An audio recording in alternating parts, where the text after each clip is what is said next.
Valhalla is one of the best institutes for hunters, with countless people trying to join every year. However, not many people manage to enroll, and less than 150 people even make it to graduation. The selection round takes the form of a battle between candidates for admission. All of this is closely observed by the highest-ranking combat instructor, Adam. Suddenly, Kevin approaches him. He is the heir of the important Yoshin family. Adam immediately asks if Kevin came here just to see his niece. The man answers yes, because in their family everyone expects great success from Olivia. Olivia is a child genius born into one of the top 5 families in Korea, and at the age of 10 she already had the mana capacity of a high school student. At 13, she was able to transfer mana into her sword. And at 16, she competed with her family members and won. Adam asked Kevin if there was anything he didn't know about his niece, and the man replied that they said she could communicate with her family's guardian constellation. The instructor was shocked by what the man answered him. He asks if Kevin really believes this. The man says yes with complete confidence, because that is why he expects a lot from her. The 5 main families have been given their status in Korea because guardian constellations are associated with each of them. Ordinary hunters receive blessings or make a contract with a constellation. But the guardian constellations of the 5 families are different from others. The Yoshin family is the god of swords. Everyone in their family is an excellent swordsman. The Jones family, Holy Spear with the help of mana, can create a spear from any stick that is in no way inferior to a stone one. The Chojin family, Dao King. Despite the shape of their Dao blades, they are amazing at fighting with them, which is beyond the capabilities of other people. The Davis family is the king of the fist, and they have no equal in physical strength. The Dojin family is the god of the bow, and can hit any moving object, even the smallest one, with an arrow from any distance. Adam says that if Olivia can actually communicate with her guardian constellation, then she is definitely a genius. Before Olivia's fight even begins, Kevin asks the instructor to also watch his niece. Adam says that in that case he will have to go down and go through the whole crowd of spectators and reporters. Kevin objects and tells Adam to simply put what's happening on screen. The man fulfilled the request, as he himself became interested in looking at it. The Yoshin family's eldest daughter, 17-year-old Olivia, appears on the screen. Her opponent turned out to be a guy named Adrian. He is not a member of any of the 5 main families and almost nothing is known about him. Adam, seeing the guy, says that he is quite calm, to which Kevin suggests that he has probably already given up, since he knows who Olivia is. Meanwhile, Olivia was already eagerly awaiting the start of the fight. Adrian, on the contrary, became bored, which is why he even began to yawn. Continuing to assess Olivia's opponent, the instructor said that the guy seemed to have no fighting spirit at all, and Kevin was completely confident that the fight would end quickly in favor of his niece. So, with 3 seconds left until the start, Olivia readied her sword. 2 seconds before the start, all Adrian did was start to massage his shoulder, while remaining completely calm. When there was 1 second left, the girl's eyes were already full of determination. As soon as the test began, she immediately ran towards the enemy. Olivia, holding the sword with both hands, swung it hard. With a light movement, she cut through the air in front of her, creating a blade of mana. The blade rushed straight towards Adrian. At the last moment, when the blade was about to touch him, he managed to dodge, keeping a mocking smile on his face. Everyone around was taken aback, as absolutely no one expected such an outcome of events. Adrian had won, and from the look on his face it was clear that he had expected nothing less. He wondered why everyone around him was so weak, and if it was true that this was the future 300 years from now. Let's go back 300 years to the Tower of Destruction. A wounded Barchi, the Tower of Destruction boss and God of Destruction, tells Adrian that their battle was excellent. Adrian, who was also the god of martial arts, was also seriously injured just like Barchi. But the guy was able to find the strength in himself and dealt the final blow to the God of Destruction with a kick right in the head. Adrian wins, and at that moment a system message appears in front of him, which says that he defeated the boss of the Tower of Destruction and the destruction of the world was stopped. At that moment, the tower began to collapse rapidly. Adrian thought that this was the end, since due to the wound he could not leave the tower. And after this mission he was finally going to rest. He had already begun to regret that he had gone to the tower alone, forbidding his disciples to go with him. But he quickly realized that if they had been with him, they would all have died in agony. Adrian had already accepted his imminent death and realized that he could not change anything. But suddenly he wakes up in the body of a 17-year-old boy, 300 years after the victory over the Tower of Destruction. He was pleased with his reincarnation. Although his body was not as strong as before, he still had all his past knowledge. One day, the system message appeared in front of him again, but this time it said that in 5 years the Tower of Destruction would appear again, and he needed to prepare. He began to think that he should have destroyed the enemy completely then, but he decided that it would not help now, and next time he would destroy the tower forever. The guy decided that after fulfilling his duty, he would live a life of prosperity. Immediately after that message, another one followed, telling him to return his weapons and memories to Valhalla School on the 3rd floor, in the 5th room on the right. Adrian was sure that he understood what kind of weapon they were talking about, but he didn't understand what kind of memories they were talking about. He decided to look for Valhalla. And now, the 4th day of the top 10 competition is starting, and the guy hears that those who want to take part should go up to the competition floor. Once everyone had entered the testing area, an announcement was made for everyone to take their positions. Instructor Adam is watching the events again.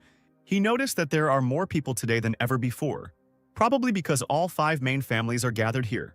Adrian's opponent this time was a guy named John. John is a muscular 17-year-old boy and the eldest son of the Davis family. John immediately recognized his opponent today, Adrian. He thought that if he could defeat his opponent, his image would improve. The King of the Fist told his opponent that he would destroy him quickly and that he didn't even have to try. At this, Adrian told John to go to hell and showed the middle finger, at which point the fight began. After what Adrian said, John became furious. He was never distinguished by his mental abilities or success in creativity. His talent was in his physical strength. He was born with superior physical abilities, and even the slightest training made him stronger. He could do things that others could only do with mana. Adrian, meanwhile, continued to show his middle finger and mock John. Then John concentrated all his mana into his fist and rushed at the enemy. Adrian understood that he would not be able to win physically and decided that he would win with the help of agility and cunning. John's fist was rapidly approaching his opponent's face, but Adrian, with one deft tilt of his head, quickly dodged the blow. He then took advantage of the fact that his opponent was pushing gravity forward and hit him in the legs, causing John to fall. The guy didn't expect this. He was confident of his victory before it happened. Without wasting a second, Adrian delivered a decisive blow to John's stomach, causing his opponent to fall and lose consciousness.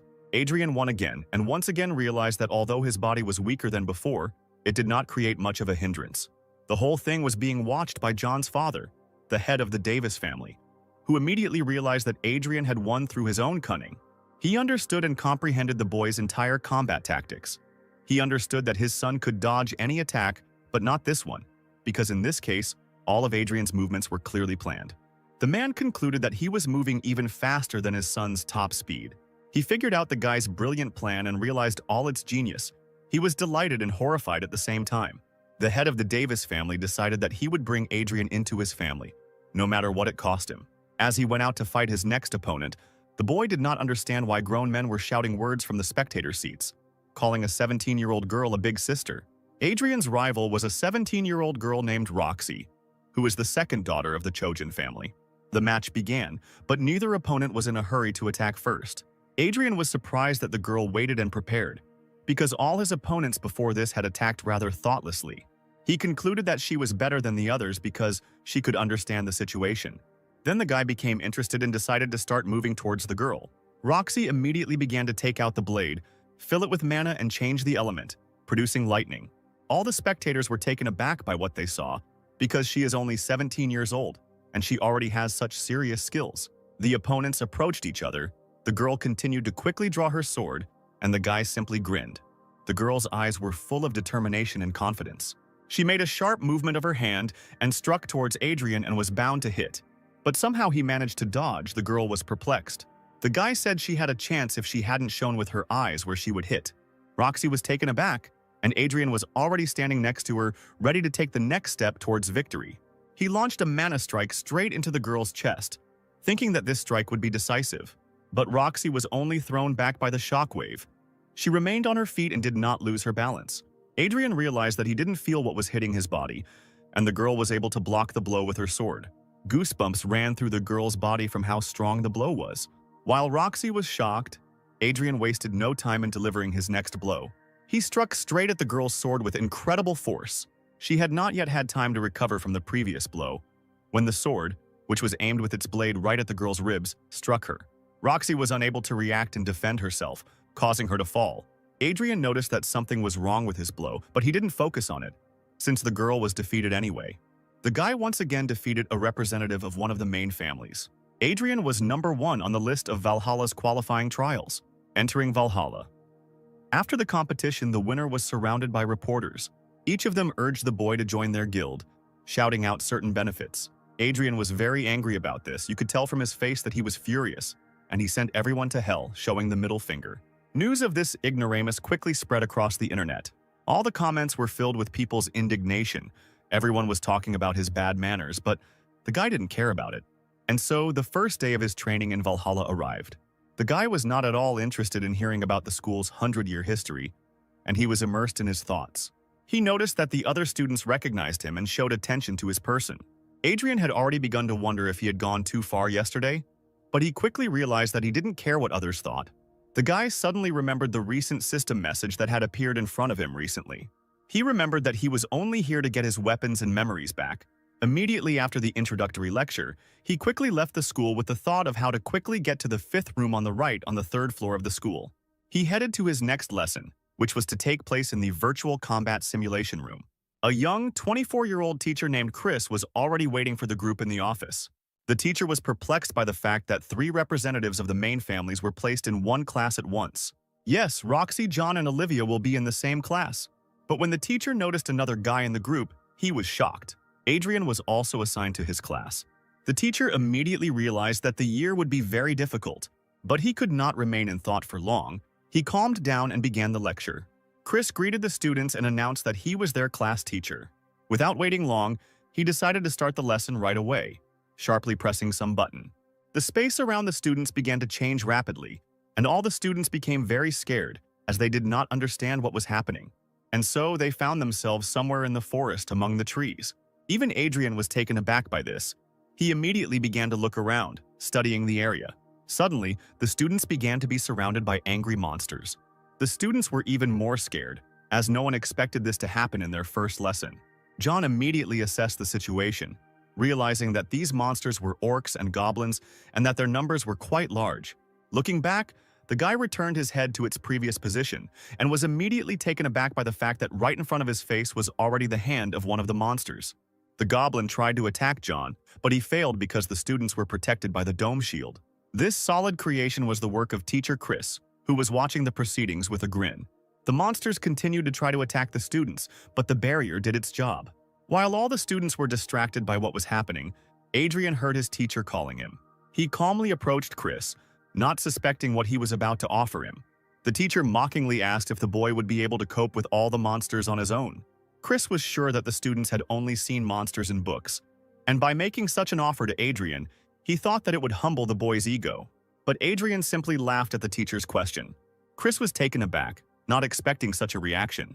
He repeated the question again, hoping that the guy was just bluffing, but he replied that he could handle it without any difficulty.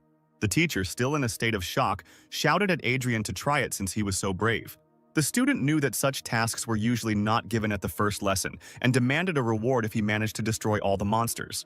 The teacher did not expect such impudence but did not object and promised to fulfill any request within his authority. Adrian agreed to such a reward. Chris warned the student that although the monsters were just a system, they attacked like real ones, to which Adrian simply asked the teacher to give him his sword. The teacher, with distrust but without objection, handed his weapon to the boy.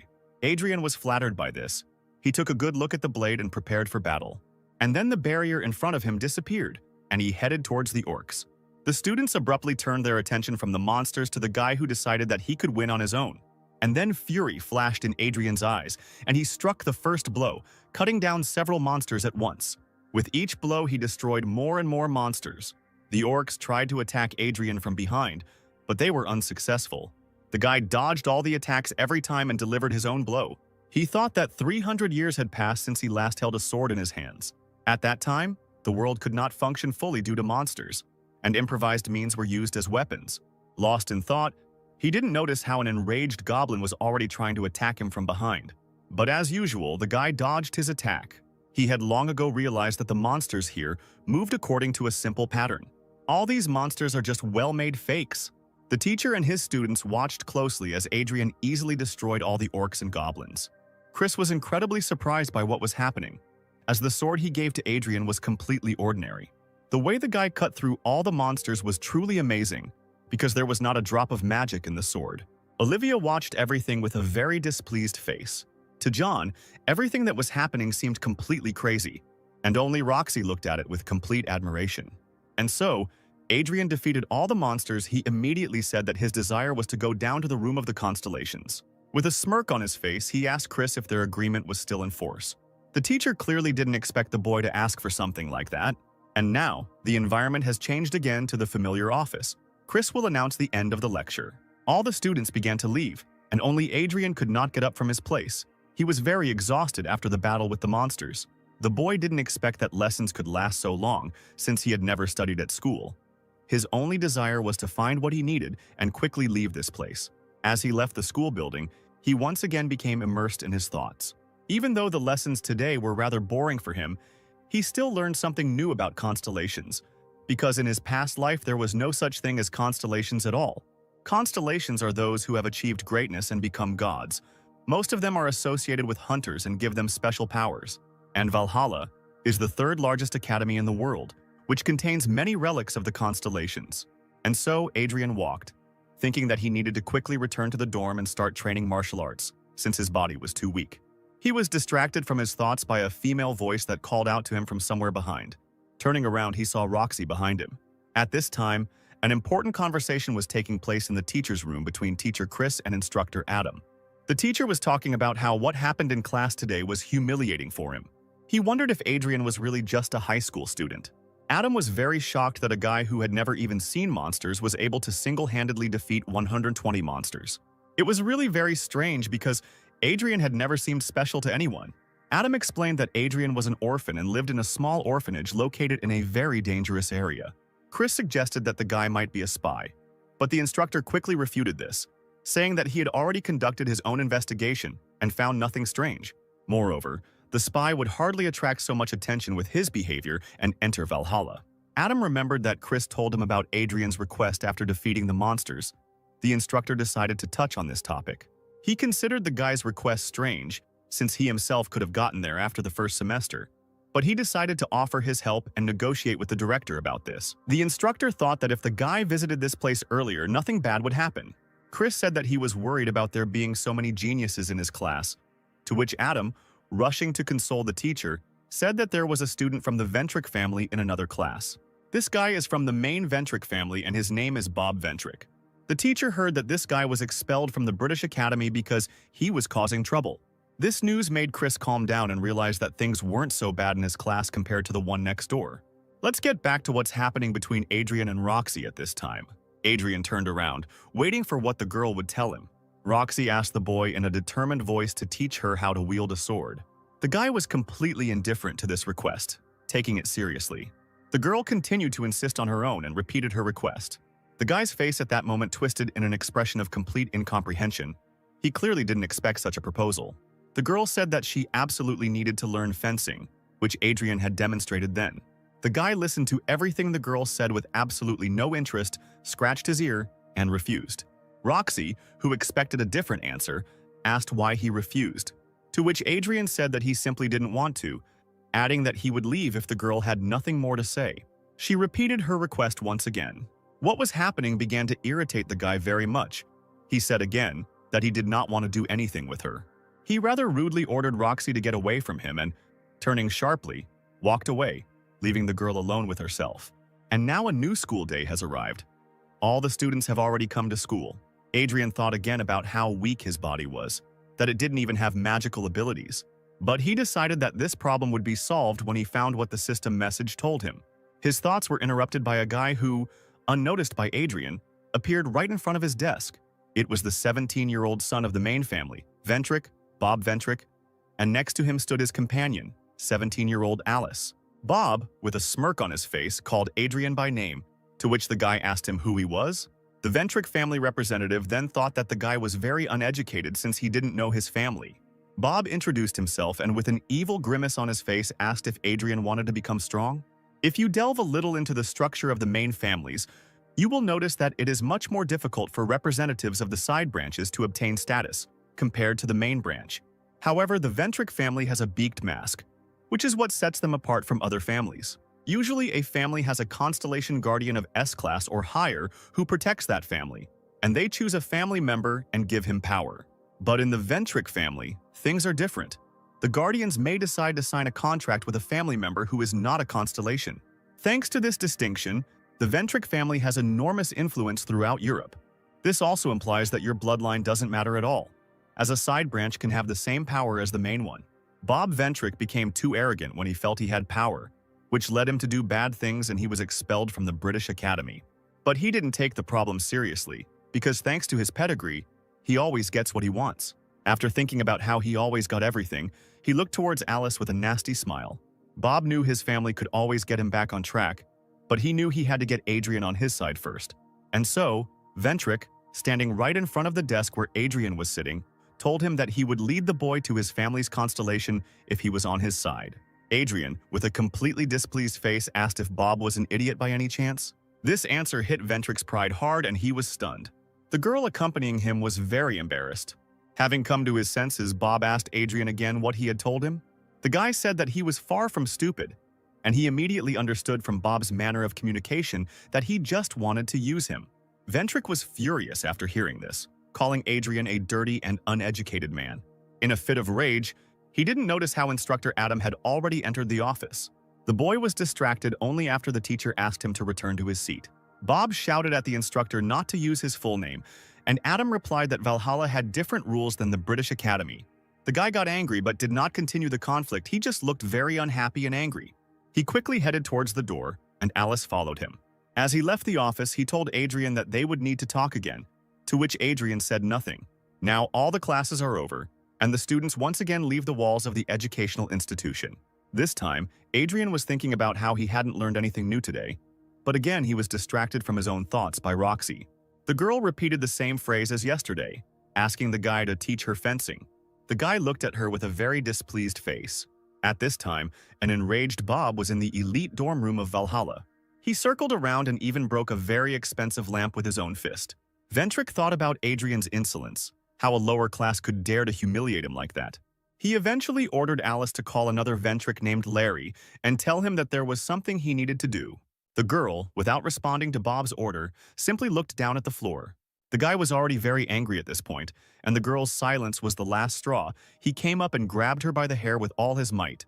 Without removing his hand from Alice's head, he demanded that she give him an answer immediately.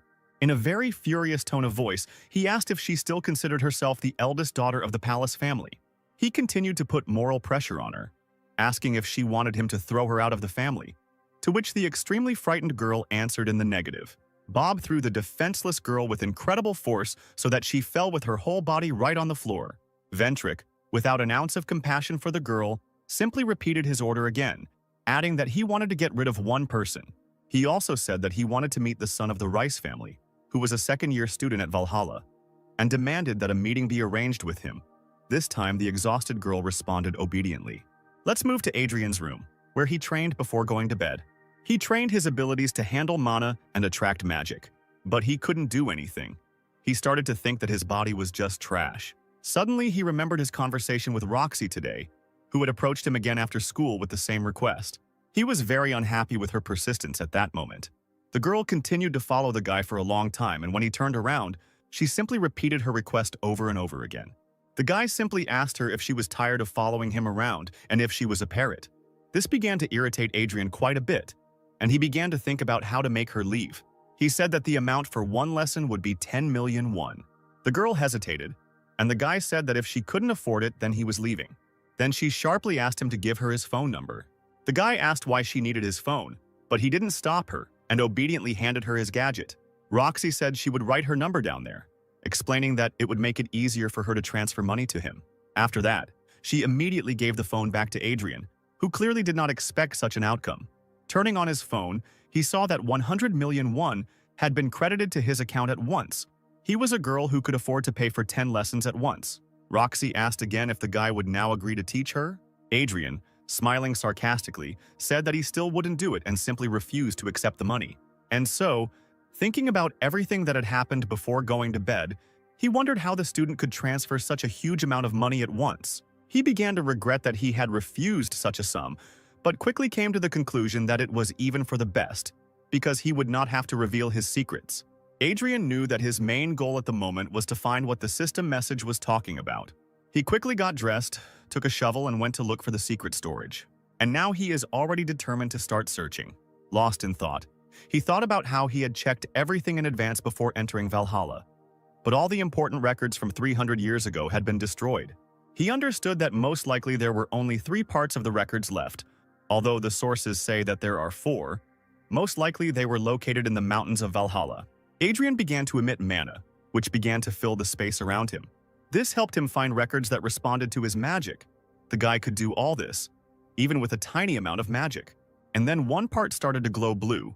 The guy quickly found it. He began to dig in the place where the light was coming from. This required a huge reserve of physical strength, which this guy's body did not have. But despite this, he continued to dig.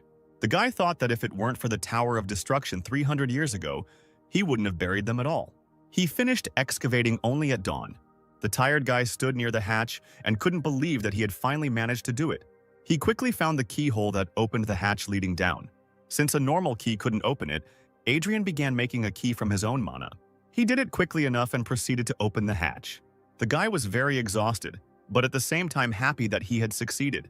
And so he opened the hatch and climbed down, landing on a mountain of jewels. Adrian, standing in a victorious pose, looked at all the wealth surrounding him at that moment. Now he could not worry about money for a long time, but he came here not only for wealth, he was looking for storage stones. The guy quickly discovered them and began to pour a small amount of mana into them to activate them. In return, they gave him even more magic. Now that it was time to go back, he thought about how to get all this money and gold. It's a new school day at Valhalla School. Since Adrian worked physically all night instead of sleeping, he did not have time to rest and came to class in a terrible state. Suddenly, Roxy came up to him. The guy even got a little scared from the surprise.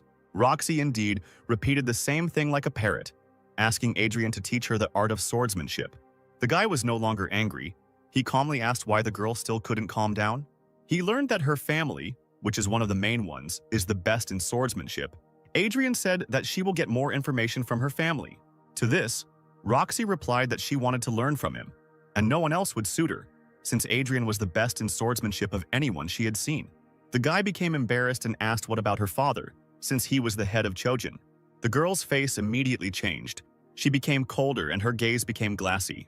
At this point, their conversation was interrupted by teacher Chris, who called Adrian to go to the teacher's room. The guy asked him again why he specifically needed to go there. The teacher said that this was related to what they talked about last time. Adrian immediately became inspired, grinned, and began to get up to quickly follow Chris to the teacher's room.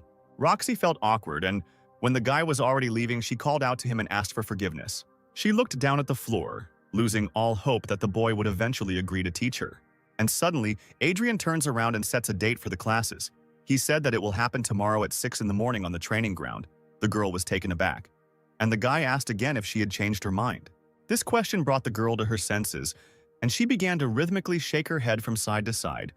Then she said that she would definitely come. Now Adrian had already come to the teacher's room, waiting for what the teacher would tell him.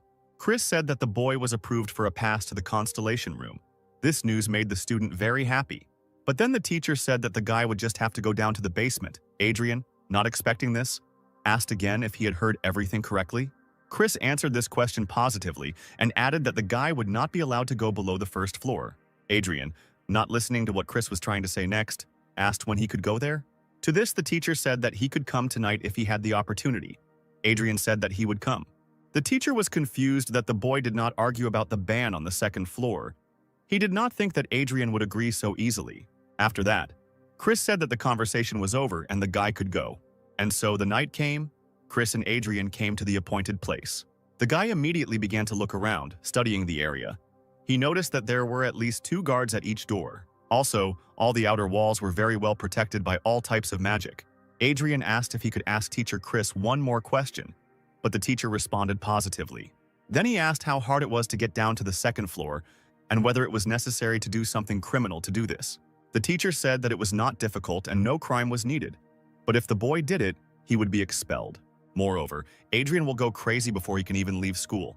He explained this by saying that the second floor contains the terrifying magic of the constellations, and if you touch it, it tears apart the consciousness, and the person goes crazy. The guy grinned. said that he understood everything and started moving towards the entrance. Chris could only hope that Adrian was smart enough not to go down to the second floor. The teacher only had time to shout that Adrian had 30 minutes to do everything. The guy replied that he would be back soon and entered the building. Upon entering, he immediately opened a message in the system to refresh his memory and quickly find everything. He didn't care whether he was expelled or not because he came to Valhalla only for this. And so he began to go down to the third floor. He walked, surprised that there were a lot of steps in this building. And so he found himself in some strange hall and assumed that it was a prison. He was sure that on the first floor there was a room of constellations, but everything indicated that it was indeed a prison. While the guy was thinking, the system message appeared in front of him again, which said that Adrian had fulfilled the conditions and would be moved to the room. The space around the bewildered Adrian began to change rapidly. When he moved, what he saw shocked him. Before him stood the god of destruction, Barchi, whom Adrian had fought 300 years ago in the Tower of Destruction. The guy couldn't get over his shock and simply asked if it was really Barchi.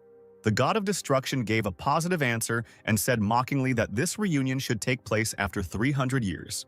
Without giving Barchi time to finish, Adrian had already delivered the first blow straight to his opponent's jaw. In the midst of his emotions, he dealt a fairly powerful blow, knocking the god of destruction off his feet. He shouted that it was incredible to see Barchi, while his face expressed genuine anger. Barchi tried to stop it and asked the guy to stop, but it didn't help. Adrian's fist landed on the god of destruction's jaw again. The beaten man did not lose hope of stopping the blows and again tried to ask the guy not to do it. Adrian, not listening to what Barchi was telling him, continued to hit him and scream, telling him to die. And then the guy finally stopped. Having let off all his steam on Barchi, he said that he usually does not use fists to sort things out.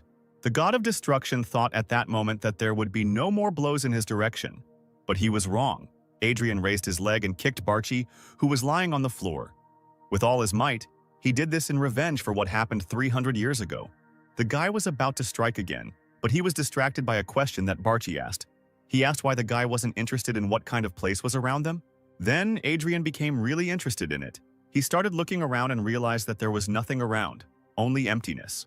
Barchi had just gotten to his feet by this time and was shaking off the dust, while telling the guy that they were in a world of imagination, or more precisely, a space and a relic. Adrian was surprised, as it turned out that in front of him stood only the incarnation of Barchi in the world of imagination, and his real body was destroyed 300 years ago. He asked the god of destruction if he understood correctly that he had been inside the relic all this time, to which Barchi responded in the affirmative. This fact meant that Barchi himself had now become a constellation. Adrian's face turned into a furious grimace again, and he struck his opponent in the face again. And now, the time the guy had to stay on the first floor, allocated by teacher Chris, had expired, and the teacher was already waiting for the guy at the entrance. And so Adrian finally came out, the guards checked him, and he went towards the teacher. Chris immediately asked if the guy had done anything strange. The boy replied that he, of course, did nothing because he was afraid of going crazy, and the teacher, after these words, told him to go home. Then Adrian simply turned around and actually walked towards the house as the teacher had told him to.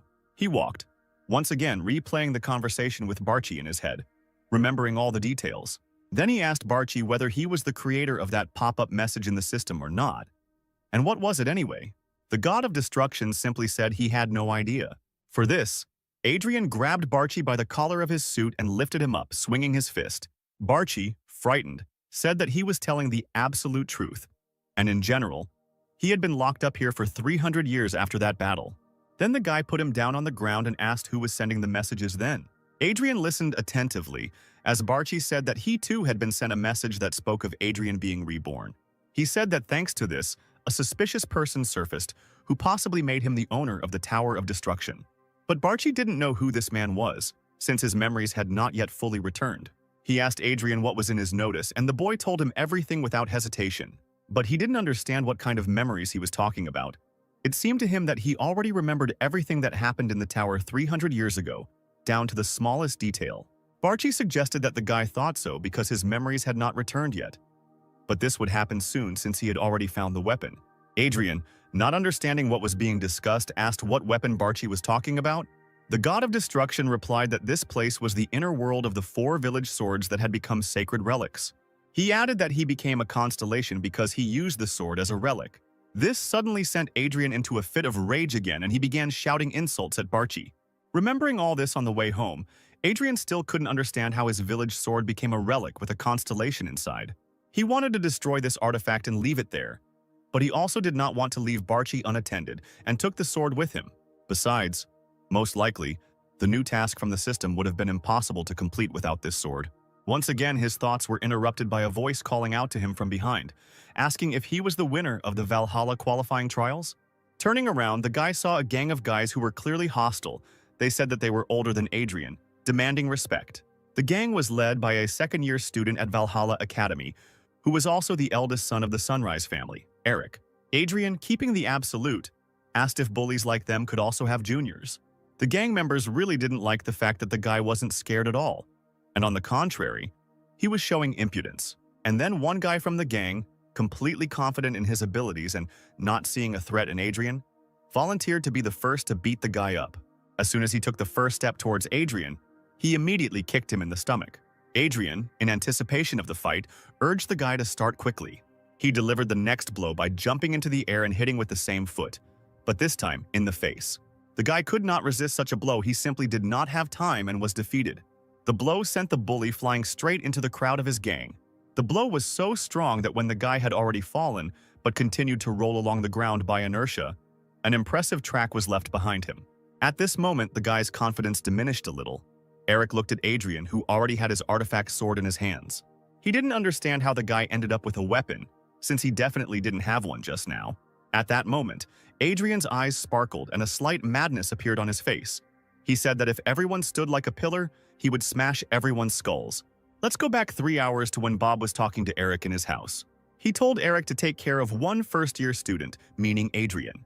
Of course, he promised a reward in the form of helping Eric's family. Bob said that even the use of weapons was allowed, explaining that with the help of his connections, he would be able to hush everything up. Eric, without thinking twice and having no idea who Adrian was, agreed. When he left, he thought that they would easily deal with Adrian, since he was only a first-year student. And the differences between first and second years were quite significant. Valhalla students go to the Constellation Room in the second semester of their first year and make a contract with a constellation, only then do they become sophomores. The thought that Adrian didn't have a contract with a constellation yet and wasn't a member of a special family, which meant he didn't have a guardian constellation, was very encouraging to Eric. But everything turned out to be far from what the guy thought. Adrian continued to punch the short-haired bully. Another gang member decided that he would be the second to attack Adrian, and so the red-haired boy was already preparing, pouring his own mana into his knife. But before he could even take a step towards Adrian, he was already hit in the face with the blunt side of the sword. The bully flew into the air, flying to the side. And now the third person is trying to harm Adrian, attacking from behind. It seemed that this daredevil had succeeded, unlike the others, and he struck. But it turned out that Adrian easily dodged, and the blow was simply delivered to the ground. Laughing at what had happened, Adrian was already swinging his sword to strike the guy in the face. Adrian hit the daredevil right in the forehead with great force. This blow caused the guy to also rise into the air and fly a decent distance. Then Eric became seriously tense, not understanding why the second-year students were losing to one first-year student, and he also didn't understand what kind of strange sword technique Adrian was using. At this moment, Adrian was already waiting for the next attacker, waving his sword. But all the gang members lost their fighting spirit. Then Adrian pointed his sword towards the gang and reminded them that he would smash the heads of those who stood like pillars. Eric, realizing that his gang members were seriously doubting their abilities, shouted that there was nothing to be afraid of because he was an ordinary freshman. This amused Adrian a little. He said that the gang leader even had a little courage. Eric didn't like this. He swung his weapon and told the freshman to shut up. At that moment, Adrian had already put his sheathed sword to Eric's stomach. It happened lightning fast. The guy put his palm to the butt of his weapon, mockingly told his opponent not to stand still, and sharply pressed on the sword, using mana. A strong wave of mana hit Eric's body, and he, just like his friends before, was thrown to the side. He thought that he didn't understand how Adrian had managed to get so close to him so quickly. Falling from the blow, Eric instantly lost consciousness. He woke up when Adrian hit him on the cheek, calling him a miserable brat. Adrian immediately started asking about who they were and why they had gathered and decided to fight him. Eric, calling Adrian hard of hearing, aggressively repeated that they were his senior sophomores. Adrian asked if a bunch of second years with guns attacking a freshman was normal for their gang. Adrian also demanded to know who sent them, but Eric, hesitating, replied that they simply wanted to wipe the nose of the best first-year student at the Valhalla qualifiers. Adrian mockingly said that he was going to cry, noting that it sounded ridiculous and like a gangster tribute. After that, he took the bag, started to leave, and told Eric to clean everything up. Eric, starting to lift the body of the earth, said that Adrian would not be able to attend school normally now, since he would be expelled as soon as they found out about this incident. Adrian replied absolutely calmly that he didn't care, because people would only find out about it if Eric himself told them. He added that Eric's gang's reputation would suffer if everyone knew that a crowd of seniors came to beat up a freshman, and he took them out, an argument that made Eric very angry. Adrian added that Eric should think carefully before telling anything if he wants to continue going to school and join the guild. After this, the guy calmly left, leaving all the gang members lying on the asphalt. And so the morning of the next day arrived. Bob Ventrick waited impatiently for a call from Eric, hoping for good news. Finally, the sophomore called. Bob greeted him as an older man, showing mock respect, and asked if they had beaten Adrian well, to which Eric said that he was turning down the job. This shocked Bob, as he had not expected this at all. Bob, no longer trying to seem respectful, asked again what Eric had told him. The second-year student said to stay away from anything related to Adrian. Eric was about to hang up, but Bob told him to wait and began to suggest an alternative plan. He said that if Adrian beat up his gang, then you can simply report it to the administration, and if there are still visible wounds, then this will be evidence. Bob also added that in this case he would also pay the entire promised amount and try to get the Ventrick family to finance Eric. Eric himself already knew the answer to this proposal. He replied that they would not do that because his gang would never be able to restore their honor after that, after which he hung up. Ventrick again did not expect a negative answer to such a proposal. His face expressed anger and incomprehension. In a fit of rage, he threw his phone on the floor, causing the gadget to shatter into pieces. Bob, with his head in his hands, called Alice, asking if she had contacted Larry. The girl replied that she had conveyed everything, but since he was far away, it would take him time to get to them, which made Bob even more angry. At this time, Larry was in Mexico at the Aripia Academy. He, blue on a pile of students he had defeated after another fight, learned that Bob wanted Larry to fly to Korea. He learned that Bob needed him to deal with a man named Adrian, and for this he would receive a reward that had already been prepared. Larry's scarred face twisted into a mentally ill expression. He really liked the offer. Fast forward to 6 o'clock the next morning, straight to the gym. Adrian had just arrived and was ready to start training. But he got scared when he heard Barchi's voice. For a second he was stupefied because he didn't understand what was happening. Barchi said that he was in a sealed sword and did not understand why Adrian was so surprised. Adrian said he was afraid that Barchi had somehow managed to get out, because then he would have to beat him again and put him back. The guy started stretching before training, and at the same time asked Barchi if everything was okay with the sword. He was worried that the sword was an artifact kept in Valhalla, and they left the Constellation Room, taking it with them. Barchi said there was no need to worry because he left a line there, but Adrian said that was exactly what he was afraid of. Adrian asked where Barchi learned to create replicas, to which he replied that it happened when he woke up and lost all his power, but from the very beginning he could create replicas. Engrossed in conversation with Barchi and continuing his warm-up, Adrian didn't notice Roxy entering the room. Opening his eyes, he saw a girl in front of him who was already ready for training. The guy greeted the girl and was glad that she came after all. Roxy asked again if he would teach her how to wield a sword now that she was here. Adrian said no, adding that they would start by pumping up her stamina. The girl asked why, and the guy replied that she could leave if she didn't want to. Roxy immediately said that she would do everything. Then Adrian smiled and told her to start stretching. The girl began to do exercises, and Adrian thought about the strangeness of modern training methods. He thought it was wrong that everyone paid so much attention to mana, but didn't pay attention to stamina. Even Roxy, who had a huge amount of mana, had extremely low stamina. While Adrian was thinking, Roxy had already finished stretching. Then they began a full-fledged workout, starting with push-ups, which were difficult for the girl. Then there were squats. Roxy did regular ones, and Adrian did squats with dumbbells, since his physical strength was already on a completely different level. Next comes an exercise for the arm muscles using dumbbells. After all this, the girl lay down on the floor trying to catch her breath, and thinking that this was the end of the workout. But Adrian had other plans. He said they were just getting started. The girl, thinking it was a joke, asked again what the guy said. Adrian said that they still had 20 kilometers to run. The girl couldn't believe her ears, but agreed, although she had practically no strength left. Now it was time for school. Before the lesson, Adrian thought about how, even though this time the training was more difficult, Roxy still managed, which meant that her powers were worthy of development. At this moment, the girl sat motionless at her desk. She was completely exhausted at the very beginning of the day.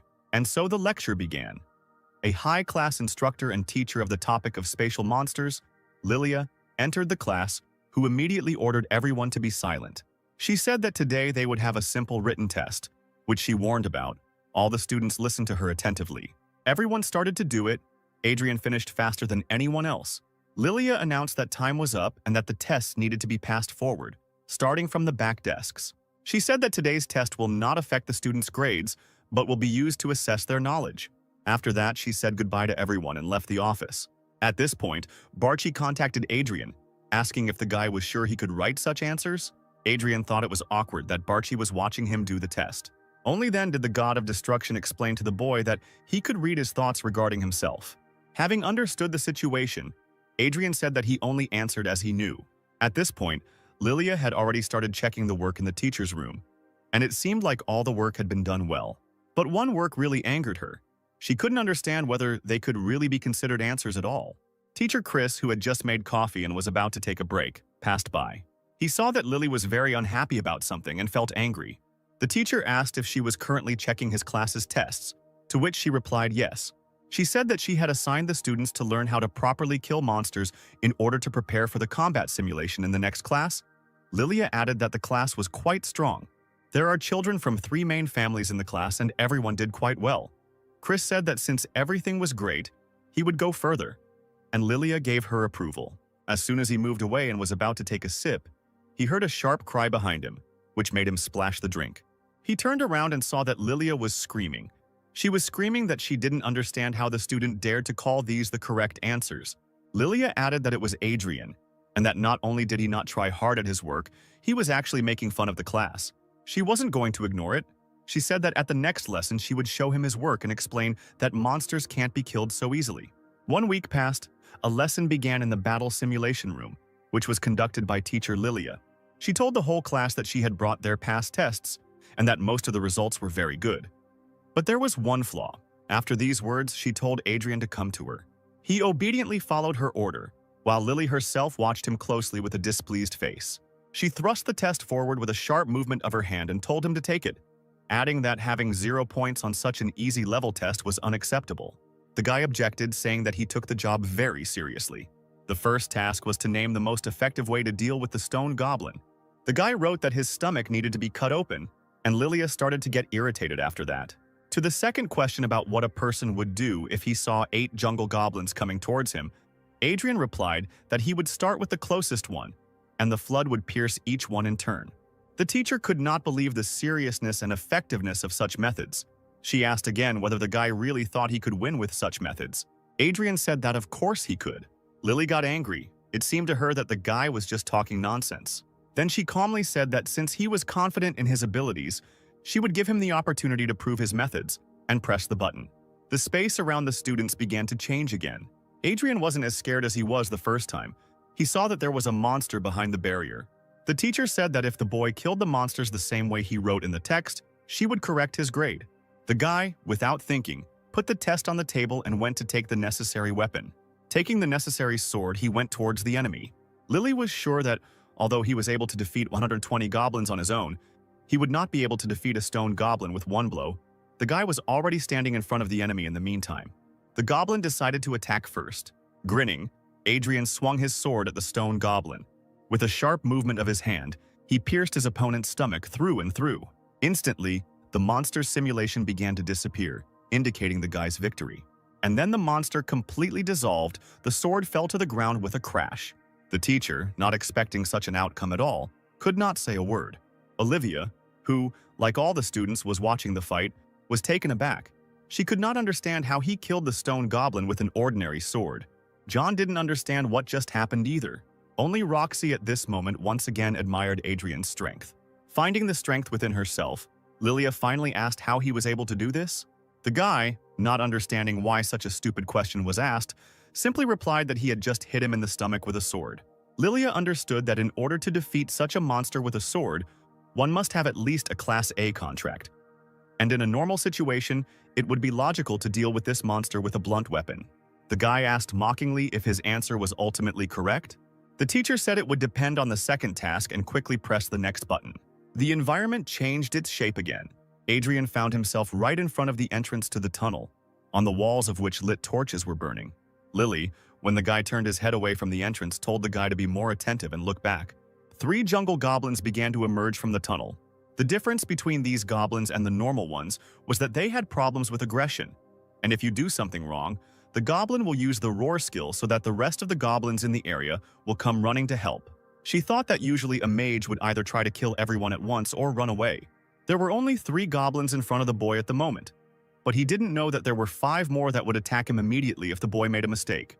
And so Adrian, throwing the sword from one hand to the other, headed towards the enemies. She attacked the monsters furiously, putting all her strength into the blow. He landed his first blow right on the forehead of one of the goblins. Lightning fast, he launched his next blow straight into the throat of the second goblin. And so, after a couple of blows, all the monsters were defeated. Lily, seeing this, could not believe her eyes. The guy turned around and said that he had completed the second task as well, smiling. The next day came and Adrian and Roxy were already in the training room. They were running on a treadmill. The guy was doing well as usual, but the girl was already feeling a loss of strength. When she had run the required distance, she fell to the floor in a star pose and tried to catch her breath. Adrian asked why she had such a hard time with these exercises, since she should have trained in her clan before. The girl replied that she usually doesn't push herself like that. The guy asked how she was going to fight monsters if she didn't train like this. Roxy said she could use magical power by borrowing it from the constellation. Adrian expected such an answer, since such people rely on constellations and train magic, not endurance. He wondered what such a person would do if he ran out of mana during a fight, or the constellation simply didn't give him magic. He then asked if Roxy thought these exercises were useless. Roxy replied that she would do them, since the guy promised that he would teach her fencing. To this, the guy asked the next question, wondering if the girl was doing this just because he said so. He quickly realized that he had asked the wrong thing and told the girl to forget about it, adding that classes would start soon, so the training was over.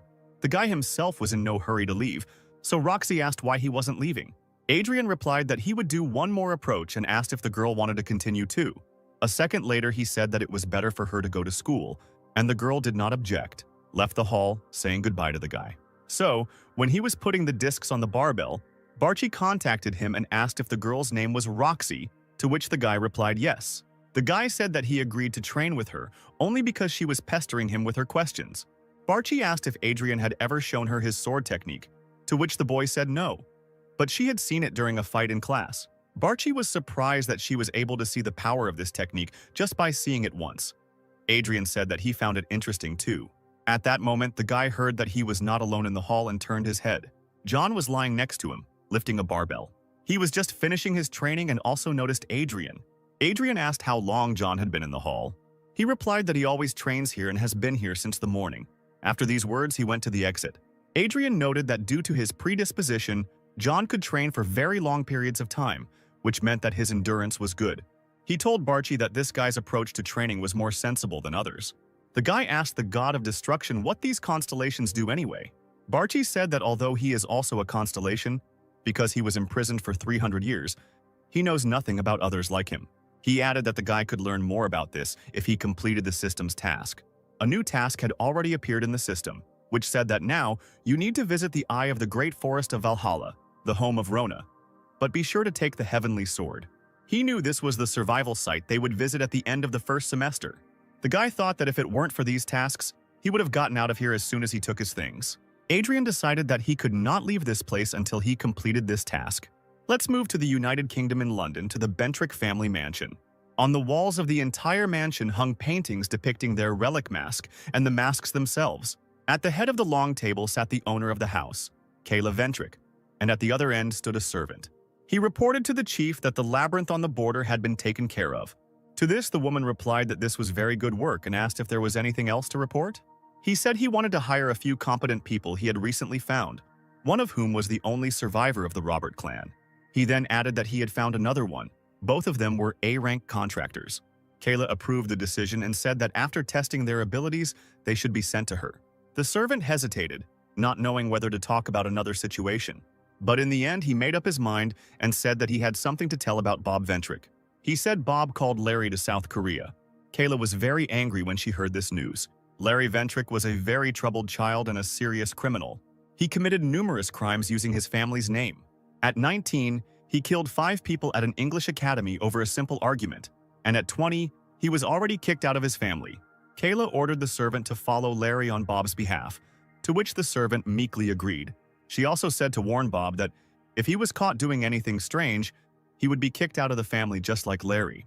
The servant said that he understood everything and that was the end of the report, after which he left. Kayla thought that their family's strength wasn't meant for trash like these guys. Praising herself, she was sure that all this power was intended only for her. Looking at the picture of the constellation, she asked if she was thinking correctly. Let's move back to Valhalla, where all the students were already sitting in the lecture. The teacher explained that monsters often act alone, but sometimes they can team up. Adrian was bored listening to the teacher, since he already knew this information, and he was lost in his thoughts. He thought about the benefits of his training, as he felt that he had clearly become stronger. The guy didn't understand why this body was in such bad condition before training. He recalled that when he practiced chi circulation on the first day, he was barely able to finish because he had less mana than an ordinary person. And the physical condition of his body was so bad that he almost lost consciousness from a short period of working with a shovel. He wondered if something might have happened to this body in the past. The guy leaned back in his chair and decided not to focus on this for long. His thoughts were interrupted by a hand reaching towards his desk. Adrian immediately noticed her. It was Olivia, placing a folded piece of paper on Adrian's desk, looking him in the eye. The guy immediately took the note in his hands and began to unfold it. There was nothing on the piece of paper except the word "hey." And so the classes finally ended. Chris announced some important information at the end. He said that this weekend the students would be able to leave the academy if they filled out an application. And with that, he ended the lesson. After the lecture, Adrian immediately went to the teacher's room with a statement. He was made to stop by a voice behind him that simply said, "Hey." Adrian turned around and saw Olivia approaching him. He said one single word, "What?" In that note, to the written word "hey," he responded with the same word "what," and the girl then ignored him. He asked the girl to speak faster as he was busy and in a hurry to submit the application. Olivia hesitated and couldn't put words together, just muttering something under her breath. The guy rudely told her to be faster and called her crazy. Olivia couldn't stand it and got angry at Adrian, asking why he called her that. Adrian said it was because it wasn't normal to piss someone off the way she did. He asked again what she wanted from him, but the girl hesitated again. She remembered that when she watched him fight, he killed a stone goblin with one blow of his sword. Although such a method is not in the books, Olivia wanted to ask how he was able to kill him. As soon as she started speaking, Teacher Lilia suddenly appeared between them and sharply asked the same question that Olivia wanted to ask. Adrian was surprised at how quickly she appeared here. He said that it was very unexpected, since he thought that she hated him. But Lilia denied this, saying that she didn't care what happened then. She said that she thought there was only one way to kill a monster. But Adrian showed her otherwise. She asked if the guy wanted to be her assistant. Adrian said he refused and went towards the teacher's room. Lilia continued to beg him and followed him. They left, leaving Olivia alone. The girl decided that she didn't really need it and didn't follow them. And so the next day came. Adrian went to the place he planned to visit. This place was Aranak. The previous evening, he had been looking for information about this place. He had to find a trading forum where he could sell the jewelry he found from the vault. At the moment when he found what he needed, Roxy wrote to him, saying that she would not be able to come to training tomorrow. Adrian wrote that he would also be busy tomorrow. Roxy started sending a huge amount of stickers. The guy didn't know how to stop her, but he resigned himself and just continued to study the information, which said that he needed to follow the link and get a reservation and location. And now he is already going to that very place. He was looking for some old cafe. When he found it, he noticed that the cafe was really very old, that even the letter on the sign had practically fallen off. He went inside. Everything around was broken, furniture was scattered. There were cobwebs all around. Adrian, reading the place indicated in the message, moved towards the right corner. There he saw a door and went towards it. And so he came out, leaving this abandoned cafe. He knew that this was his first time here, but he felt a strange feeling, as if he had been here before. Especially the purple sky and the cloudy moon seemed most familiar to him, similar to those he had seen 300 years ago. As he walked further, he heard a voice from behind him asking if this was his first time here. It was a tall man in a leather suit. Adrian realized that this was the worker mentioned in the letter. The man asked if this was the guy's first time here and if he knew how the market worked. Having shown the money, he replied that he had an idea. He then handed the stack of money to the man, who dutifully took it. He spent a large amount of money on this, and he only had 30,000 won left. The man said that Adrian could ask him questions if he wanted, to which the guy said that he wanted to ask the worker one thing. He asked where he needed to go to sell the jewelry. The worker asked if the guy was looking for an auction, and Adrian replied that he just wanted to sell it quickly. The man said that in that case, he needed to go to the third quarter because there were many merchants there who would buy anything from him, from weapons to jewelry and much more. Adrian asked to be told which of the merchants was the most reliable. The worker recommended a merchant named Morris, as he was famous for his best prices and specialized in jewelry. Adrian asked where exactly the third block was, and the man pointed and told him to go straight ahead and not turn at the fork. The guy thanked him and was about to leave, but the man added one more thing. He handed the guy a black mask with ear flaps and said that he strongly recommended walking around the market wearing it. Considering the products sold in the market, almost everyone prefers to wear masks. The guy thanked the man again and turned around to leave. The worker bowed after the guy and wished him a good time. Here the guy arrived at the third quarter of the market. Everyone around was really wearing the same masks. He noticed a merchant who was examining a diamond with the help of a special device. The boy approached him and said that the merchant must have been Morris, to which he gave him a positive answer. Adrian said he had a few items he would like to sell right now. Morris said it would depend on the specific item, but if it was gold or jewelry, there would be no problem. At this point, Adrian had already put his hand in his backpack to find his goods, and then he took out a small black bag with strings from his backpack. He threw it on the table in front of the merchant, saying that he wanted to sell all the jewelry in this bag. Morris slowly opened the bag and, seeing the contents, asked if these were rings. The merchant took one of the rings and began to examine it carefully, turning it in his hand. He did this with the same device with which he examined the diamond. Morris was shocked by what he realized and exclaimed that he could not believe his eyes. In his hands was a real magnificent ring of the era of destruction. At this moment, the merchant was only thinking about whether the rest of the jewels were so valuable. He looked again into the bag that contained all the other decorations. Then he was simply speechless. All the jewels were from the same era. Adrian distracted him from his delight. The guy asked how much the merchant was willing to pay for all this. After these words, the merchant began to carefully examine the jewelry again. He couldn't understand where the guy got such artifacts from, because judging by his voice, he was only about 20 years old. Without thinking twice, Morris asked where the guy got these jewels from. Adrian said he had heard that it was not customary to ask such questions in this market. Morris seemed to be brought out of his trance by these words, and he replied that the guy was right and apologized to him. Immediately after this, the merchant thought that he had almost lost his reputation. Despite the significance of the jewelry and its quantity, Morris did not deceive the guy and said that he did not have enough money to buy all this and handed the bag back to the guy's hands. Adrian asked where he could get money for them then. The man pointed down the street, saying that the auction room was there. The boy asked the merchant how long it would take to sell all the tools. Morris said the time will be about 2 or 3, as many people book slots in advance, so it will be some time before the auction hill opens. Adrian asked if he would have to come in person to collect the money. After thinking about it, the guy asked how much the merchant would buy them from him for. Morris thought seriously and started counting. He quickly wrote down some number on his phone and showed it to Adrian. The guy was shocked that the price for it was so high, and the merchant was willing to provide it. Adrian continued asking questions and learned that the merchant was willing to pay 3/4 of the principal amount, which was also a huge figure.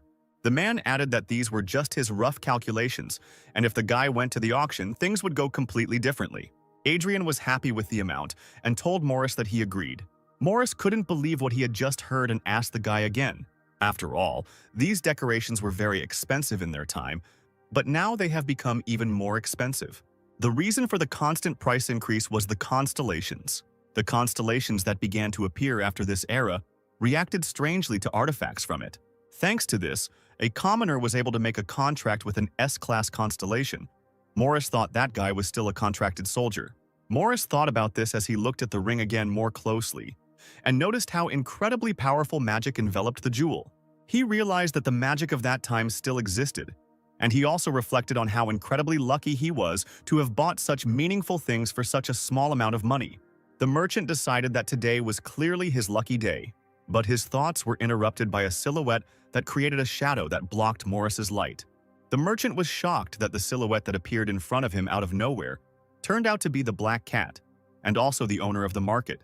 At this time, Adrian had already stepped over the threshold of the abandoned cafe through which he had entered the market before.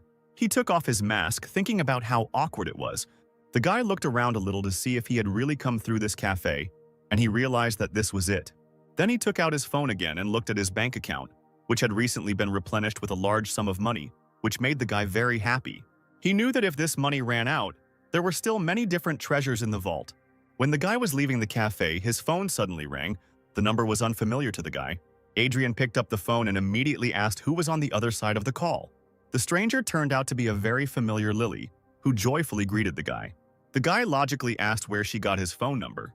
She said she was an instructor and had information, but it didn't matter because she wanted to invite the guy for a bite to eat, setting up a meeting place near the gym.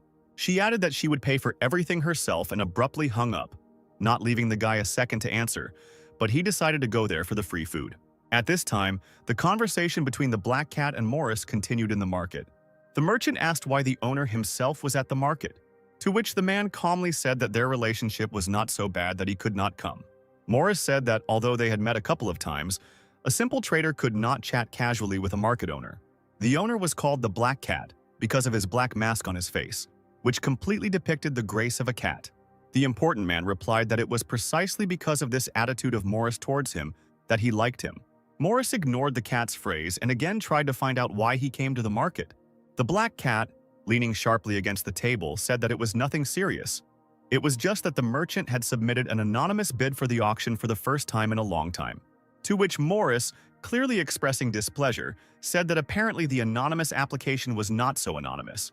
The man responded that the real owner of the market is not him, but his constellation, so he can receive any information. After this, he languidly extended his hand towards the merchant and asked him to show him what he had put up for auction.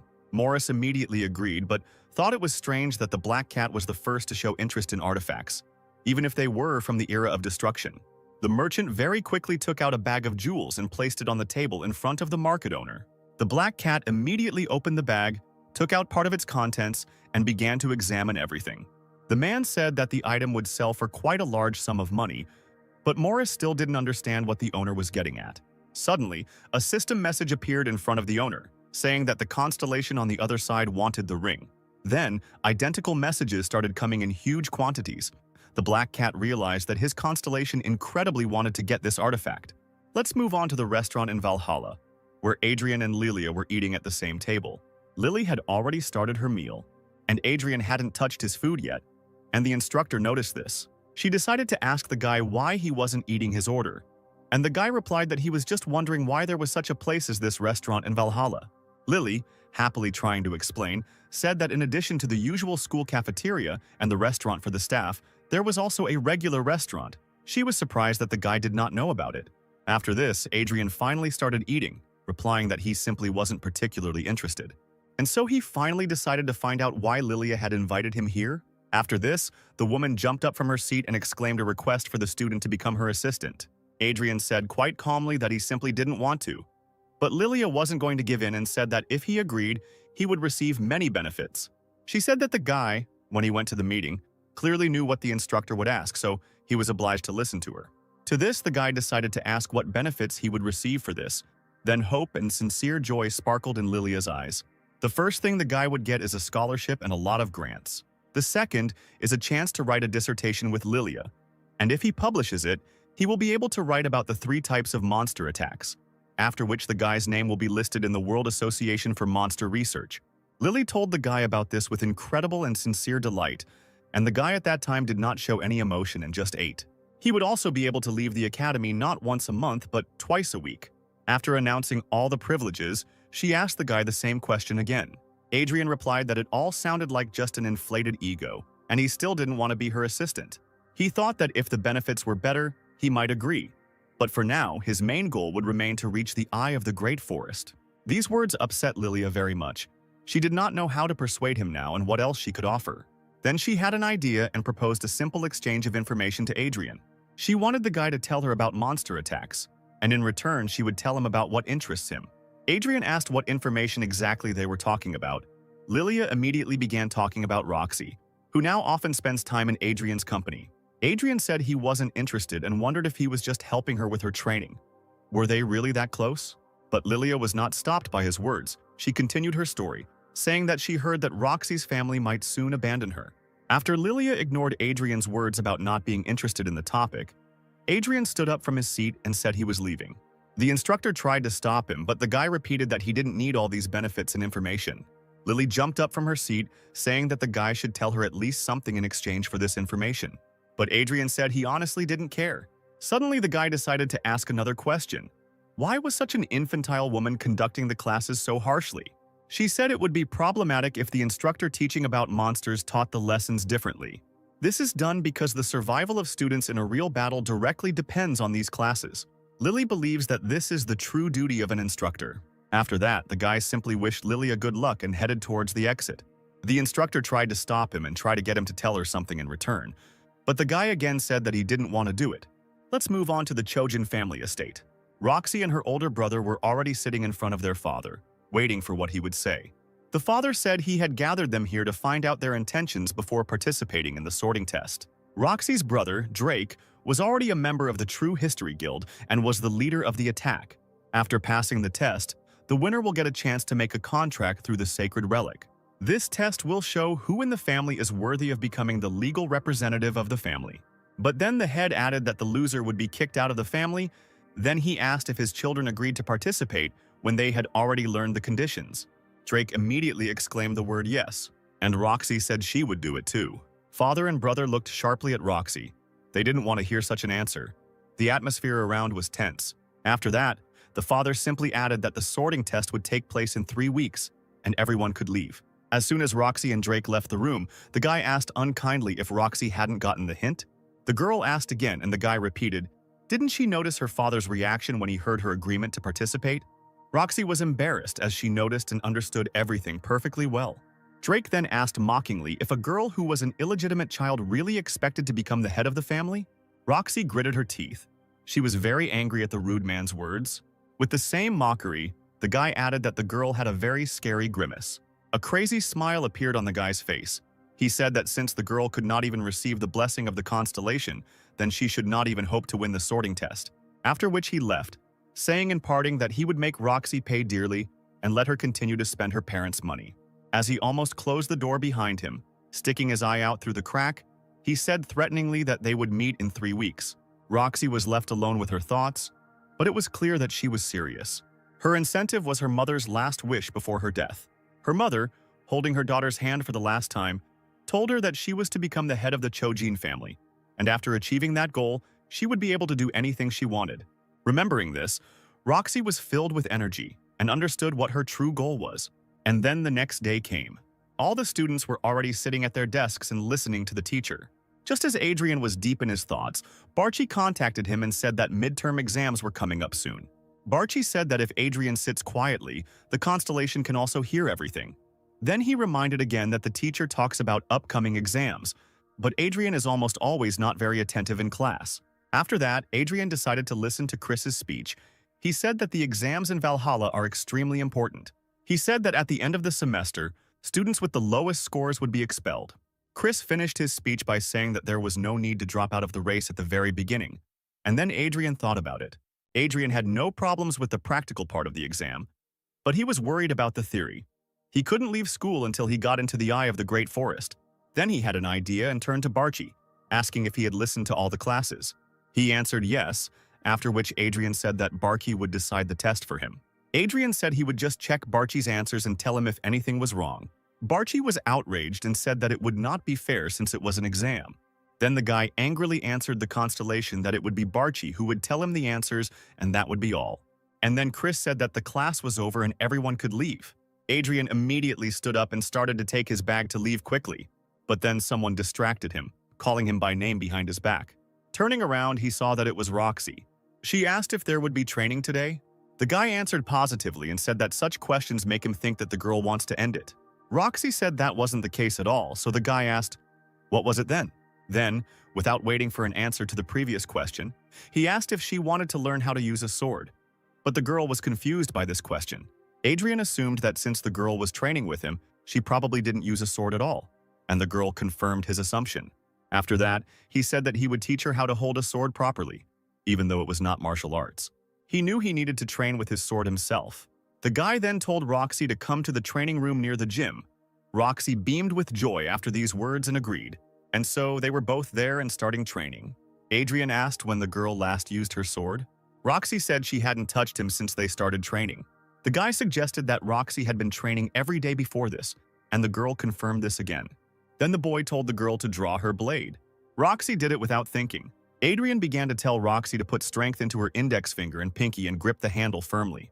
The girl immediately began to try to follow the instructions. Once she did this, she noticed a significant difference between this way of holding the blade and the usual way.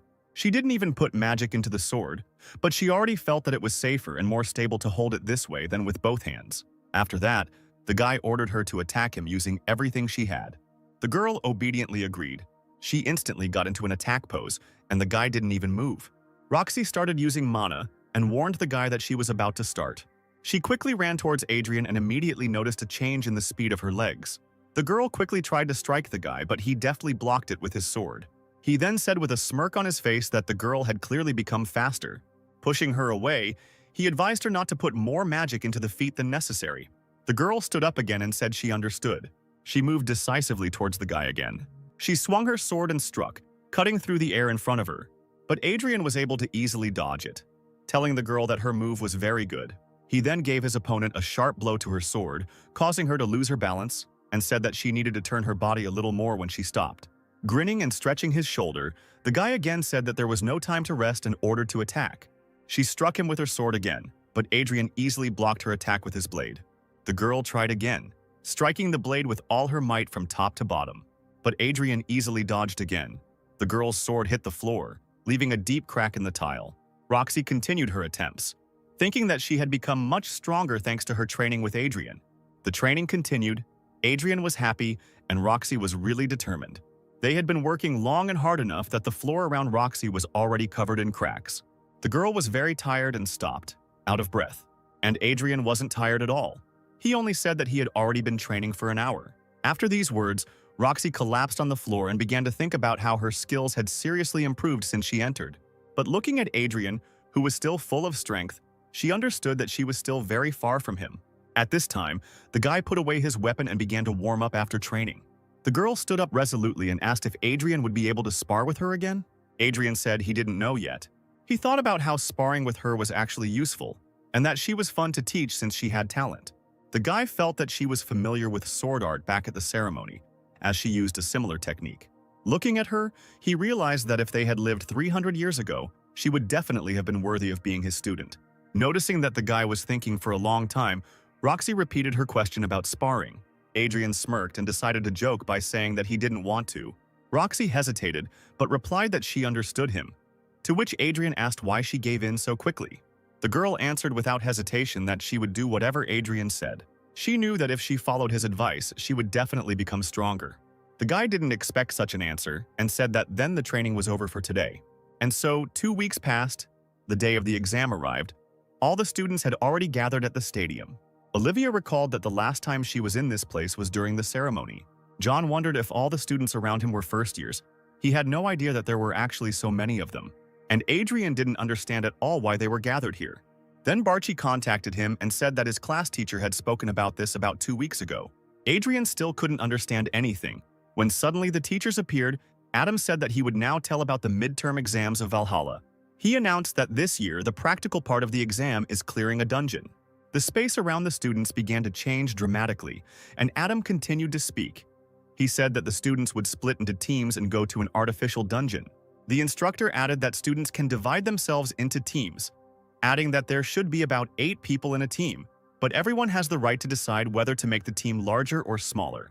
Teachers will only evaluate the students' contribution to clearing the dungeon and the criteria for disqualification, all given 5 hours. Adam then said that whoever fails to complete the test within the allotted time will be considered as having failed the exam. After his speech, he suddenly shouted that the exam was starting.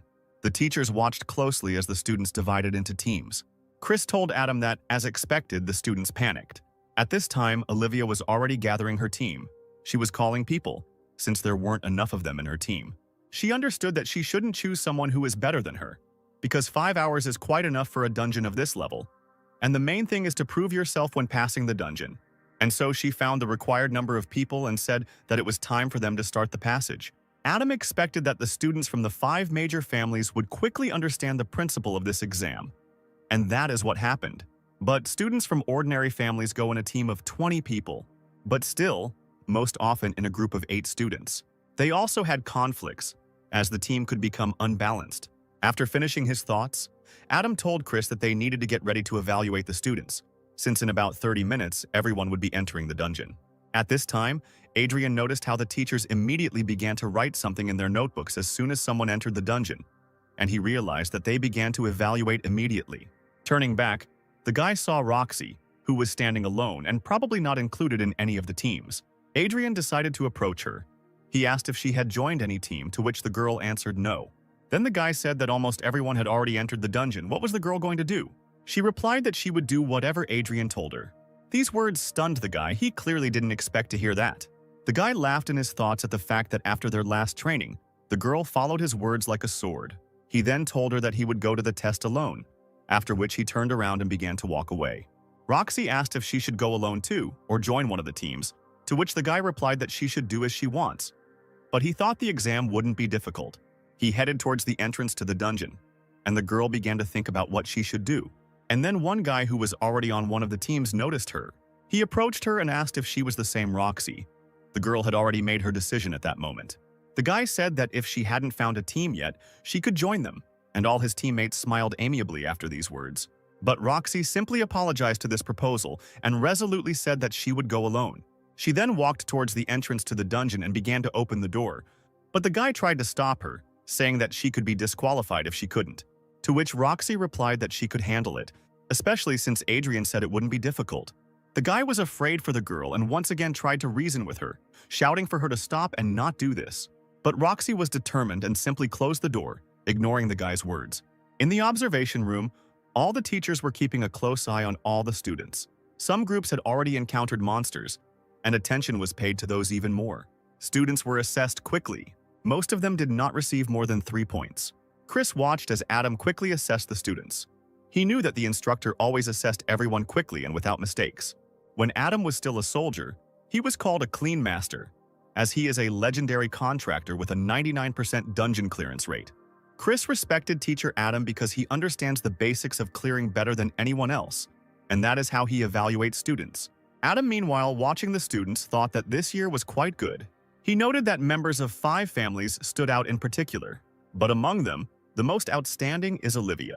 She was able to skillfully coordinate the actions of her team, assessing everyone's abilities with great accuracy and issuing commands. There was a moment when their team was attacked by a large orc, but thanks to Olivia's command that the sword-wielding students should take action, they easily blocked the attack. Olivia also did a great job of maintaining team spirit, encouraging everyone. She gave commands to the archers at the right moment. Thanks to this, they were able to stop the monster a little. At that moment, Olivia herself struck the orc, jumping out of the crowd. This plan helped this team pass the test and destroy the monsters with ease. Adam admired the way she gave commands and acted with precision and skill. He understood that despite the fact that she spent most of her time giving commands, she herself participated in such a way as to get points. Adam thought that if Olivia was already showing such results in midterm exams, then reaching the top was just a matter of time for her. He remembered the qualifying tests and thought that if Adrian hadn't won back then, Olivia's reputation would have been untarnished.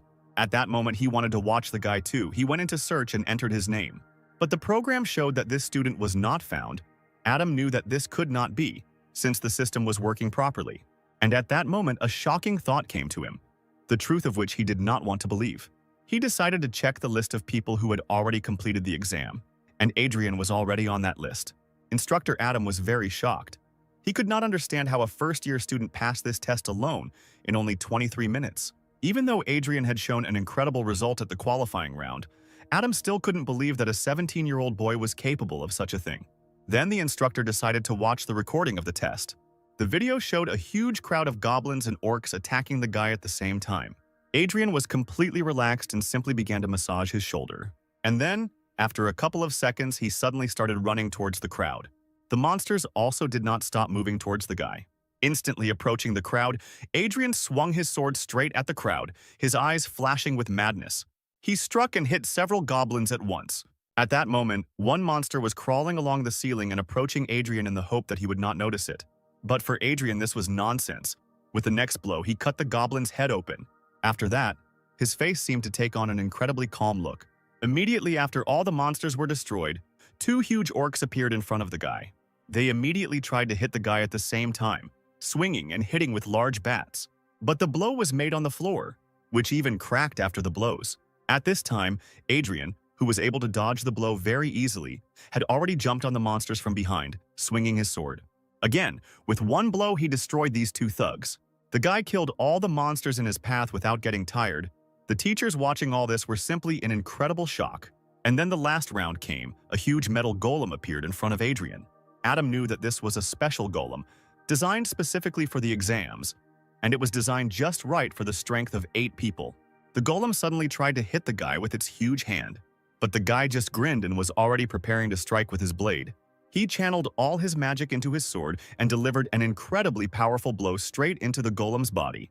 The monster was immediately defeated and began to disappear. At this point, the exam was over for Adrian. Adam realized that first place rightfully went to this guy. After some time, other teams began to emerge from the dungeon, having completed the exam. Some students were depressed and tired, while others emerged from the test with enthusiasm. Roxy had also long since finished her midterm exam dungeon. And so, some time passed, and already in the teacher's room, Chris began to look at the lists of those who had passed. He was shocked when he saw the results. The teacher spoke to Adam, saying that, as expected, Adrian was in first place. The instructor replied that it was indeed obvious. Everyone knew this guy would come in first place, but no one expected him to be able to pass the test so quickly and on his own. Adam said that if Adrian grows up and comes into the industry, Korea could have a title called One Again. Chris asked Adam if he understood for sure that this title was the title of the strongest contractor in the world, to which the instructor answered positively. The instructor came out of his thoughts and said that most likely such thoughts came to his mind because they had not had any geniuses for a long time. After discussing Adrian, Chris said that it was also a big surprise that Roxy came in second.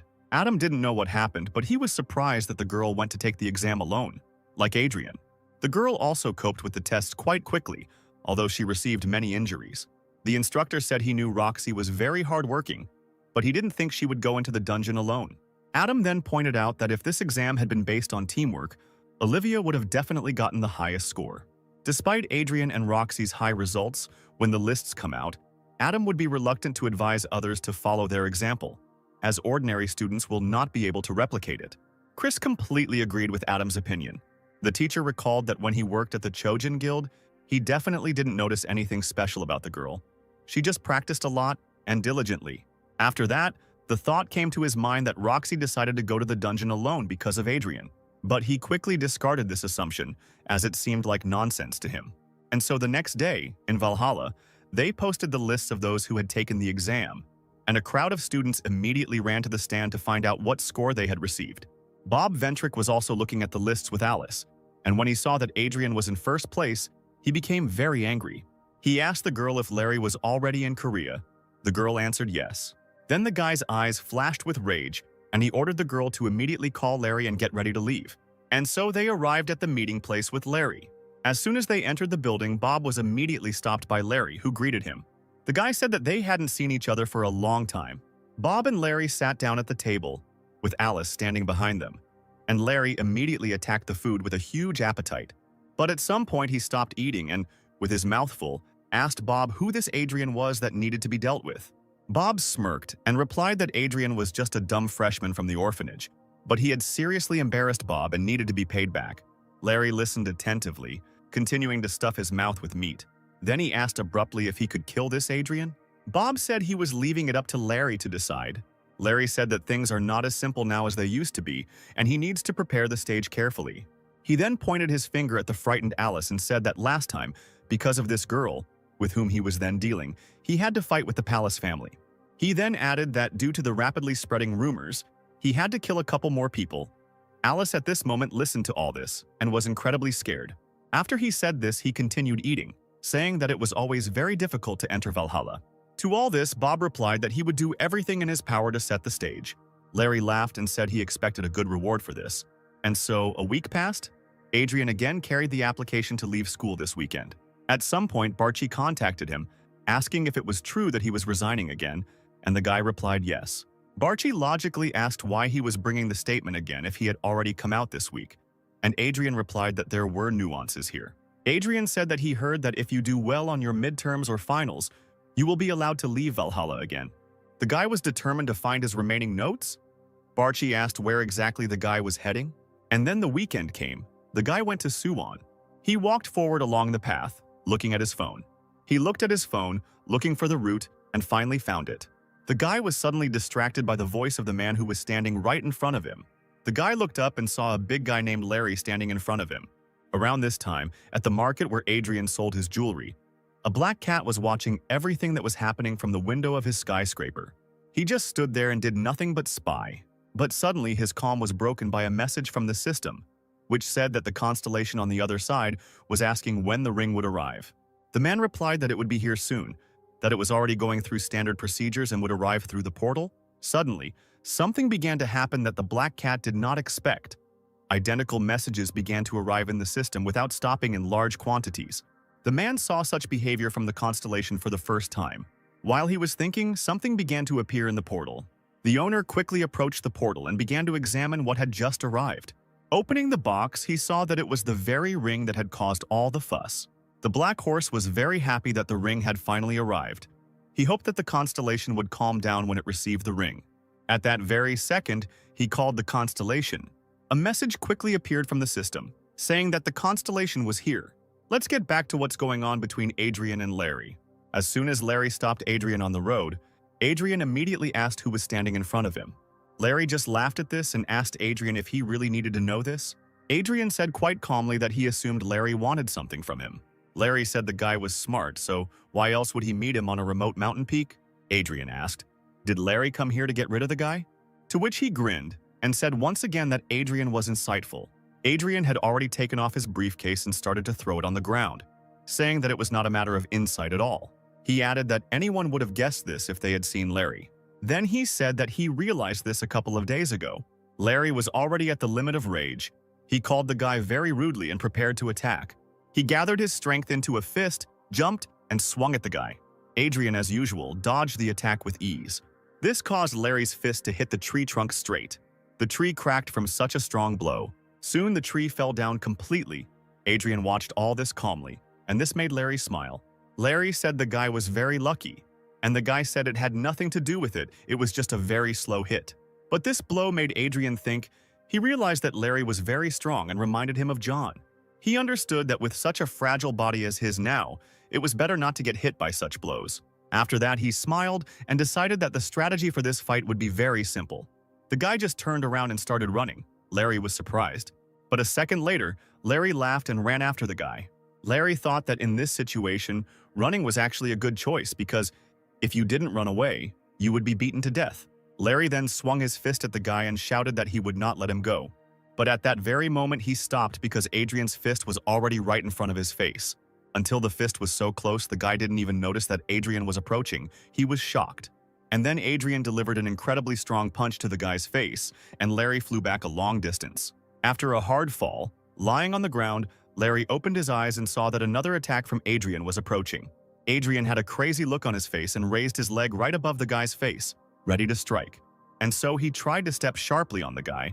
But Larry, although he had not yet recovered from the previous blow, deftly dodged the blow at the last second. The kick was delivered to the ground, exactly where Larry's head had been lying a moment ago. Larry moved from a lying position to a sitting position. He looked at the place where Adrian's foot landed. He was shocked to see that the ground from his impact had formed a hole and cracked. Adrian, mocking Larry, said that Larry was just lucky to dodge it. Larry didn't like these words at all. He started to bare his teeth. Larry stood up, then he asked Adrian what he did.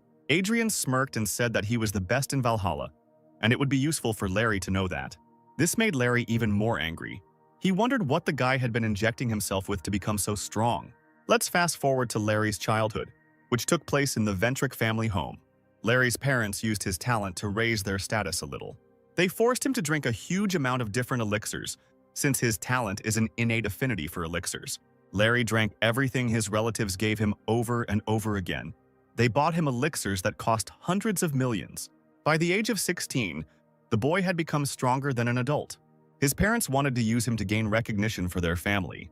But none of them expected that Larry would go against their system because he would not want to spend his whole life under control. And this happened. He dealt cruelly with his own mother. Larry then brutally killed his father. Larry thought that his strength was unrivaled. So why should he worry about his family's recognition? When Kayla learned about this incident, she was furious. But after calming down, she made the right decision for herself. Larry was then banished from the Ventric family. But the guy didn't care about it. He started carrying out orders for murders, and after that, he had good money.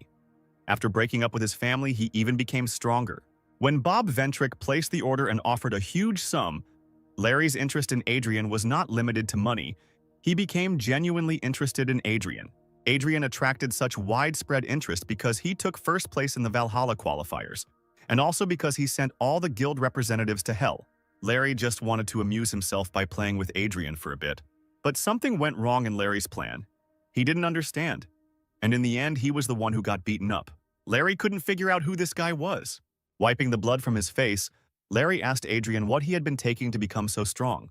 He added that he doubted there were any elixirs that were so cheap that an orphan like Adrian could afford them. To which Adrian simply said the word "what?" Then Adrian laughed really hard at this, which left Larry stunned. After calming down his laughter a little and brushing the tears of laughter from his face, Adrian asked if Larry meant steroids. Then Adrian said that Larry was just a crook who pumped himself full of some crap, which made Larry angry. Larry asked if the guy meant to say that he became so strong without the help of elixirs. Afterwards, Adrian rolled up his sleeves and told Larry that he had become strong through hard training and exercise. Adrian also said that he can compare Larry to John, but he believes that comparing a natural-born strongman and someone like Larry is not worth it. These words made Larry even more angry. He began to shake with rage. Then Larry grabbed the hilt of his blade. Adrian watched this completely calmly. Larry began to pour magic into the blade, and himself, he was already standing in a pose indicating readiness for battle. Adrian was confused by the guy's aura. He wondered if it was really magical power. Larry felt himself getting stronger with every passing second, and his eyes flashed with rage. Before Larry could finish his speech, he raised his head and saw Adrian flying towards him with another blow. Adrian's knee landed squarely on the side of Larry's jaw. This incredibly powerful blow sent Larry flying back quite a distance. Larry would have flown further, but he crashed into a tree with his back, at which time Adrian said that only very stupid people would wait until their opponent was preparing to attack. Without wasting a second, Adrian was already swinging his fist to deliver another punch to the guy's face. Larry didn't have time to dodge, and this strong punch flew straight into his face, from which the tree he had crashed into earlier broke. Adrian grabbed the guy by the hair and lifted him up a little, ignoring Larry's requests, and stopped. Adrian squatted down next to Larry, still holding him by the hair. He said that the guy shouldn't pass out yet, called him an idiot swallowing elixirs. The guy grinned and added that he would have forgiven the offender if he had just wanted to fight him. But Larry said that he wanted to get rid of him. Shaking his fist, Adrian said he wanted to ask something. Larry tried to say something but was instantly cut off by a punch to the face from Adrian, whose face took on a mad look. Let's move to the Valhalla dorms, and more specifically to Bob Ventric's room. Bob sat on his couch thinking that Larry had probably dealt with Adrian by now, a thought that made Bob very happy. He also, knowing Larry's character, was sure that he would not only beat Adrian, but also kill him. But it would still be difficult to clean up after him. It's good that it didn't happen at school. Then Bob, with a joyful smile on his face, called Alice and ordered her to order him a car. And finally, Bob's phone started vibrating. It was Larry calling. Bob was in anticipation of good news. Bob picked up the phone and immediately asked if Larry had dealt with Adrian yet. He heard nothing in response, began to worry and try to call Larry to the phone. But then he heard Larry making terrible wheezing sounds and unable to say anything, which scared Bob. Then he heard a voice that suggested Bob didn't understand what was happening. It turned out that the voice belonged to Adrian. Bob immediately recognized it when he heard it. Then Larry's wheezing could be heard again, to which Adrian said that he would now try to translate what the beaten man was saying. Adrian then mockingly said that Larry was asking for 2 candles to be lit for him if he died. Then Adrian told Bob to wait for him.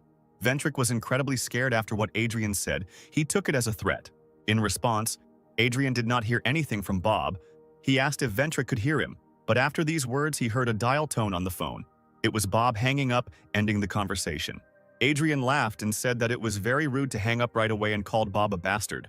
Having finished talking with Ventric, Adrian stood up and began to think about what he should do with this beaten guy.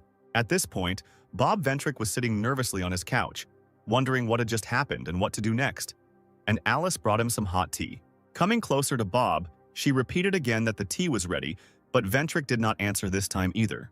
But after repeating her words again, Alice heard Bob start shouting, telling the girl to shut her mouth. The girl listened to Bob, said okay and left. This situation makes Bob even more angry. Bob sat there repeating Adrian's name over and over again, completely confused as to why his plan had failed. He sat and thought about how he couldn't even imagine such an outcome of events. He didn't know what to do next and how to finally deal with Adrian. Bob realized that the guy was behind all this. He began to blame Larry for everything that happened. Then Bob realized that this situation would definitely reach the Ventric family. It was only a matter of time, he was afraid, because everything got out of control that day. But at that very second, a brilliant idea came into his head. He realized that everything might not be so bad yet. Bob figured that since the guy was an orphan from the bottom, there was no way he could contact his family, and they certainly didn't find out anything. But Bob still decided that it would be better to lie low and just keep an eye on Adrian for now. Let's return to Adrian, who was already walking along the forest path, leaving Larry in proud solitude. At that moment, Barchi contacted him and asked if the guy had forgotten his sword, even though it was stupid. Adrian replied that he would post the video when no one would expect it. Barchi listened attentively and decided to ask why he didn't just kill then. Adrian replied that in his past life, 300 years ago, he would have done exactly that. But now it might be a problem, since he was an ordinary student. Barchi suddenly remembered what he wanted to say and said that he was worried about something. He said he was worried specifically about the magic Larry had tried to use. This magic was surprisingly very familiar to Barchi. He told Adrian about it. The guy, of course, asked Barchi about it right away, but he said that if he had released more magic, Barchi would have been able to tell for sure. But he was sure that he was familiar with such magic. Barchi asked Adrian if he felt anything. The guy remembered that 300 years ago, monsters sacrificed cows and dogs to use such black magic, and Barchi responded that Adrian was not very good at judging people by their magic. The guy got angry at this and ordered Barchi to shut up. Then, Adrian suggested that the other side of the blade that guy Larry was talking about was connected to that power. Barchi said that was quite possible. After Adrian and Larry's fight, when Larry was already beaten, Adrian asked who sent the guy to attack him. But Larry couldn't speak because of his broken jaw. He let out a growl. After this, Adrian realized that he had knocked the guy's jaw out, and at this rate he wouldn't get an answer. Then he quickly grabbed Larry by the jaw and put it back in with a deft movement of his hands. Larry then touched his jaw with his hand and realized that he could speak. Adrian repeated his question again. Larry didn't even know if he should answer it. Receiving no answer, Adrian sighed deeply. He squatted down in front of Larry, took his hand and said that he had put his jaw back in so that he would answer his questions. Adrian's eyes flashed with anger again, and he told the guy that silence was clearly not the best solution in this situation. Larry didn't understand what Adrian wanted to do. He asked him in fear why he was holding his fingers. Immediately after this question, Adrian, with a smirk on his face, sharply pulled the guy's hand. Larry started screaming loudly. His finger had just been broken. Adrian told the guy to speak faster before he broke the rest of his fingers. Larry thought about it, grinned, and replied that Bob Ventric hired him. Adrian thought he wondered if Bob had gotten to him last time or not. Then Adrian, saying that the guy didn't look like a Valhalla student, asked more questions about who Larry himself was and where he worked. Larry chuckled, saying that Adrian would certainly not be satisfied with such an answer, but he himself would sooner or later find out the answers to these questions. Quite calmly, Adrian threatened to break Larry's second finger as well. After that, the smile disappeared from Larry's face. He fearfully replied that he was Larry from the first kind of the Ventric family, who carries out orders as a hired hand. Adrian thought he had heard that answer somewhere before, and he asked Larry mockingly if he enjoyed being a mercenary or just a paid hooligan. Larry, without answering this, asked Adrian a counter question, calling him just a lucky guy. Are all people trash in the guy's eyes? Without waiting for an answer, Larry immediately said that the constellation that the first species works with is the other side of the blade. But of course, Larry also has a contract with it. Feeling more confident, Larry said that if he had managed to charge his magic, the outcome of the fight could have been completely different. Adrian laughed and said that if Larry had shut up after answering the questions, the guy would have left him just like that. But Larry believed in himself too much. Adrian grabbed Larry's jaw again, but this time to knock it back, and then he walked away. And so, on his way back home, Adrian was looking for information about this group of mercenaries.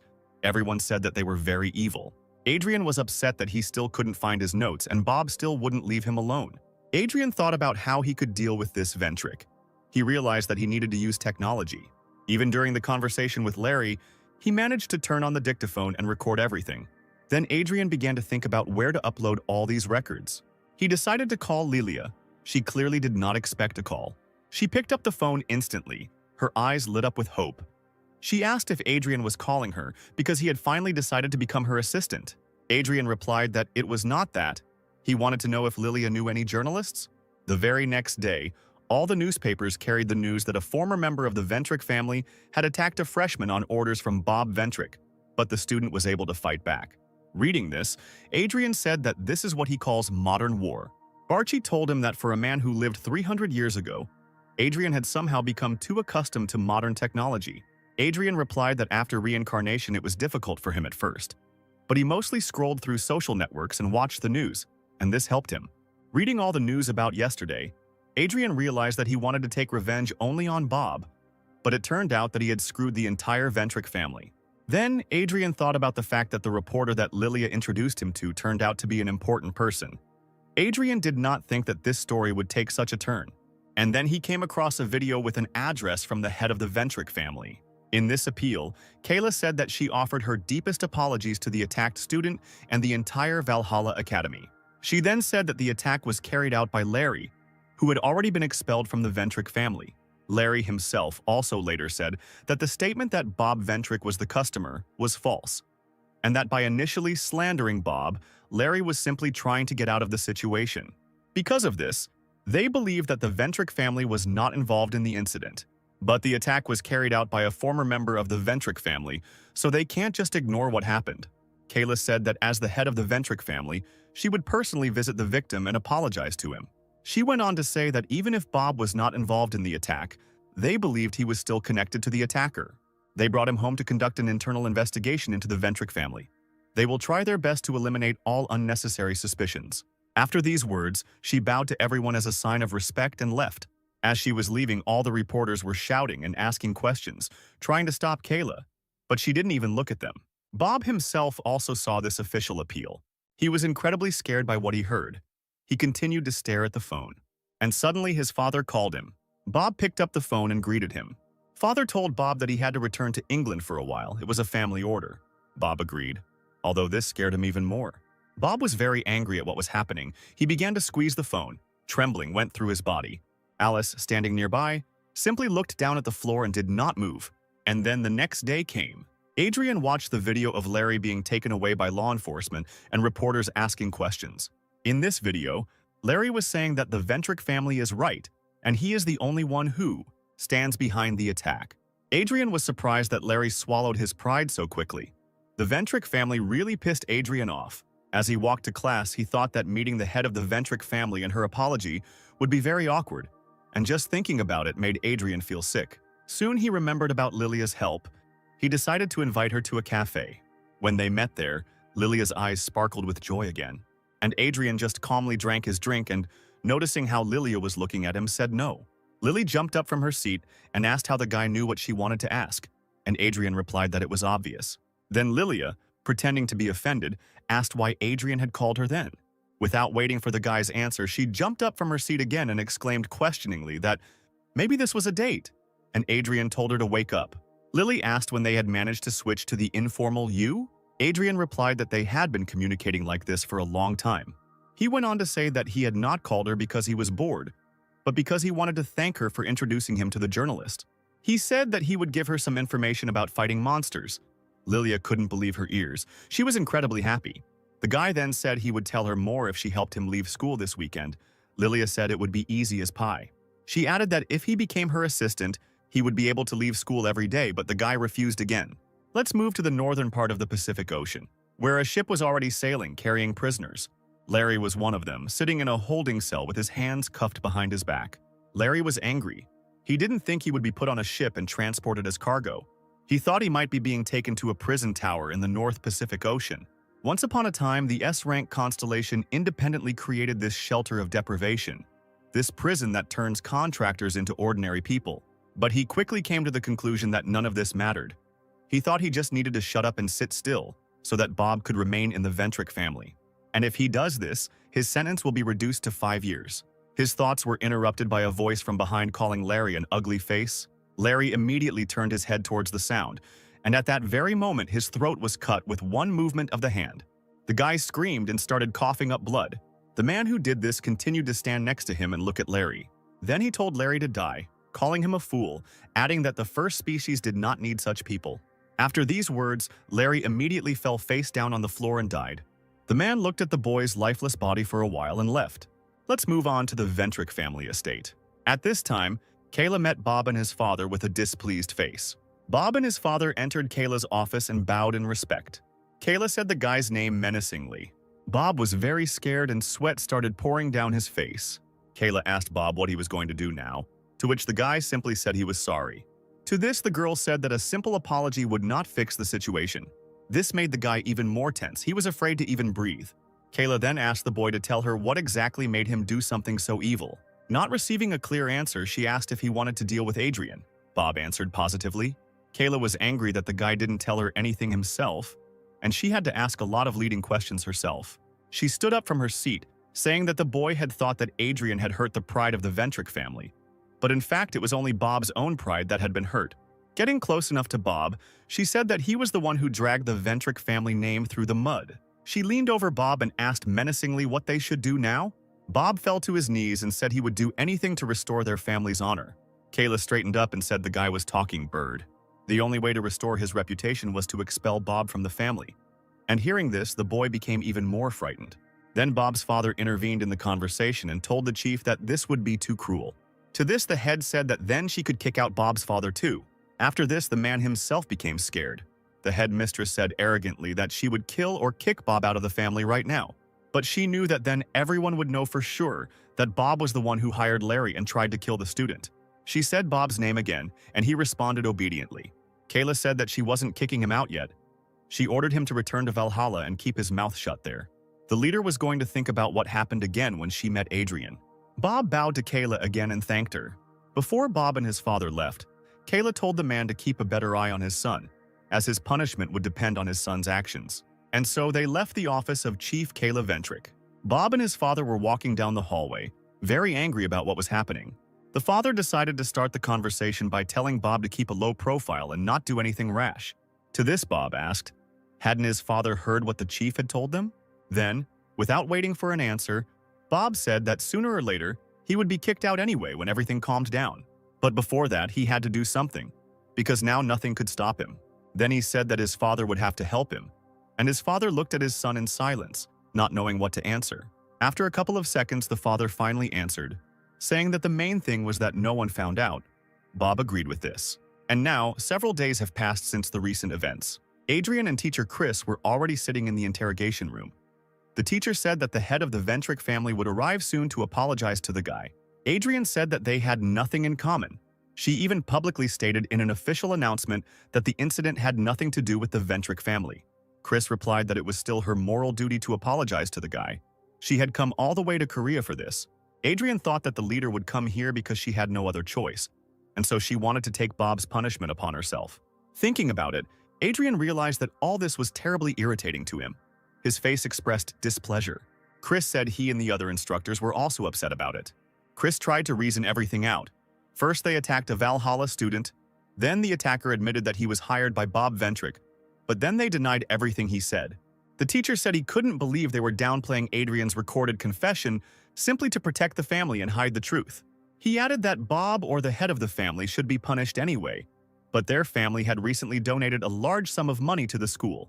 Chris just couldn't believe that Valhalla's budget was made up of donations from large families, and if they gave enough money, the school would most likely turn a blind eye. Adrian was completely calm. He said that if that was the case, then he should talk to the head of the Ventrick family. Chris was very surprised that Adrian had such a calm reaction. And finally, there was a knock on the door. Chris whispered that the boss was here, and he would open the door now to let her in. He stood up, wished the guy a pleasant conversation, and went to the door. The teacher opened the door slightly, and Kayla's haughty grin was already visible through the crack. When the door opened fully, Chris met the lady and bowed to her as a sign of respect. He decided not to detain anyone and left the room, telling them not to hurry. The girl thanked him for his hospitality. And so Chris left, closing the door behind him, and the head of the family was already heading towards Adrian and stood opposite him. She greeted the guy, saying that she was pleased to meet him.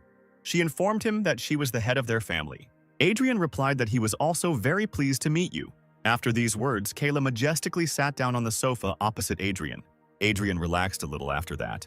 And so she began her speech talking about what happened because of Larry. She bowed her head deeply and apologized profusely to the guy. Adrian said that since Larry had already been banished, everything was fine. Kayla continued by saying that she heard that the Ventric family was giving Adrian a hard time even at school. The boy replied that it was only that one time, so it didn't matter now. Adrian said that he had nothing to say since the official statement from the head said that the incident had nothing to do with their family.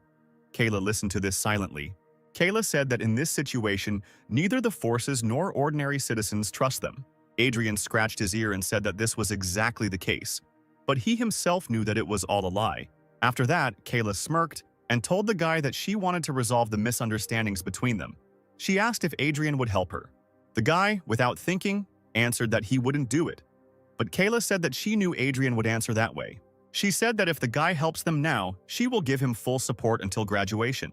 She then added that she could recommend the boy to a guild that the Ventric family sponsored, so they could continue to support him after he graduated. She would also help Adrian become a hunter in Korea so he wouldn't have any difficulties. Adrian smirked as he listened to this. Adrian, after waiting for Kayla to finish her speech, mockingly said that no one expected that she would try so hard to drag him out. He assumed that the leader was in despair. Kayla, hearing this, was no longer so friendly. Her face changed dramatically. The guy then went on to say that it really pissed him off that Kayla and the entire Ventric family were pretending like nothing had happened. So why would the guy play along? Adrian then added that he didn't want a reward. His only wish was to see the Ventric family live with the shame that Bob caused. These words made Kayla incredibly angry. Her face took on a furious look. She called the guy trash. The magic of the head of the family began to come out so strongly that her hair even stood up. She asked if the guy even knew who he was talking to now. Adrian chuckled and said that apparently the girl had finally decided to show her true face, and it must have been difficult for her to contain it. Kayla was not going to calm down.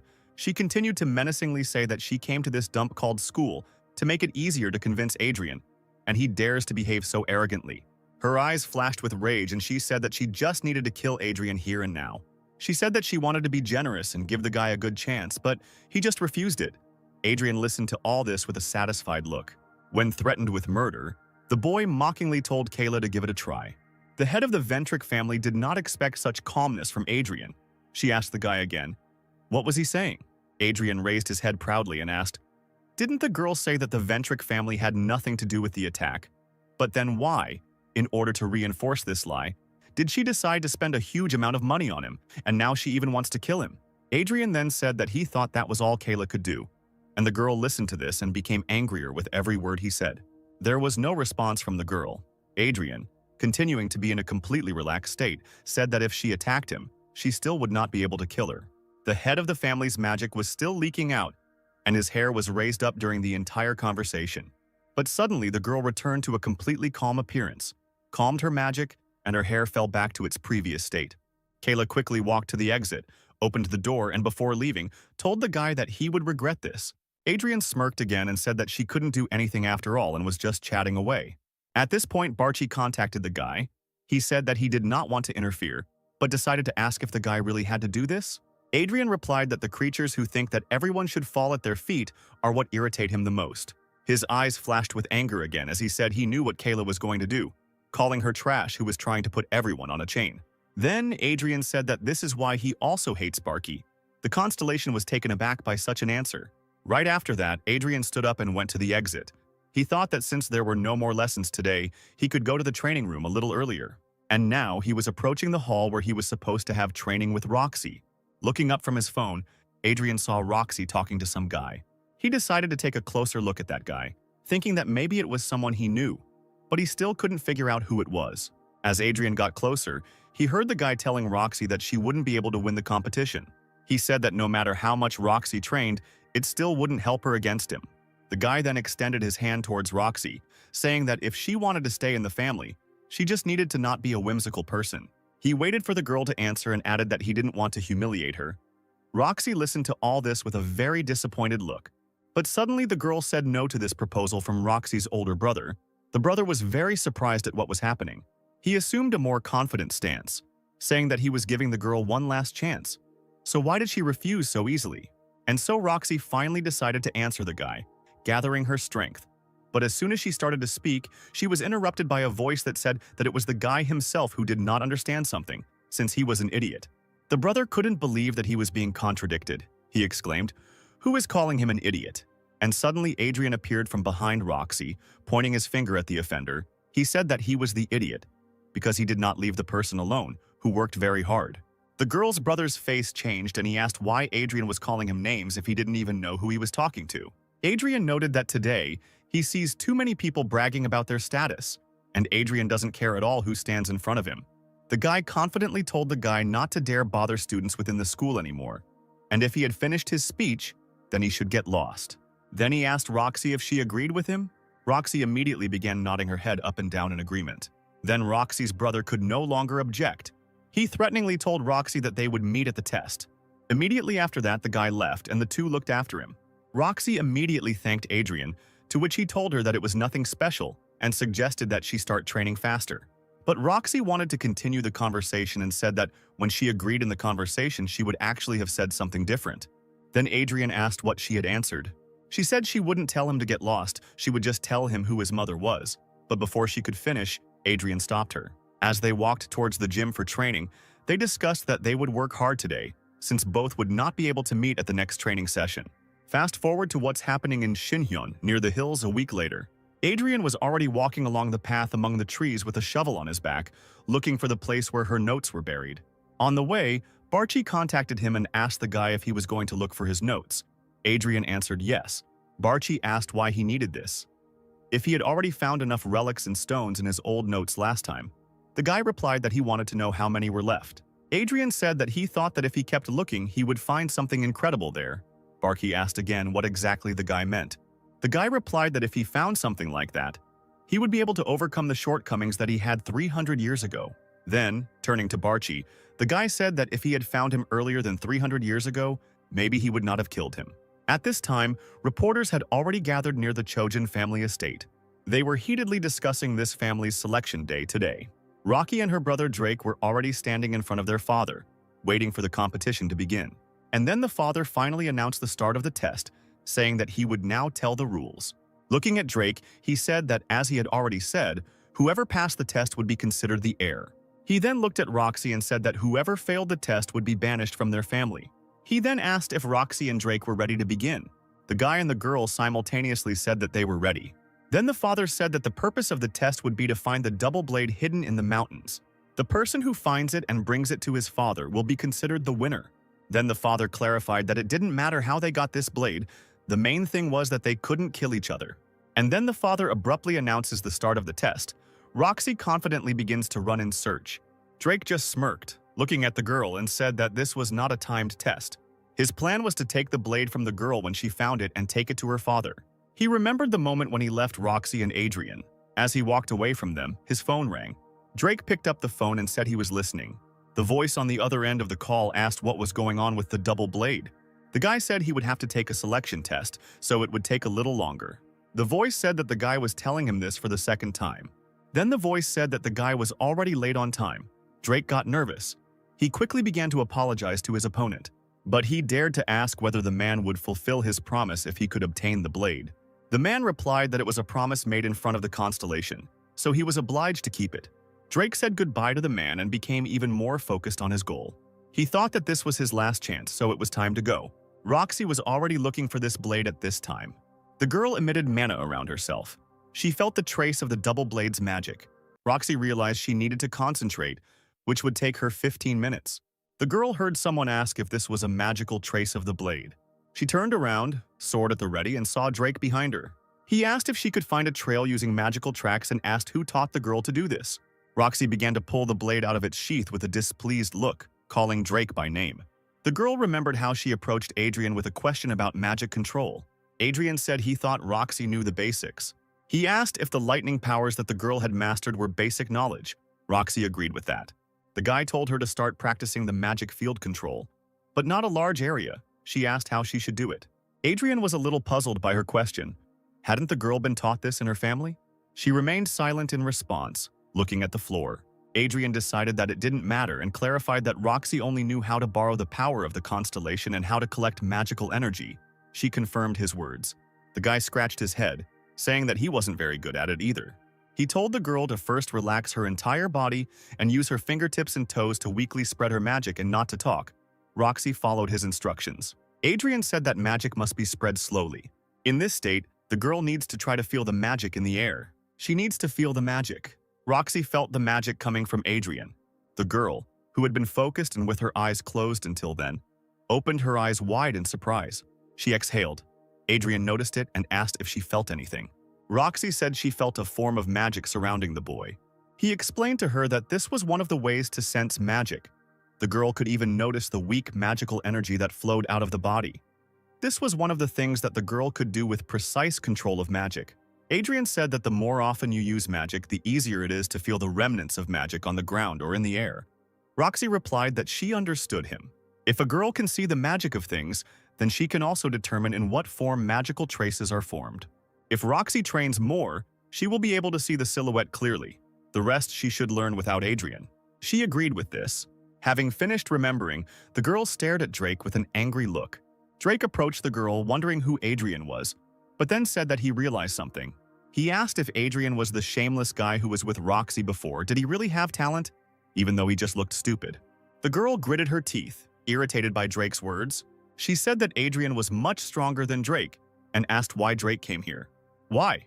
Drake repeated after her with a grin, drawing his sword from its sheath. His sword sparkled with purple light. The guy crossed his sword with Roxy's sword, ready to strike, saying that's why he was here. His eyes widened, not expecting this. Roxy pushed him away with her sword. Drake flew back a short distance, tearing the blade of his sword away from the girl's blade. The guy was confused. He didn't understand when Roxy had become so strong. Adrian concentrated on his fingers. He stood, focused on the magic, the blue light around him. Adrian was slightly surprised that he didn't find what he was looking for. He has so many hiding places, and in Valhalla there is only one. At a distance from him, something on the ground began to glow with a blue magical light. Adrian chuckled with pleasure, rejoicing to himself that he had found another hiding place. The guy shifted his gaze, paying attention to something. He heard something among the trees. A giant flash appeared in the distance in the forest. Roxy continued to fight Drake at this time. Drake lunged at her. The girl once again swung at the guy. Their swords clashed blades. Drake stared at the trembling blade of the sword in his hands, dismayed. He asked the girl with a grin if she was learning to be a wild boar at the academy. Drake saw that she had become physically stronger. Roxy told Drake to give up the double blade. The guy asked her if she was crazy. He rushed at the girl, declaring that an illegitimate child like her did not deserve this. Roxy stood with her sword at the ready. Her sword glowed blue. The guy was rushing with a sword towards the girl, who had already swung her sword in response to his attack. Roxy turned the sword. She dealt a powerful blow to the guy with her sword. The girl waited for the moment when he dropped his sword. Roxy slashed the hilt of her sword at Drake. The guy exhaled from the blow. He fell on his back to the ground, along with his sword. The girl exhaled, changing the position of her sword. She didn't think she would be able to land even one blow on Drake, but in the end, the girl was able to defeat him. Roxy moved to pick up the fallen double blade from the ground. Drake asked the girl if she really believed that he could defeat him by catching her off guard. The boy rose from the ground, surrounded by magic, holding his sword in his hands. He clarified that he had already said this before. Drake thought that Roxy's strength was ridiculous. She couldn't defeat someone who signed a contract with a constellation. The guy got hit because he was caught off guard. Now he was going to kill the girl. Roxy noticed the magic surrounding Drake's sword and asked if he was a villain. The girl asked him why. The guy threw his sword over his shoulder and asked why she asked. Drake asked her why and swung his sword at the girl. Roxy drew her sword from its sheath. She swung her sword at the guy, but he dodged it in time. The girl's eyes widened in surprise. The guy pushed her away with all his might a short distance, his sword glowing purple. The girl gasped and fell to the ground. Drake asked her mockingly if she was going to get up. He said it would be better if she didn't do it. Roxy looked at the bottom of her shirt. There was a large dark stain on her stomach, clearly left behind by the blow. She tried to get up with a groan. The guy told her that if she didn't move, she wouldn't die. Roxy asked him when he talked about the contract, if that meant the guy had made a contract with the evil constellation. Drake explained that since he was the leader of the Jinsa Guild, he had signed a contract with a high-ranking constellation to save face. But for now, the guy was on the side of the betrayed. The girl had heard of the devotees before, the third most dangerous group in the world. She asked why he had made a contract with one of the devoted constellations, but the girl did not understand. Roxy wondered if the benefits of joining them were better, if they were better than enjoying life. Drake asked her if she was really interested and told her to listen carefully. He was attracted by the incredible strength and power, and the deviation in the need for feelings. The girl repeated after him, not understanding.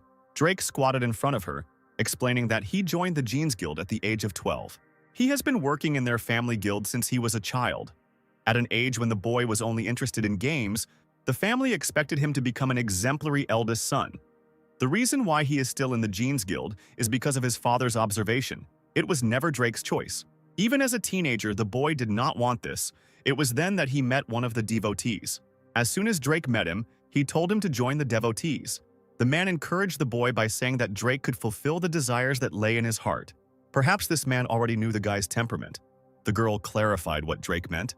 Drake was referring to his disgust for humans. But he couldn't just join the betrayed.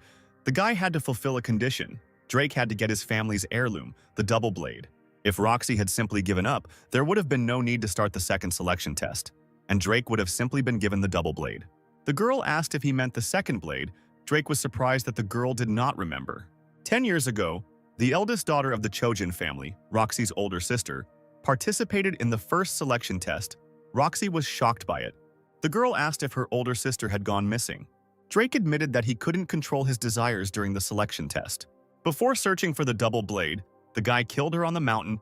Roxy froze after hearing such horrific information. After all, Drake failed to find the double blade back then, suffered a horrific injury and failed the test. If not for that, he might have joined the betrayed 10 years ago. His father somehow found Roxy's sister and hospitalized her in a feeble attempt to save her. Drake left his sister there, hoping she would disappear. Roxy asked where her older sister was now. Drake asked if she wanted to look for her. He stated that Roxy would be better off disappearing. Roxy's mother once fainted because she saw her daughter's face in Roxy's face. Roxy, hearing this, looked at Drake with a very angry look. Now Drake knew where the double blade was, so he decided to chop the girl down with a sword, mockingly asking her to say hello to her sister. The blade was already approaching Roxy's neck. Something happened, something that puzzled Drake. Drake's blade was stopped by Adrian with the sheath of his sword, thus saving the girl. Adrian asked what Drake was doing. He replied that it was a family matter and asked Adrian not to interfere. Adrian asked what kind of crazy family this was that would put a knife to their sister's neck. He pushed Drake away from himself and Roxy with force. Drake collided back into a tree from the impact. Roxy looked at what was happening with a tired look. She called out Adrian's name. When the guy turned to her, the girl asked why he came here. Adrian looked at her. He thought that he came here for his hiding places, and one of them was located just in this direction. The girl held the wound on her stomach. Adrian glanced at the spectacle. He turned away and said that he simply had business in that direction, and advised the girl to step away and gather some magic to heal the wound. Roxy agreed with his proposal. Drake wondered from his position who Adrian was that appeared so suddenly, and asked if Adrian was the student Drake met in Valhalla. Drake stood up and repeated that it was a family matter. He shouted that Hadrian must die and rushed towards him, deciding to stab him with his sword. Purple magic sparkled around his sword. Adrian stopped Drake's sword with his hand. Drake hesitated but struck again. Adrian dodged the sword strike, confusing Drake. The boy turned his sword with the hilt forward. He hit Drake with the hilt, telling him not to aim at a guy who was standing still. Drake should think that such a guy might dodge. Blood began to squirt out of Drake's mouth. He began to fall to the ground, and Adrian pounced on him from above, attacking with his sheathed sword. Drake was surprised that his opponent was prepared for his attack. He was stabbed in the stomach with a sword again. Adrian's blow was so powerful that the ground beneath Drake's body cracked. The guy remained lying on the ground with his mouth open. Adrian raised his sword, stopping his attack on Drake. He turned to the girl, asking her how she was feeling. The guy asked if Roxy was able to walk. She was not sure and decided to try. A purple glow appeared on Adrian's cheek from the direction of the fallen Drake. He and the girl looked towards what they thought was the defeated boy, whose body was radiating purple dark magic. Barchi said that it was sword magic. Adrian knew this, and assumed that Drake was also a villain. Drake stamped his foot. He stood up from the ground, holding his sword in his hand, purple magic visible around him. Drake called Hadrian just a newcomer to Valhalla. He leapt high towards Adrian, swinging his blade, asking if he thought he could defeat the guild leader. Adrian parried his opponent's attack with his sword. Drake noticed with irritation that despite the fact that he had hit the guy with magic, he hadn't even moved from his spot. Adrian asked Drake again about the guild leader. He pushed Drake away again, asking if he really believed that being a leader would help him. The guild leader groaned from the strong blow and glared at Adrian with hatred. Drake couldn't believe that a 17-year-old boy could have such strength. He managed to block all his attacks and even counterattack. Drake realized he had no choice but to use it. It has a lot of side effects, but if the guy gets hit again, it's all over for him. He held the purple pass stone in his hands. With the help of the stone, Drake will be able to make a virtual contract with the constellation, so he bites the stone. Adrian stared at the boy in front of him in confusion. Drake chuckled, after which he laughed, spreading his arms out to the side, purple and black magic surrounding him.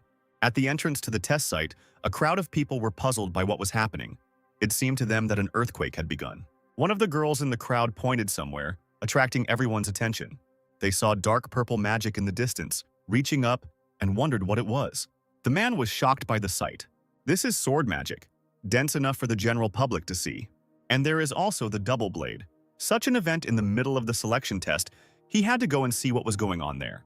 Adrian looked at the guy in front of him, enveloped in the magic of the sword. He said he watched what Drake was doing, but he ended up just amplifying the magic. Drake stated that Adrian was too stupid to understand this. The magic boost was just an additional effect. This is part of the power he received through a temporary contract with the constellation.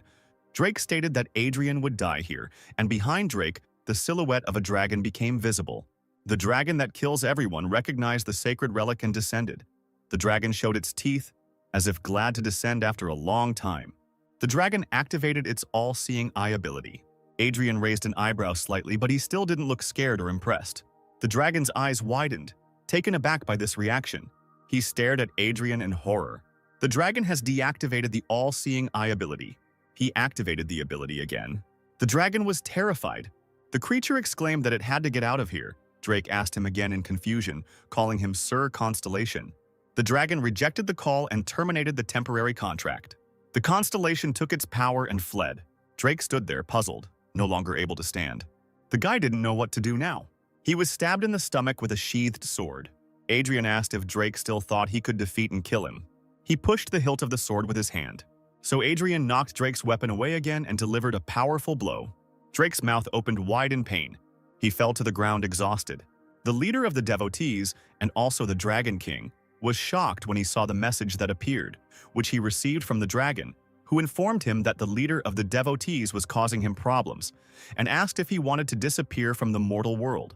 The man asked the dragon for forgiveness. The leader of the devoted hit his forehead on the floor in an apology. The dragon advised him not to distribute any more artificial relics in the future. The man hit his forehead on the floor again, saying that he understood everything, and the dragon told the leader to behave well. The leader of the devotees stood in place, his forehead pressed to the floor. The dragon's messages disappeared. The man began to rise from the floor. He did not understand what had made the constellation so furious. The leader realized that the guy he gave the relic to had done something wrong. The man got up from the floor. The leader asked the constellation what had happened, but received no answer. He decided to find out what happened. The windows of the Valhalla dormitory glowed at night. Adrian opened the door to his room. He exhaled as he entered the room and took the backpack off his back. The guy put his hand in his backpack, looking for something. Adrian smiled, rejoicing that he had finally gotten what he wanted. He took out the divine arts that looked like a book. Barchi asked him about the divine arts. Adrian said that this was the main reason why he was looking for the caches. Divine arts is a breathing technique that can raise a person's magical power to a very high level. Constellation asked if there was a difference from the breathing technique that Adrian used before reincarnation. Adrian said that his early breathing technique was complete garbage when the guy was a nobody. He just bought it at the market, mastered it, and used it until the very end. Barkey said that he understood it. Adrian continued to think to himself that when he found this divine art 300 years ago, the boy couldn't change his breathing technique since it was already ingrained in his body. When he fought with Barchi, he suffered greatly. Due to his poor breathing technique, he ran out of magic power. But Adrian can start all over again with this new body, so he discovered the divine arts. He was going to stop training his body for a while to study the divine arts. Barchi reminded the guy about the situation earlier and said that Adrian left Roxy injured along with Drake. Adrian explained that he heard someone approaching, so he left them there. He thought that the guy and girl were capable of dealing with it themselves. Adrian remembered standing in front of the boy who had fallen to the ground. Drake's body lay on the ground, face down. Barchi asked if Adrian killed him. The guy thought to himself that he couldn't kill Drake. He had already been involved in another incident in Valhalla, so if he was involved in another one, he would be in trouble. There were some tiny traces of magic left on Drake, which meant he would survive. Adrian asked if Roxy could stand up. She said she could. The guy wanted to say something else, but he heard the sounds of someone approaching. Adrian thought it might be Roxy's family, and their proximity would make it more difficult to find the hiding places. He turned to Roxy. Adrian said that most likely her family was coming to the scene and told the girl to sit and wait. He needed to do something, so he was already leaving. The guy asked her to tell the family that it was Roxy who beat Drake. Adrian, putting up the hood of his sweatshirt, said that he had used too much force, which was why Drake was unconscious, and said goodbye. Roxy said she understood and said goodbye too.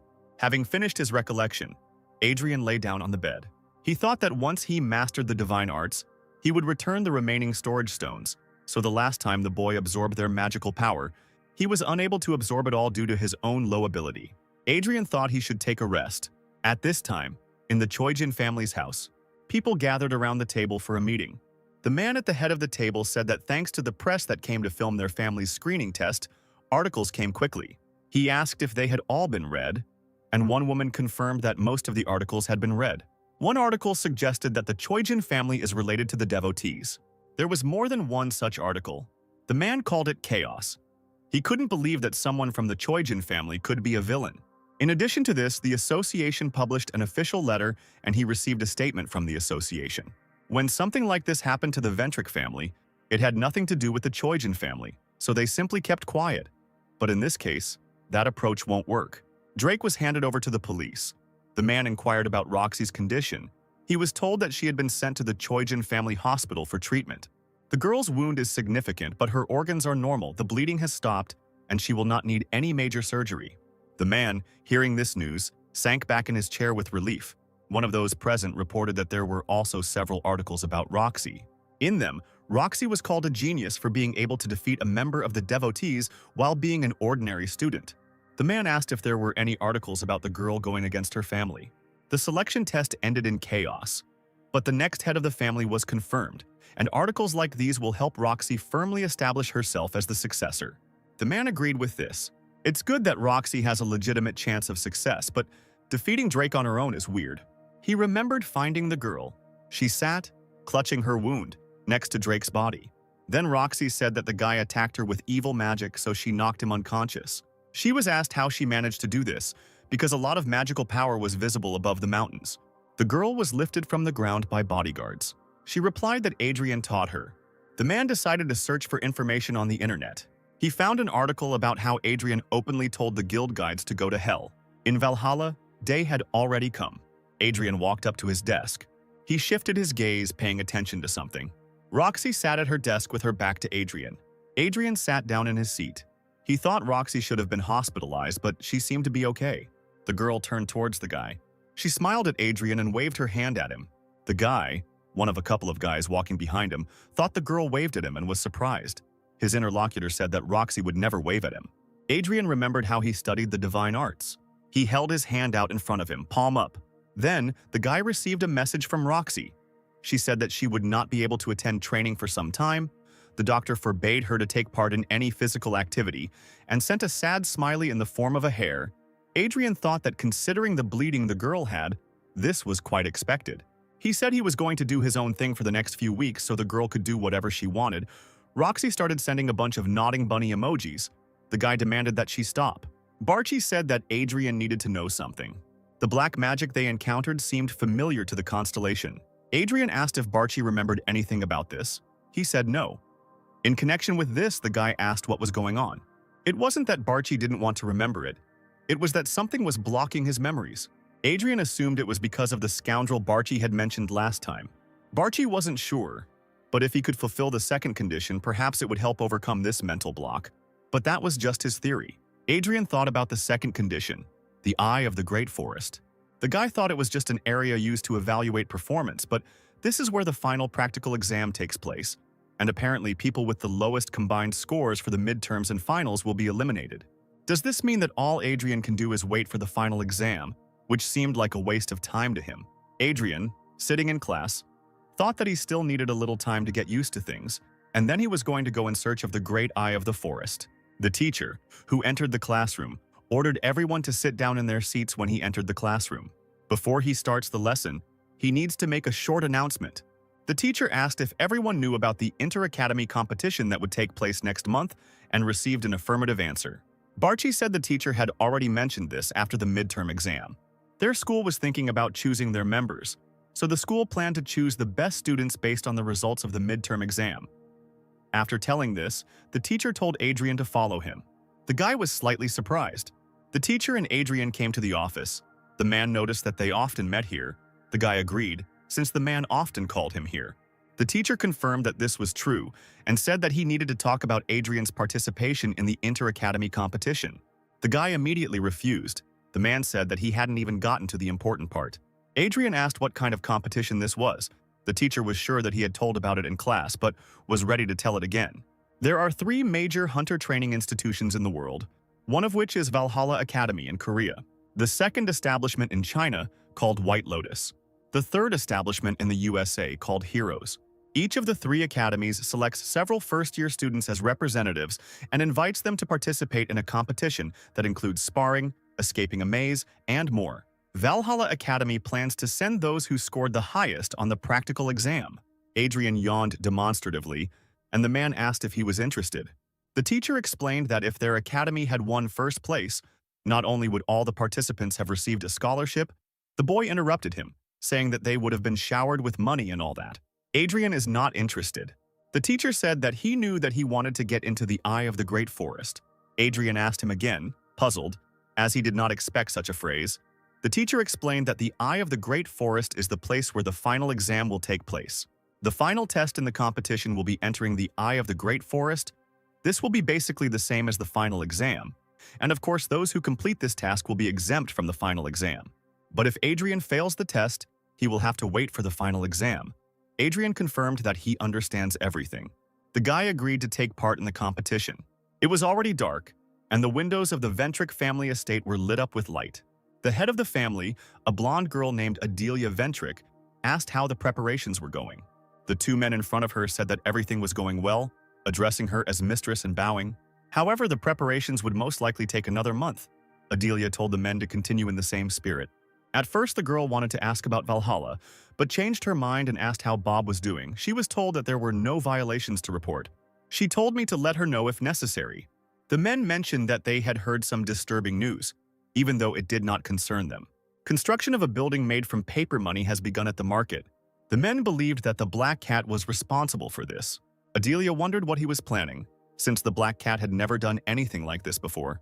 A message window lit up in front of her, the constellation ordering her to speak in more detail. The girl was surprised by the message she received. Market, Area 7. Banknotes were loaded using a crane. The Black Cat stood in front of the window, watching what was happening. He said that they are ready to do whatever the constellation tells them to do. But what is the purpose of building a building out of paper money? The brunette and red-eyed girl called it a gift for someone with a smile. The constellation was asked why it was ordering a building to be built from banknotes, to which it was told that the two-faced ruler was saying that it was a gift. The Black Cat wondered who this gift was for. He received a message.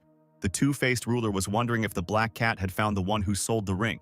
The Black Cat said that he didn't find it. All the seller told him was the main features of the face and the voice. But since the customer's contact information was recorded that day, they searched through all available records to find him. The constellation told the Black Cat to hurry. The teacher sat in the Valhalla Teacher's Lounge. He scratched his head thoughtfully, looking at the screen of his laptop. The senior instructor, Adam, approached him, put his hand on the teacher's shoulder, and asked if he had selected all the participants for the competition. The teacher confirmed that everything was ready. Adam asked to see the list of participants. Except for one participant, all of them are from the teacher's class. Adam noticed Adrian's name on the list and said it was surprising that the guy was participating. The teacher said that Adrian didn't agree at first. But once the man said that the competition would take place in the eye of the great forest, the boy suddenly changed his mind and decided to take part. Adam thought this was strange, since most people would hesitate to hear this, and the teacher asked if he was sure. The instructor suggested that Adrian simply didn't know what the eye of the great forest was, since the boy slept during the lessons during the explanations. Adam thought to himself that it looked like Adrian was attending the academy for ulterior motives. He asked if he could gather the students and conduct the training himself. The teacher agreed and said that he would change their schedule to accommodate the training. Adam left, wishing him luck, for which the man thanked him. A few days later, the students on the list gathered in the small hall of Valhalla, sitting on chairs, waiting. Among those present was John Davis. Olivia Yoshin was also present. Roxy looked around. There was also a student wearing glasses. Adrian sat with his hands in his pants pockets. Adam walked into the classroom holding a folder. He asked if everyone was there and concluded from the number of students that they were. The instructor was glad to meet those present. He was sure that the students had already seen him during the midterm exams, but still considered it necessary to introduce himself. The reason the students are gathered here is because of the inter-academy competition that will be taking place soon. So Adam will be talking about the training that the students will have to go through today. They will need to complete 3 tasks. The first task is a duel between students. It will be similar to the entrance exam that the guys have already taken before. The second task is a team battle. 5 academy members in a team compete against a team from another academy.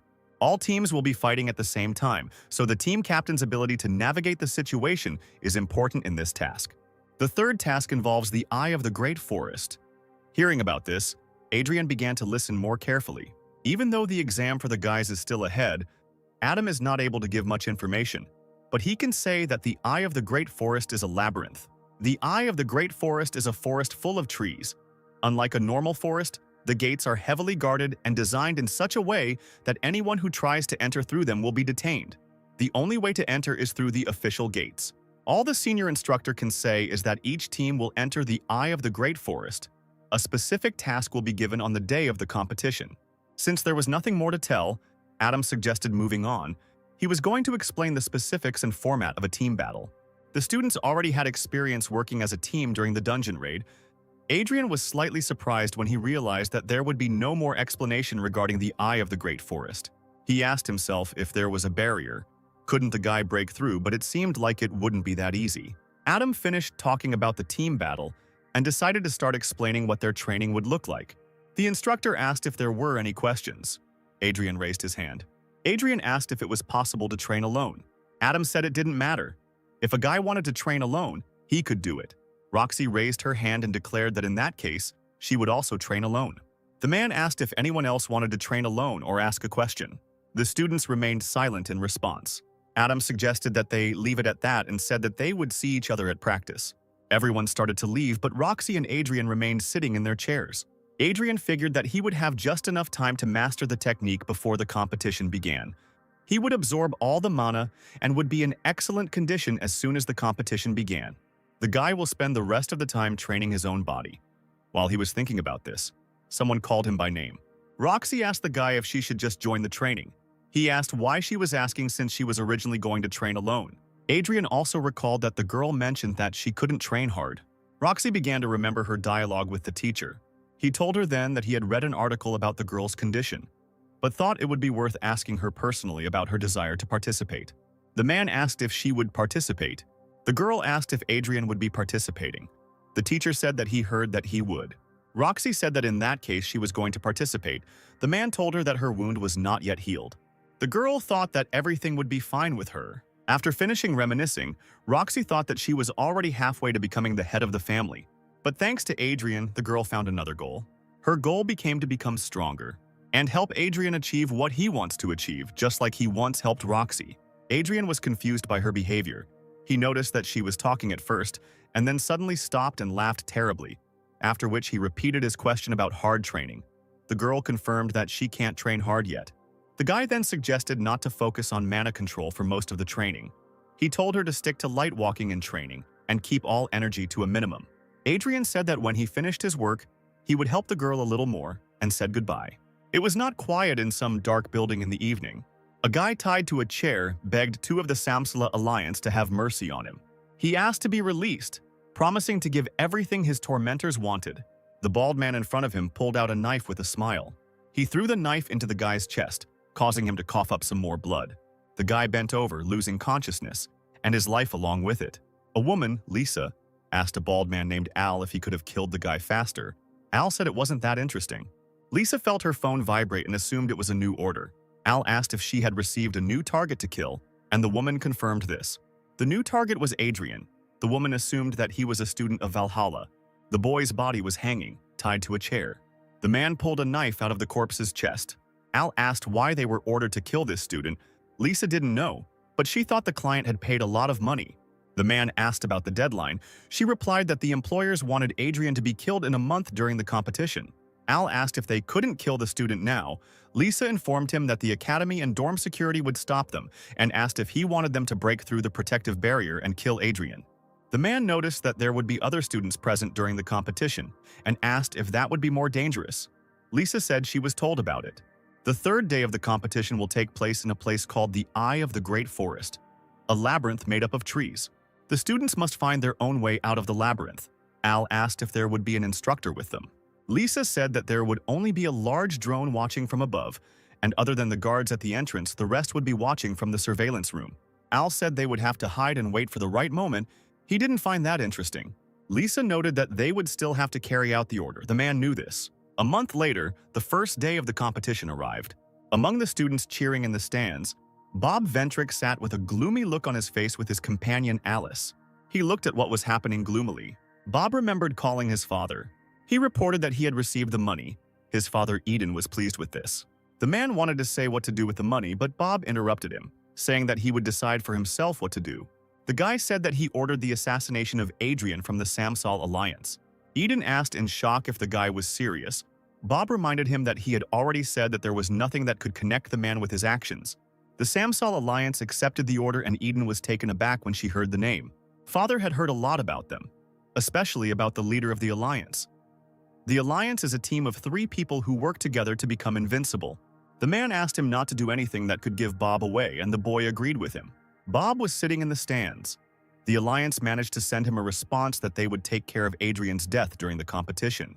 The guy thought that there was no need for him to stay here. He told Alice that they were leaving here. The man who approached the microphone greeted the students and everyone who came. He introduced himself as the chairman of Valhalla Academy. The chairman said that it was worth introducing the participants of the competition. The first participant is White Lotus Academy from China. Next, Academy Heroes from USA. The man was about to introduce the final participant. The final participant, Valhalla Academy from Korea. The competition will last 3 days. Today, the first stage will take place, a duel between students. The chairman ordered the representatives of the academies to return to their places and wait until they were called. Adam watched what was happening from above. It was difficult to guess his emotion from his gaze. The instructor heard his name being called. Jack Rover, the senior instructor at the Hero Academy, approached him, saying that they hadn't seen each other for a long time. Adam confirmed this by calling Jack third place, who asked not to call him that.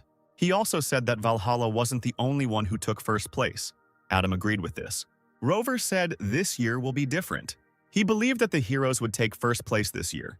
Adam asked why he was sure of this. Jack told him about the new contractor and asked if his interlocutor knew him. He confirmed it. The same guy they call the Destroyer, Logan. Jack reported that Logan's son is studying at Hero Academy. In addition, the son of the Destroyer came to the competition.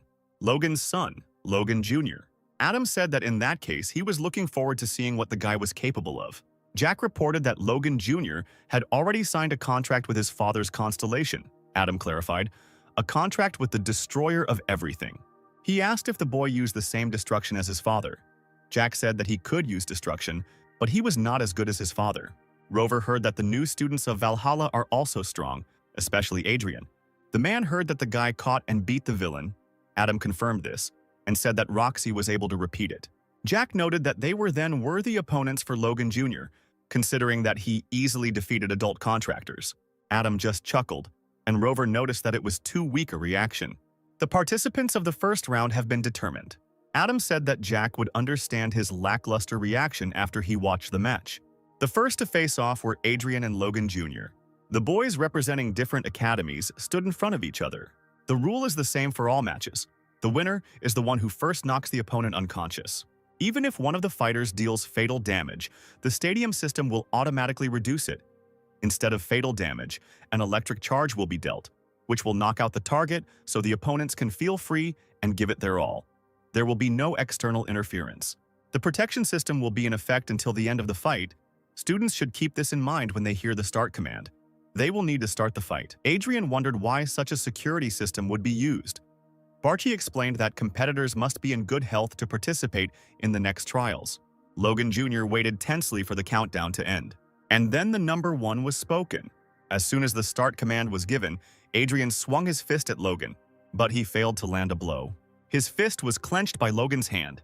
He asked if Adrian was really so confident in his strength. Logan held the guy's fist, preventing him from striking. Adrian said he didn't think so, and he still had a long way to go. Logan noticed that the guy was more modest than he thought. Adrian said modesty isn't as important as the fact that he's still growing in skills. The guy asked how long Logan was going to block his punches. Adrian grabbed Logan's fist, lifting him off the ground. He swung his other hand, clenching it into a fist. Adrian delivered a powerful blow to his opponent's chest. Logan fell to his knees, noticing how hard the blow was. Adrian said that his opponent was stronger than he expected. He thought that Logan would pass out after the first blow. Both instructors watched what was happening. Adam noted that Logan was really strong since he withstood Adrian's blow. Jack watched the fight in shock. Rover had already seen Adrian perform at the inauguration ceremony. But the guy wasn't that strong back then. Jack thought that this was not the end. Logan hasn't used destruction yet. Golden magic appeared in the boy's hand. He tried to hit Adrian in the head, but he dodged. Logan's hand only tore away the ends of his hair, but golden light still emanated from it. Adrian's eyes widened. He kicked his opponent away, asking what he was doing. Adrian touched his hair where Logan had chopped it off, and he noticed that if his opponent had aimed better, he would have hit him. Logan exhaled, shocked that Adrian had only hit him twice, and Logan already felt like he was about to faint. He thought that if he couldn't hit with destruction, there was no point in using it. The guy thought about the solution. He had another way. Logan touched the floor with his palms, glowing yellow as it began to crack. The cracks increased in size and length. Adrian asked calmly why his opponent was destroying the floor. Logan stared at him. Pieces of the floor rose up, causing Adrian to be surprised. The debris began to block Logan's view, and he reasoned that Adrian wouldn't be able to dodge the attacks if he couldn't see them. Logan was going to attack from a blind spot. Adrian noticed an enemy sneaking up on him. Logan stared at him in shock, realizing he had been noticed. He touched the floor with his hand again, thinking it was too late. One of the fragments hit Logan in the face. Adrian asked if Logan was serious about hiding behind the rubble. Wouldn't it be easier to attack directly since he uses magic? Adrian hit the guy hard on the nose. Logan fell to the floor unconscious. The first round is over. Adrian from Valhalla Academy has won. Jack's mouth dropped open in shock at this, and Adam explained that this was why he had acted so calmly. He called Adrian a monster. In the next round against the White Lotus disciple, the guy also emerged victorious. He also defeated a student from the Heroes. In the final round, Adrian had to fight Roxy. The girl noted out loud that they had reached the final round, but both of them were Valhalla students, so it seemed like their academy's victory was guaranteed. There is no reason for this round to be held other than to determine the ranking. The winner would receive a scholarship, but the girl didn't care, so she asked if she should concede the victory. Adrian said that he didn't care who won either, but told her not to give in. Since they were here, it would be remiss not to show off her skills. The guy wanted to know how much better Roxy had become. Adrian asked the girl to attack with all her strength and said that he would take her injury into account. Roxy understood him. She took out her blade and assumed a fighting stance. Adrian swung his fist with a smile. The chairman watched what was happening in the arena in shock. Jack grabbed his head. Even instructor Adam looked surprised. The students representing Valhalla were also shocked. Roxy was lying on the floor. There were a lot of cracks around her, and her blade was lying next to her. Adrian was standing with his fist outstretched, and was clearly to blame for the girl's current state. The final round was declared over, and Adrian, a student of Valhalla Academy, was declared the winner. Barchi noted that this was quite ruthless of Adrian, since he said that he would take the girl's injury into account. Adrian said that he really restrained himself since he did not hit her in the stomach. It was his improvisation. Roxy's blade was trajectorying towards the guy's stomach, so he punched the weapon. Adrian had definitely gotten stronger. His mana pool was increasing. He could now hold a little mana. The guy looked at the girl lying face down on the floor. He noticed that Roxy had also become stronger. It was already dark, but the windows of Valhalla Academy were still lit. Adam called the disciples great. He asked if everything was okay with them after the test, and the students unanimously confirmed that they were feeling well. The instructor said that thanks to the protection system, they were not harmed, but just in case it was better to go to the infirmary and get examined. He decided to tell them about tomorrow. Adrian thought it was a waste of time. He didn't understand why he had to wait another day to get to the eye of the great forest. Adam finished telling his story and told his disciples to go and rest. The instructor walked down the dark corridor. Someone called out to him, attracting his attention. It was Adrian who caught up with the man. Adam asked what he wanted. The guy wanted to say something about tomorrow's battle. Adrian asked if he could finish the test early so he could move on to the next task. Adam asked if he meant the eye of the great forest. The instructor said that this had never happened before, and he needed to look it up in the rules. There are 2 rules. Only 1 challenge is allowed each day, but there are exceptions. If the test ends quickly, the student may move on to the next test at the discretion of the teacher. If the test location is not ready or the student is in an unsuitable condition, he is given time to prepare for the test. Adrian noticed the point about instructor discretion and asked what the instructor thought about it. The guy asked if he could move on to the next challenge. Adam said that if Adrian finished the test early and went into the teacher's room, he would allow the student to start the next test. Adrian said that he understood the instructor and said goodbye. Adam wished him good night in return. Barchi asked the boy if he was going to complete the test with the eye of the great forest tomorrow. Adrian confirmed this and was glad that he knew about this test in advance. Barchi understood this. Constellation assumed that Adrian wanted to attract the attention of students from other academies. Adrian called him a fool. Barchi said it was a misunderstanding. Adrian decided that he had to complete the test anyway. The next day came and everyone was back in the fighting arena. The chairman again greeted everyone present and was about to explain the rules of the second test. Today they have a team competition. 5 representatives from each academy will compete together. The test will take place in the mountains, so the audience will watch the events through holographic screens. The image will be transmitted to the screens using special drones. The Valhalla team was warming up. Olivia asked where Adrian was. The competition was about to start.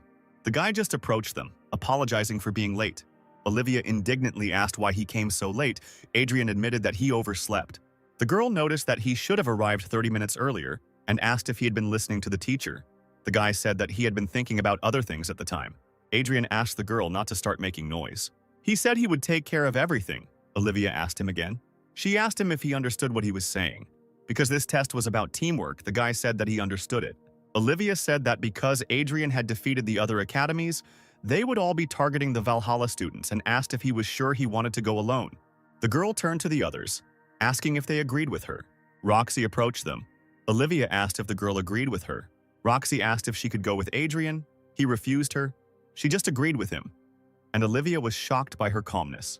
Adrian asked Olivia to stop tweeting and save her energy. The girl was confused by his choice of definition. The battle was set to begin in a few seconds. The guy said he would have another test in the afternoon. Olivia asked what he was talking about. Adrian started to walk away from the team. The girl called out to him. He called her noisy.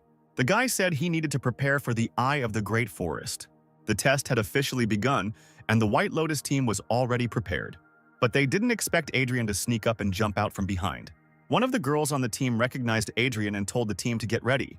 The guy noticed that the girl reacted faster than he expected and swung his sword. Logan, a guy from the Hero Academy team, saw a notification. The White Lotus team was destroyed. This information shocked Logan.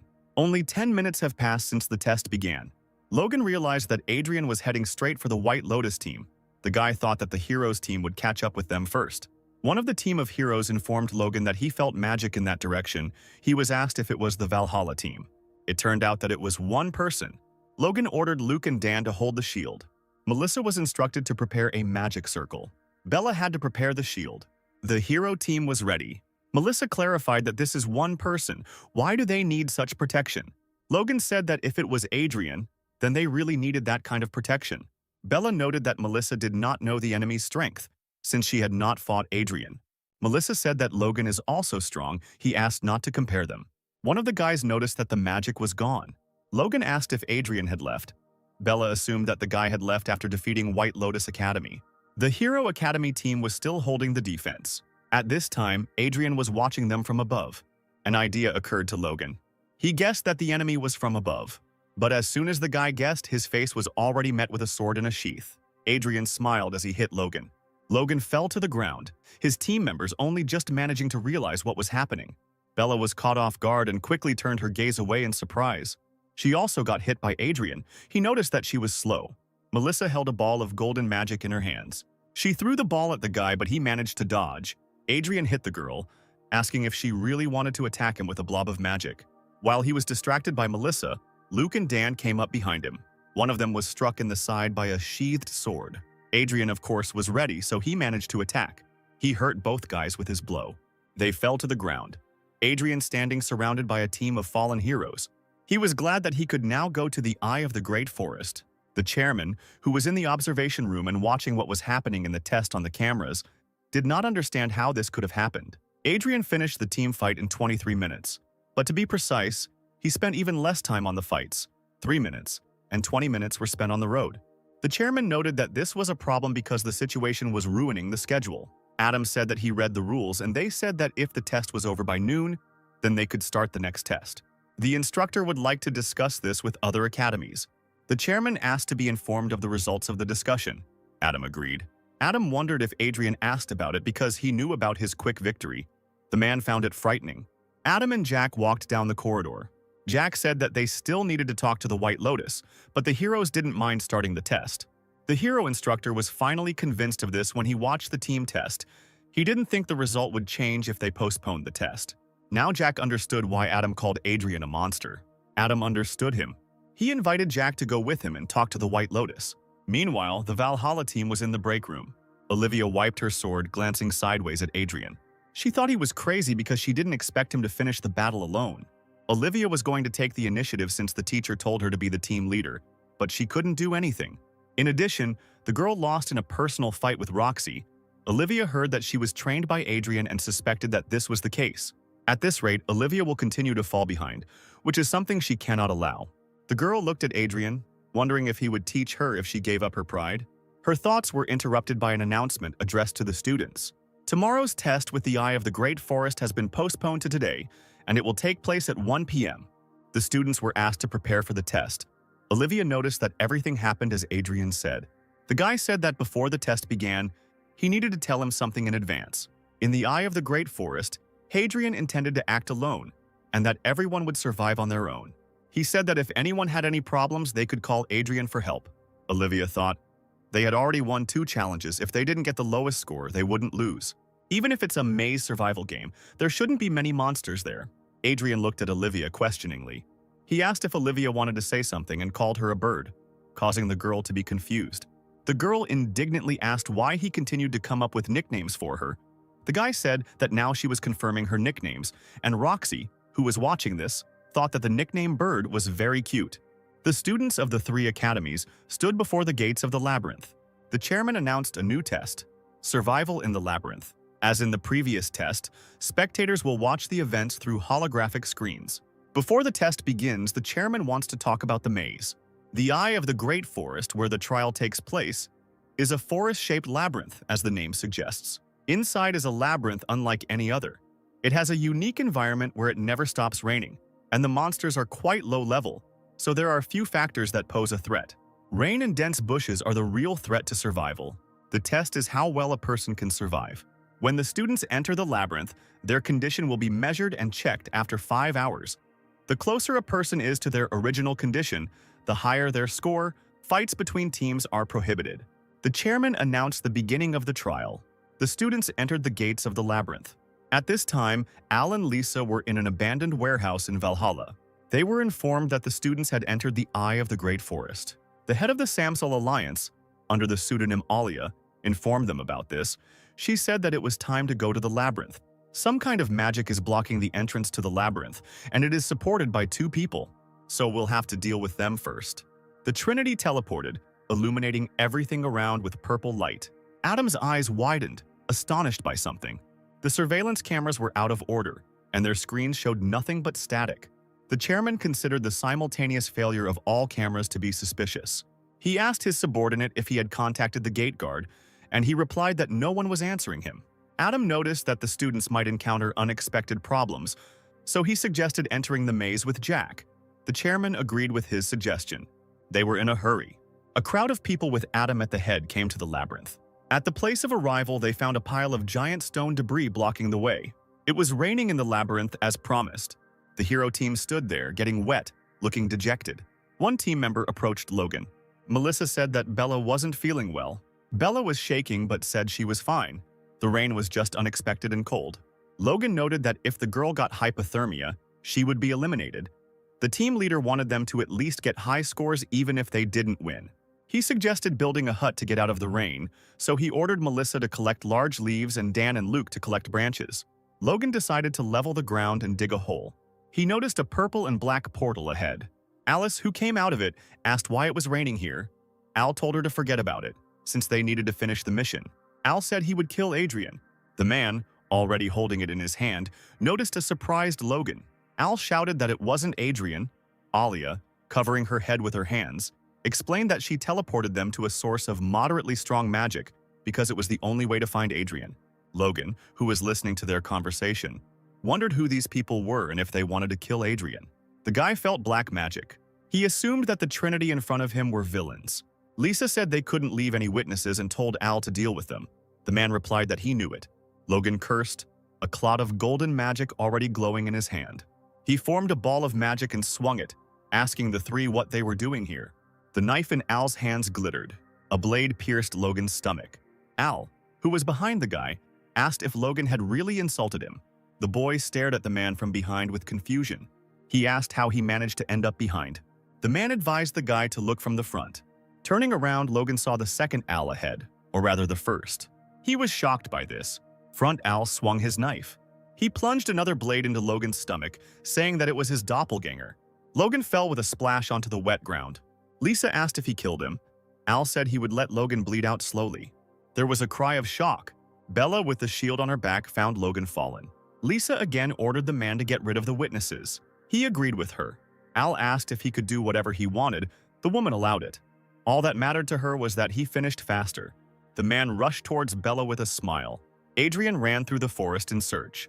He noticed a notice about Madagairona's house. The guy wondered if there were any houses in the labyrinth at all. He only saw bushes and trees. Adrian ran past Melissa, who was holding leaves in her hands. The girl muttered something, after which she dropped the leaves from her hands and screamed. In front of her was Al, surrounded by the bodies of the other team members. Lisa was irritated by the appearance of another witness. The man wondered where they come from. Al suddenly noticed something. Adrian approached the frightened, tearful Melissa.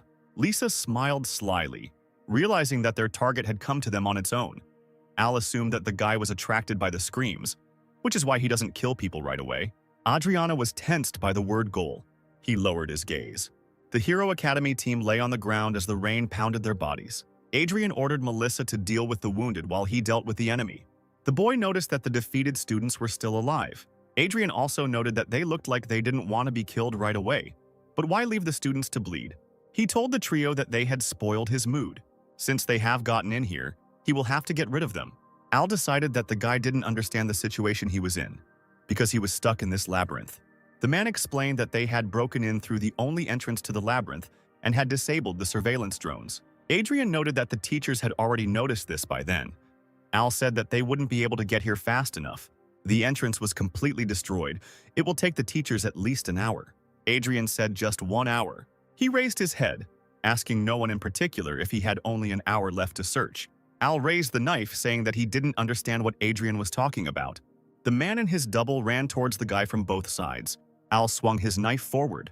His blade only pierced the ground, missing the guy. Al was surprised by this. He and his double looked around, not understanding where Adrian had gone. Adrian cursed. He swung his sheathed sword at Ayla, shouting that he would kill them. The guy hit the man on the bridge of the nose. Al flew back a fair distance, blood pouring from his mouth. Al fell to the ground from Adrian's punch. Lisa and Olya looked at him with incomprehension. Adrian appeared behind the women, jumping towards them and swinging his sword. He hit them both hard on the heads. The women didn't have time to figure anything out. They were taken by surprise. Lisa and Olya fell on opposite sides of the fallen man's body. Adrian told Melissa to heal the wounded with her powers. He said that if she couldn't cope, she needed to flee to the west, where the Valhalla disciples were. The girl said in a trembling voice that she would try to do everything in her power. Al suddenly rose to a sitting position, coming to his senses. He looked back at the women lying on the ground, not understanding what was happening.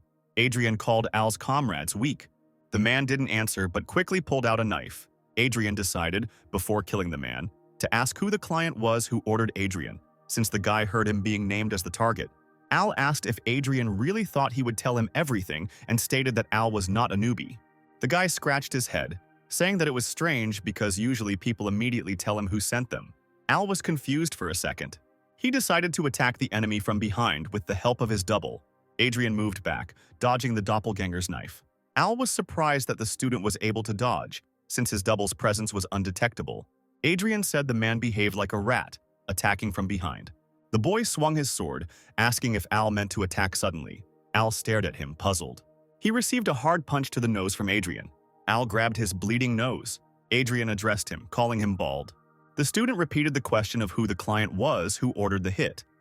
Al said he still wasn't going to talk. Adrian said that he was then going to beat the man to death. He swung his blade. Everything was illuminated with red light. Loud, numerous footsteps were heard through the puddles. Adam, Jack, and the other adults stared at what was happening. They saw a team of Valhalla students helping the wounded hero students. Jack immediately turned to the awakened Logan with concern, asking if he was okay. Logan said he had a little trouble moving around, but it wasn't a big problem. Adam asked what happened here. Logan replied that they were attacked by some villains, 2 women and 1 man. Adam speculated that the attackers might have been members of the Samsel Alliance and asked where the attackers were now. The guy silently pointed to the guy. The bodies of the attackers lay there, unconscious. Lisa was lying on the ground. Al was in a sitting position, leaning against a tree. Logan explained that Adrian had defeated them all. Adam was overwhelmed by the students' powers, and the forest landscape around the attackers was destroyed. Logan said he saw them fight before he passed out and stated that Adrian was truly incredible. The guy completely destroyed his opponents, they couldn't even touch him. Logan said he didn't see half of Adrian's strength when he fought him. The leader of the hero team originally thought that he would be the strongest among all the participants, but it seems that his arrogance got the better of him. Jack asked Logan not to be upset, calling Adrian an anomaly. Adam reminded the guy that there were 3 attackers and asked where the 3rd one was. Logan replied that Adrian was dealing with her. The guy in question just walked up to them, telling them that the 3rd of the attackers was already here and throwing her body to the ground.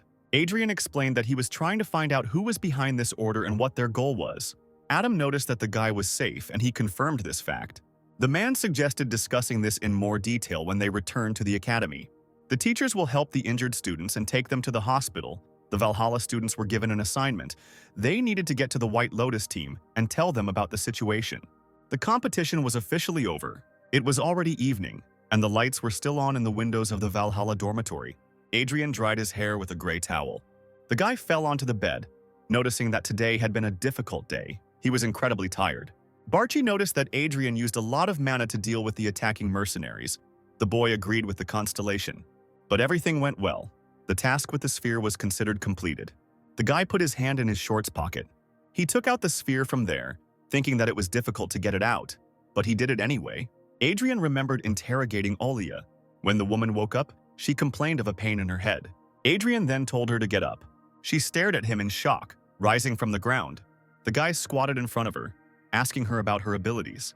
Adrian didn't know where the trio came from, but he assumed they were from the Samsal Alliance. He specified that there are 2 fighters in the Alliance and a person supporting them. The guy assumed that this support was Alia. The woman glared at him.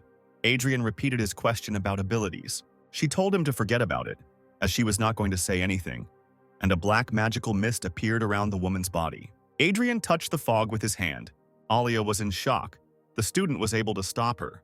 Adrian said that he understood everything. The guy suggested that a woman's ability is in creating space and moving in it. Adrian put his hand on Olia's shoulder, stating that in that case she should help him. He said that if the woman helped him, nothing would happen to her. Adrian finished remembering while lying in bed and holding the blue sphere he received, thanks to Olia's abilities. Barchi noticed that the guy had not kept his promise and asked why he had knocked the woman out. Adrian explained that he did it because she didn't answer who hired them. If she had answered, nothing would have happened to her. Barchi was surprised, but Adrian was thoughtful. He knew that the attackers were from the Samsel Alliance. He assumed their client was Bob Ventrick. Adrian needed to get as much information as possible in order to act faster. Whether he could destroy the Ventrick family if they were to interfere with him. Adrian had already gotten the sphere and he received a new task. He had to meet with the lost memories in a dream. The boy wondered if he should just sleep. Barchi suggested that if Adrian managed to get his memories back, then perhaps his memories would return to him too, since he had also received a notification. Adrian turned off the light, deciding he should give it a try. He lay down on the bed, placing the sphere next to him and staring at the ceiling. Adrian felt like he hadn't lost any of his memories. He closed his eyes, deciding that it didn't matter, and maybe he could actually see something. The building had a gloomy appearance and was shaking. The wounded Adrian cursed, clutching the wound on his stomach. Everything around him was shaking. A giant stone was heading towards the guy's head. The stone didn't reach his head. There was a body lying in front of Adrian. A dark human silhouette was approaching him, its eyes glowing red. Silhouette said he would take care of Adrian's name. Take care of the names that the boy protected in this world. The silhouette began to glow little by little. After this, the mysterious silhouette disappeared. Everything around continued to collapse and fall. Adrian's eyes widened as he woke up. He instantly rose to a sitting position, puzzled by his dream. The guy wondered if the events from the dream really happened in reality. He asked if Barchi remembered anything. Barchi said he was a tiger, the constellation thought. He repeated again that he felt like he was a tiger, puzzling Adrian.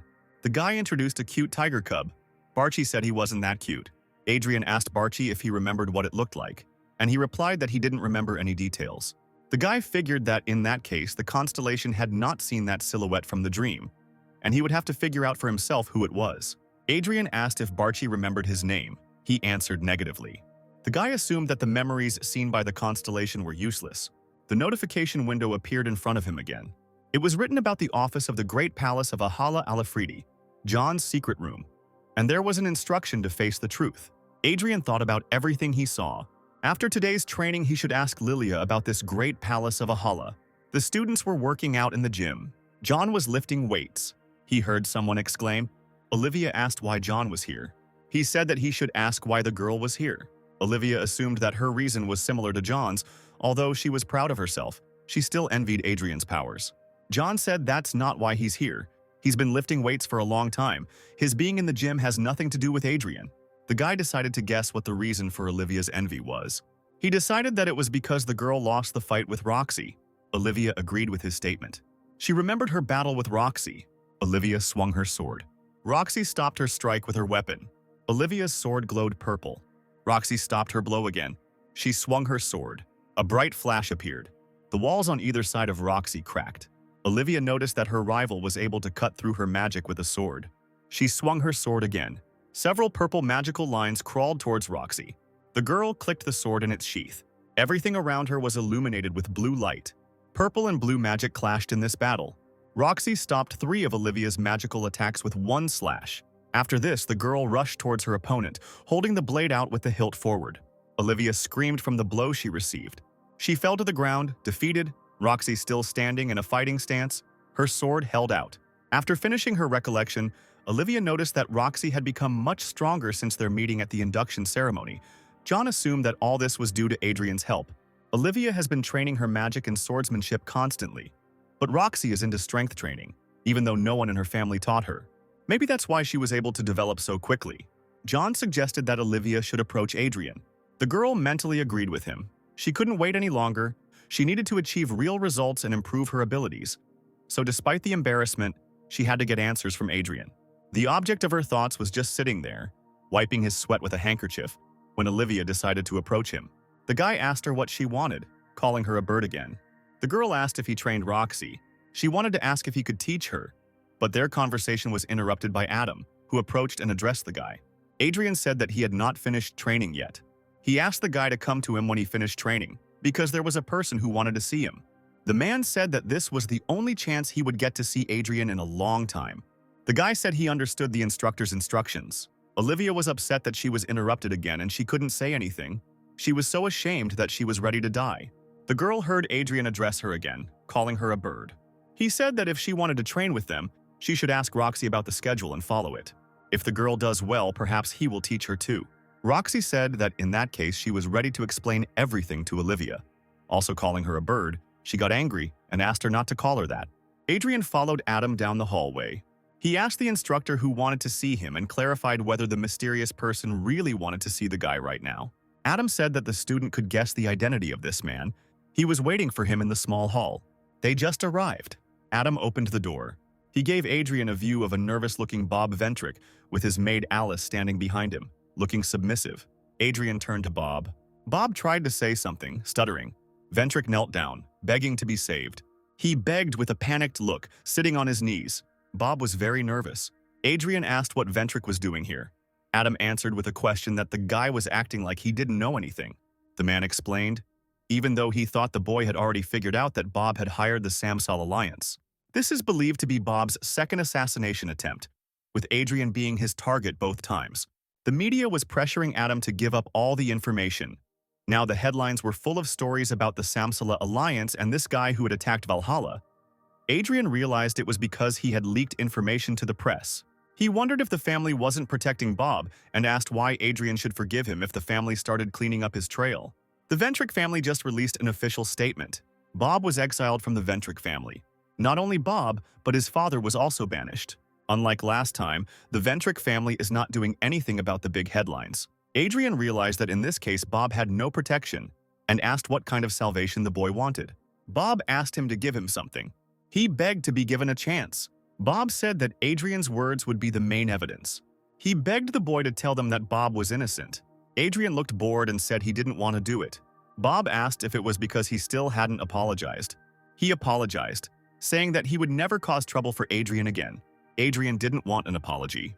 Bob asked if the guy would forgive him, and if he needed money. Adam watched this with obvious irritation. Adrian said he didn't need the money either, leaving Bob puzzled. Bob turned around abruptly. Alice screamed as he grabbed her hand. Bob asked about the girl and said that he was ready to give her to Adrian. He said that Alice was a descendant of the English royal family, and that possessing this girl could help raise his status. Adrian asked if the guy treated people like objects. Bob declared that this girl was now his property. Black and red symbols appeared on the girl's neck when he told Adrian to look at Alice's neck. Bob said it was a spell. It was proof that she belonged to him. Bob asked the guy what he thought about it and said that if he wanted it, he was ready to give it to him. Adam thought it was taboo. The girl was sealed with magic, a forbidden spell that prevents anyone from acting against its owner. An ordinary person cannot cast such a spell. Perhaps someone helped Bob do this. Adrian said that people like Ventric have been around for a long time. Not good people who put a taboo on other people's bodies and sell them. Adrian's fist glowed blue. Alice asked what he was doing.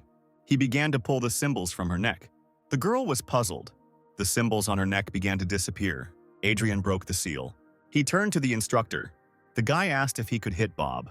Adam asked the boy if he thought that as a teacher he would tolerate violence between students. He noted that this was a different story, since Bob was suspected of committing a crime. Valhalla has cut ties with the Ventric family, so now Adrian can do whatever he wants. The instructor is ready to cover for him. A startled Bob felt the boy grab him by the shoulder. Adrian said that he heard everything correctly, told him to grit his teeth and swung his fist. Bob was thrown back some distance by the impact. He fell to the floor while everyone present looked at him. Adrian walked down the street against the backdrop of a beautiful sunset. Barchi said he thought the guy would actually kill Bob this time. This was the first time Adrian had shown such strong anger.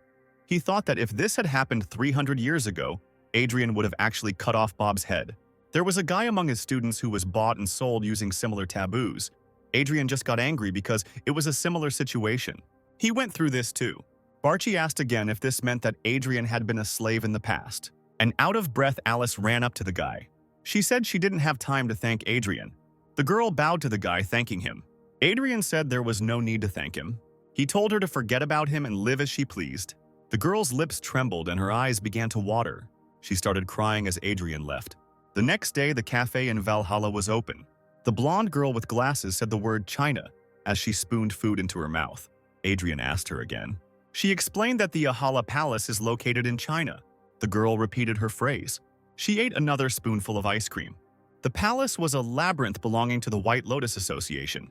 The guy asked if she meant the academy that was participating in the competition, and she confirmed it. Adrian realized that he could not enter someone else's labyrinth, unlike the eye of the Great Forest.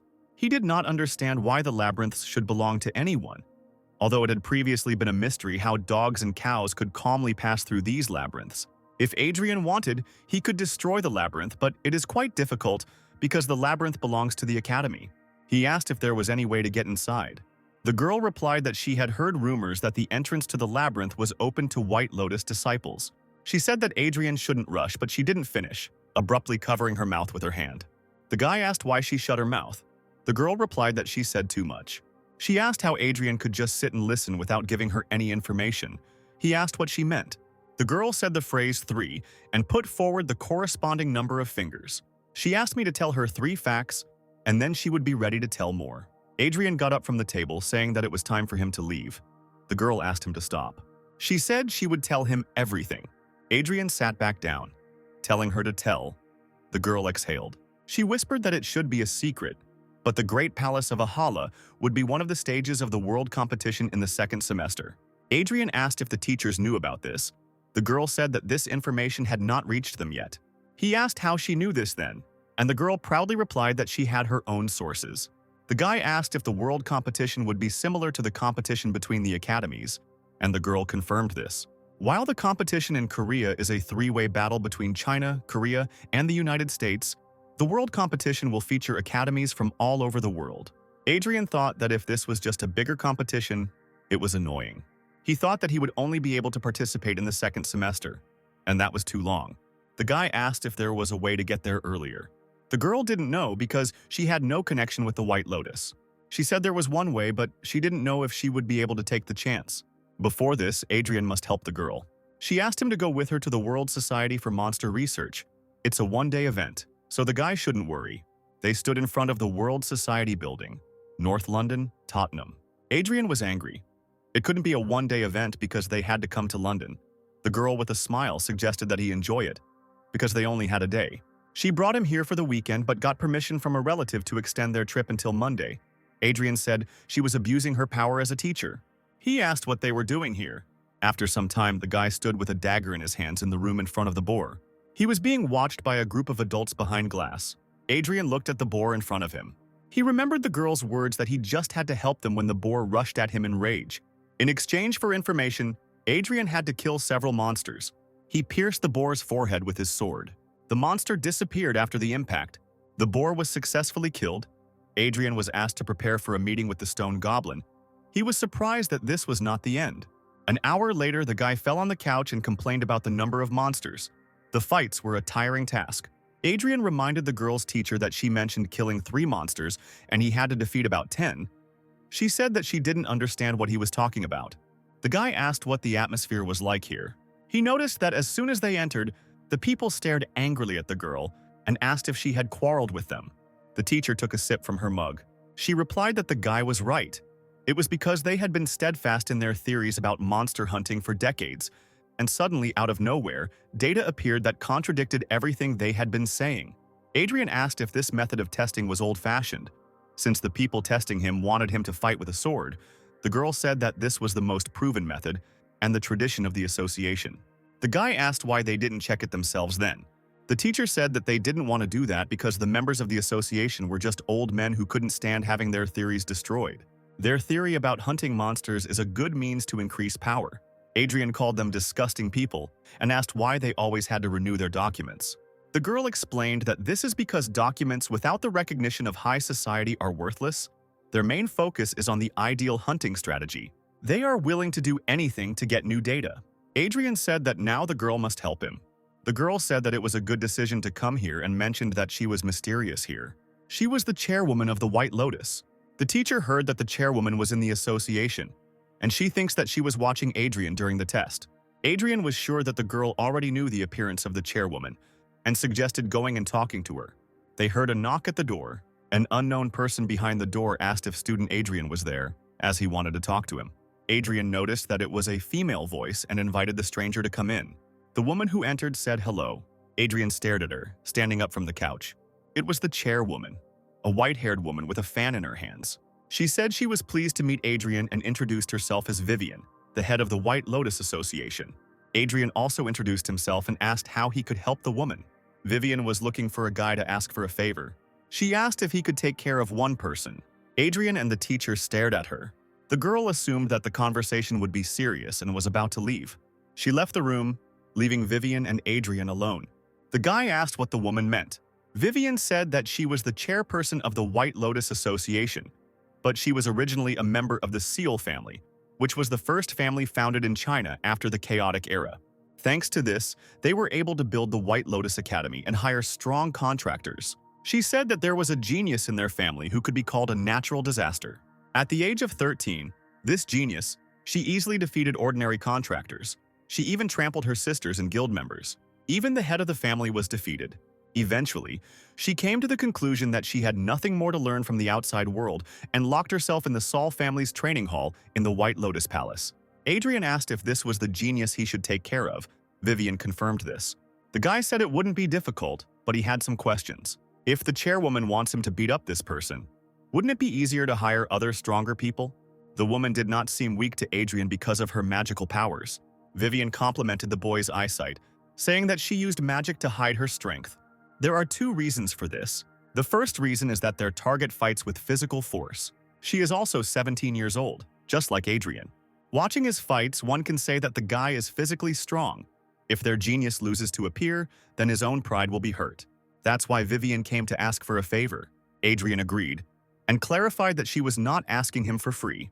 The woman confirmed that as the chairperson, she could afford to pay any amount. The guy said he didn't need money. He said there was a place he was interested in, and he wanted to go to it, and asked if Vivian could help him with it.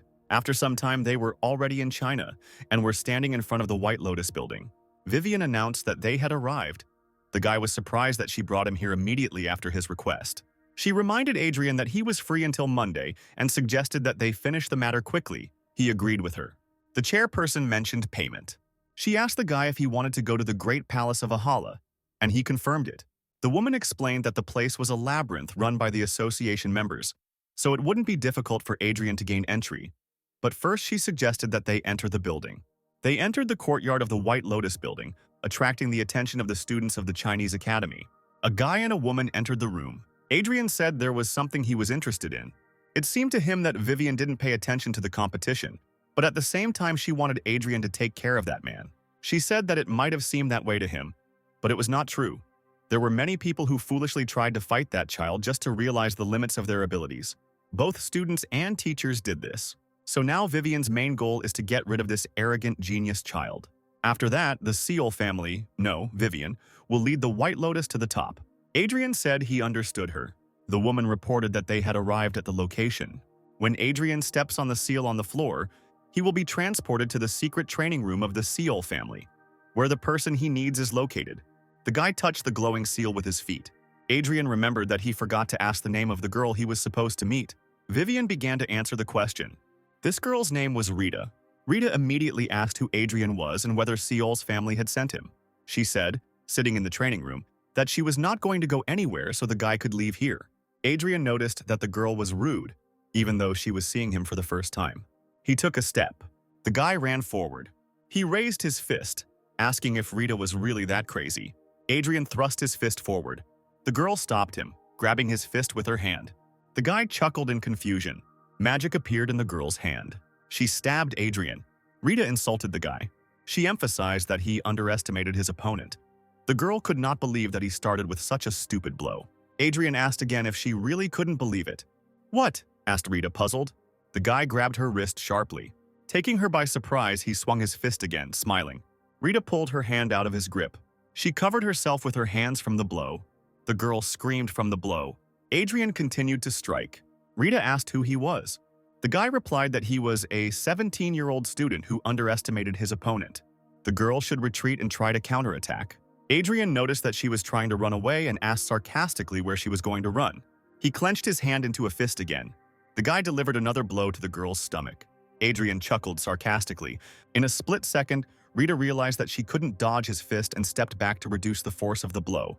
The boy felt it when he let her hit him. Even his students from 300 years ago didn't show such a level of mobility. The girl looked at him. She was shocked because Adrian was on the same level as her. Rita smiled, realizing that he was stronger than the old teachers who had previously fought with her. She decided that she was not going to lose to the guy. Adrian noticed this, smiling as well. They were under surveillance. Vivian watched the fight through the screen. Her secretary approached her. He asked excitedly if Rita and Adrian would be okay. The man didn't think that a student from another academy had the right to do anything to anyone from White Lotus. The secretary remarked that Adrian was now depressed, and whether he would be able to cope with Lady Rita in such a case. He knew it was rude, but he asked if Vivian had ever lost a fight with Rita. The man knew that it was without the use of magical power. The woman fought only with physical strength. Vivian confirmed this. The chairwoman lost that fight. Even if she used magic, there was no guarantee of winning. The secretary asked what she meant. Back then, the difference in magical power between Vivian and Rita was paper thin. This was several years ago. which is why the girl probably became stronger both physically and mentally. The secretary clarified that this should make the situation more risky, since student Adrian would never be able to defeat the chairwoman. The woman couldn't be sure of this, because the boy had defeated several villains as a student, and also won first place in the inter-academy competition. In any case, Adrian won't give up so easily. Vivian and the secretary are left with no choice but to watch. Rita rushed towards the guy. She jerked her clawed hand forward, ready to strike. The girl was preparing to attack Adrian. She swung her arms, but the guy managed to dodge downwards. He didn't take into account the presence of the girl's legs below. Rita hit the guy in the face with her knee. She smiled triumphantly. Then she noticed something that worried her. Her knee began to hurt, and the girl grabbed her leg with a scream. She asked if Adrian had a stone head, and he asked her with a sly smile what she thought about it. The knee strike was sudden, so Adrian hit his forehead against it slightly. But that doesn't mean his forehead is harder than the girl's kneecap. Rita figured that if she used all her attacks, the guy would simply reflect them, so she didn't know how to win. It's hard for her to realize, but Adrian's physical strength is stronger than hers. Rita asked if he had fought without magical power. He confirmed this, adding that she seemed to prefer it. The girl suggested changing the rules, because she was going to use everything she had. Adrian realized that Rita had begun to accumulate magical energy and asked if the girl was going to become more serious. He believed it was time to crush her pride. The guy was emitting blue energy. Rita, sparkling with reddish energy, was surprised by his magical power as a student. She decided that she didn't need any more tricks. The girl ran forward furiously. She was going to finish off her opponent with one blow. Rita clenched her fist. She hit Adrian in the face again. Her fist almost reached the guy's nose. The girl noticed that she was in trouble. At the last moment, Adrian suddenly leaned down, avoiding the blow. He sarcastically remarked that he had already had enough fun and it was time to finish. The guy delivered a powerful blow to the girl's stomach. She coughed and called him a monster. After these words, Rita fell to the ground, exhausted. Vivian and the secretary's mouths dropped open in shock as they watched what happened. Adrian stood before them, holding the girl's body in his hand, saying that he had fulfilled the request by defeating the girl and bringing her here. Rita was still unconscious. Vivian and the secretary looked at the guy in shock. The chairwoman couldn't believe Adrian's victory. She asked if the guy was hurt. He answered no. The woman asked how difficult it was. Adrian noted that Rita was quite strong, but he was disappointed with the ending of the fight due to the difference in skills. He threw the girl on the floor. She woke up and was outraged by this attitude, getting up and rubbing her head. Rita stared at the secretary and Vivian. She turned angrily to the chairwoman. The woman noted that they had not seen each other outside for a long time. Vivian wanted to say something, emphasizing that Adrian and Rita had already finished fighting. The chairwoman was going to talk about payment because the guy wanted to get into the Great Palace of Yahello. She said she could let him into the labyrinth right now and asked what Adrian thought. He said that would be great and suggested that they go as soon as possible. They left the room, leaving Rita watching them go. The secretary offered to provide her with medical assistance if she was injured. The girl asked the guy's name. The man replied that his name was Adrian. She thoughtfully repeated the name she heard. Rita was sure that he was one of the strongest people in the world. The girl couldn't wait to fight Adrian again. A giant human silhouette in armor and with a goat skull on his face asked if he was one of the strongest. Adrian asked if this place was a labyrinth. He stood in front of a giant door in the palace of Yahello, and around the door stood creatures in knightly armor. The guy remembered Vivian's words about the palace of Yahello being a labyrinth, more like a castle. If he doesn't disturb the monsters called living armor, he shouldn't have any problems.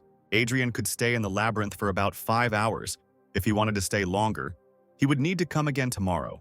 The guy stretched his shoulder, figuring that he had these 5 hours to conduct a calm search. He collected his thoughts. A crowd of armored monsters ran towards him. Adrian thought that he should deal with them. One of the knights swung his sword. Adrian waved his sword in its sheath with a smile. He cut the knight in two. The monster began to fall apart. As it was simply a living suit of armor with nothing inside, Adrian exhaled calmly. He looked at the pile of other fallen knights, only parts of them left scattered across the floor. The guy wondered where the office was, so he searched more than 20 rooms. He still couldn't find what he needed. Barchi told the boy to look to the right. Constellation noticed that the door on the right was different from the others. Adrian opened the door. The first thing that caught his eye was a portrait of some mustachioed man. The guy noticed that this room really looked like an office. Adrian walked up to the portrait, wondering if this office belonged to Alifredi or if it belonged to someone else. Barchi thought this was the right office because of the signature under the portrait. It said Alifredi. Adrian asked how Barchi was able to read this. He replied that he did not know, but assumed that it was information he remembered from the past. The guy said that it was worth searching this place thoroughly, because there should be a secret room here. It would take a lot of time to check each item individually. If Adrian destroyed everything here, he would definitely be able to find the secret room, so he used his power. The table broke due to the impact. Books fell to the floor. Adrian chuckled in surprise. He stared at the square hatch in the floor. Barchi noticed that it looked like he had found what he was looking for. Adrian grabbed the hatch handle, noticing that it was going underground. There was no lighting in the passage under the hatch, which was annoying. The notification said that all conditions were met. The guy was in Johnny's secret room. Inside, Adrian saw a red-haired girl in a witch's hat, sitting with a smile at a table on which stood 2 burning candles. The guy asked her what this place was and who she was. The girl replied that she was glad to meet him and invited him to sit down so that she could answer his questions. The guy followed her instructions. She introduced herself as a guide. Adrian asked her about it again. She explained that it was not her name, but a nickname. The girl said that her name was taken away. The guy remembered the words of the silhouette from the dream. The silhouette promised to take care of the name. Adrian asked if the guide's name had been taken away, and she confirmed it. The guy said it sounded like nonsense and asked her to talk about it normally. He asked how one could steal a name, and the guide explained that names had special powers. All beings build their lives on the name they are given. All the activities they engage in, the efforts they make, and the influential achievements they achieve, whether good or bad, but these endeavors contribute to the greatest work of their life, their name. A name adorned with great achievements will give a person great power. This man steals such names, he absorbs the power they contain. Adrian asked what happens to a person when his name is stolen. The guide said that they already knew each other. Such people become constellations. Adrian asked the girl about it again, stunned. The guide confirmed her words. She said the guy might be an exception because he had been reincarnated. As expected, the girl knew about Adrian's reincarnation, just like Barchi. She asked if the boy had any doubts and if he thought about who allowed him to be reborn and sent him notifications. The guide said that it wasn't her, but she received a lot of facts about Adrian through notification windows. He asked if the girl received them too. Adrian changed the subject by asking who the man was who had stolen his name. The man was called the Lord of the Labyrinth. His goal was to create a tower of destruction in the labyrinths, to grow great names and steal their power. The guy asked the girl about it again. She asked if he understood it better after her explanation. Adrian noticed that this was strange and wondered how the master of the labyrinth could create towers of destruction on Earth. The guy wanted to say that the Lord could only create them in the labyrinth, but a thought suddenly occurred to him. The guide realized with a smile that he had guessed. The world in which people live, the place called Earth, is a labyrinth. Adrian asked the girl if she really thought he would believe it, but she said that he had to decide for himself whether to believe it or not. But she had no reason to lie. The guy agreed with her and again clarified that the Lord created the towers to grow names, and the girl confirmed this. It's easy to accumulate karma when the world is in chaos, killing monsters, saving people, or taking advantage of the chaos to do evil things. That's why not everyone can become a constellation after stealing a name. Only with a lot of karma can one become a constellation. Adrian realized that in that case, his students could also become constellations because they were trying to save the world. The boy found it boring, because what was the point of their actions if they were all playing the Overlord's game? The guide told him not to rush into decisions, as Adrian's rebirth was an unexpected change for the master of the labyrinth. The guy could very well be the one to beat the labyrinth lord at his own game. Adrian said out loud that the master of the labyrinth not only knew that the boy had been reborn, the master might also be the one who made them meet through the notification window. How should Adrian defeat him? The guide told him that he was wrong. The person who reincarnated Adrian and sent him notifications was not the master of the labyrinth. The guy asked who it was then. The girl didn't know this. Since this is the person who reincarnated Adrian, it is possible that he is related to him. In any case, they cannot let this opportunity go to waste. A silver ring hovered between the girl's hands. She threw it into Adrian's hands, puzzled him. The guide couldn't explain for long, as they had little time. The guy just needed to know that the ring was the key to their victory. Adrian asked her to just tell him everything now, and the girl explained that while she was talking to him, the Lord of the Labyrinth was pursuing her. She said that if Adrian fulfilled all the conditions, it would be easier for them to meet next time. The guide said that they would meet in a few days and told him to keep the ring. She snapped her fingers. Adrian looked at her with confusion. He realized that he was standing in front of the entrance to the labyrinth. The boy thought about the man who created the towers of destruction, the one who stole his name. about the one who prevented him from living a comfortable life, the Lord of the Labyrinth. Adrian didn't know what kind of ring the girl gave him, but he didn't think that this thing would make him stronger. The boy was going to absorb all the remaining magical power of the stones he had left. Although he had not fully recovered his strength, the amount of magical power he possessed should have increased to the level when the boy was in his prime. There was an island in the North Pacific Ocean. The leader of the devotees, Khan Nibal, looked at the screen of his tablet. The man saw the news about 3 villains, hired killers, caught by Adrian. The leader's fingers trembled. The screen in his hand cracked. The man threw the tablet on the floor in a fit of rage. After hearing about the constellations, he kept a close eye on Adrian. Upon closer investigation, he found out that it was Adrian who defeated Drake, who had made a preliminary contract with the constellation. So the son of the Ventric family ordered the job. The leader of the devotees still called 3 assassins to make sure the job was done properly. Should he call all the members to take care of Adrian? Someone noticed that Khan Nebel looked worried. It was Georg, the leader of the first kind, a dark-haired man in a hat and coat. The leader of the devoted asked if he hadn't told Georg to knock on the door, and Georg stated that he had just come in and repeated that Khan Nebel looked worried. Georg asked if he was worried about Adrian, and the man confirmed that he was. The leader of the first type noticed that, thanks to the guy, they had lost an important figure. Khan Nebel asked if he was talking about Deezer. Georg confirmed it.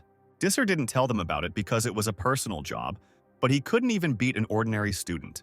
Georg wanted to leave the informant in the Ventric family, but he had to take care of him himself so that he would not leak information about them. The leader of the devoted asked if the leader of the first kind could help him eliminate the 3 assassins he had sent. Georg agreed. Khan Nebel muttered Hadrian's name thoughtfully. Georg said that although the guy was a nuisance, it was not worth messing with him yet, because Adrian had already become a target of the first cult. Khan Nebel was surprised that the first cult decided to act. Georg agreed that the cult members were indeed mad. No one knows what drives them or what these people want to achieve, but these individuals were the ones who killed Logan's squad. The leader of the betrayed heard about this and was glad that these people were targeting Adrian. Moreover, if the devotees spoil the goal that these people are going towards, there is a high chance that they too will become the target of the cult. In such a case, the devotees can only wait. Adrian stood in front of a large number of people in cloaks. It was evening, and the scene was illuminated by a street lamp. The guy asked the people who they were. He asked if the cloaked individuals knew that they were on Academy territory and wondered if they were fearless or just stupid. One of the men in the cloak remained silent, staring at him. He remembered how he had addressed Mrs. Adelia Ventric. The man reported that all preparations were complete. The woman noticed that the preparations were taking too long. The man apologized, but careful preparation was needed to complete their mission in Valhalla, where Adrian was located. Adelia asked if he had found contractors with the ability to distort space. The man reported that they had collected them. And since everyone they hire goes through the Ventric family, there's 0 chance of the information getting out, which makes Adelia happy. She asked if her subordinates had prepared what she had requested. The man confirmed this. They prepared stones containing a large amount of magical power. Adelia decided it was time to act. She said that the subordinate in front of her would have to be in the main group and maintain contact with her. The man understood her instructions. He turned to her again. The subordinate asked if his mistress needed stones to summon the constellation. Adelia agreed with his words. The man asked if she really wanted to get involved with the constellation. "What?" said the unexpectedly stern woman. Did her subordinate really think that because of some pathetic student she should cancel everything? The man said that of course he didn't think so. Adelia told him to forget about it and act according to the plan. The man understood her instructions. She wanted to say something else.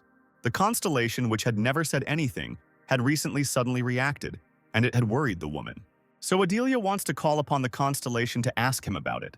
The man, currently standing in front of Adrian in the light of the night lantern, wondered why the constellation had reacted.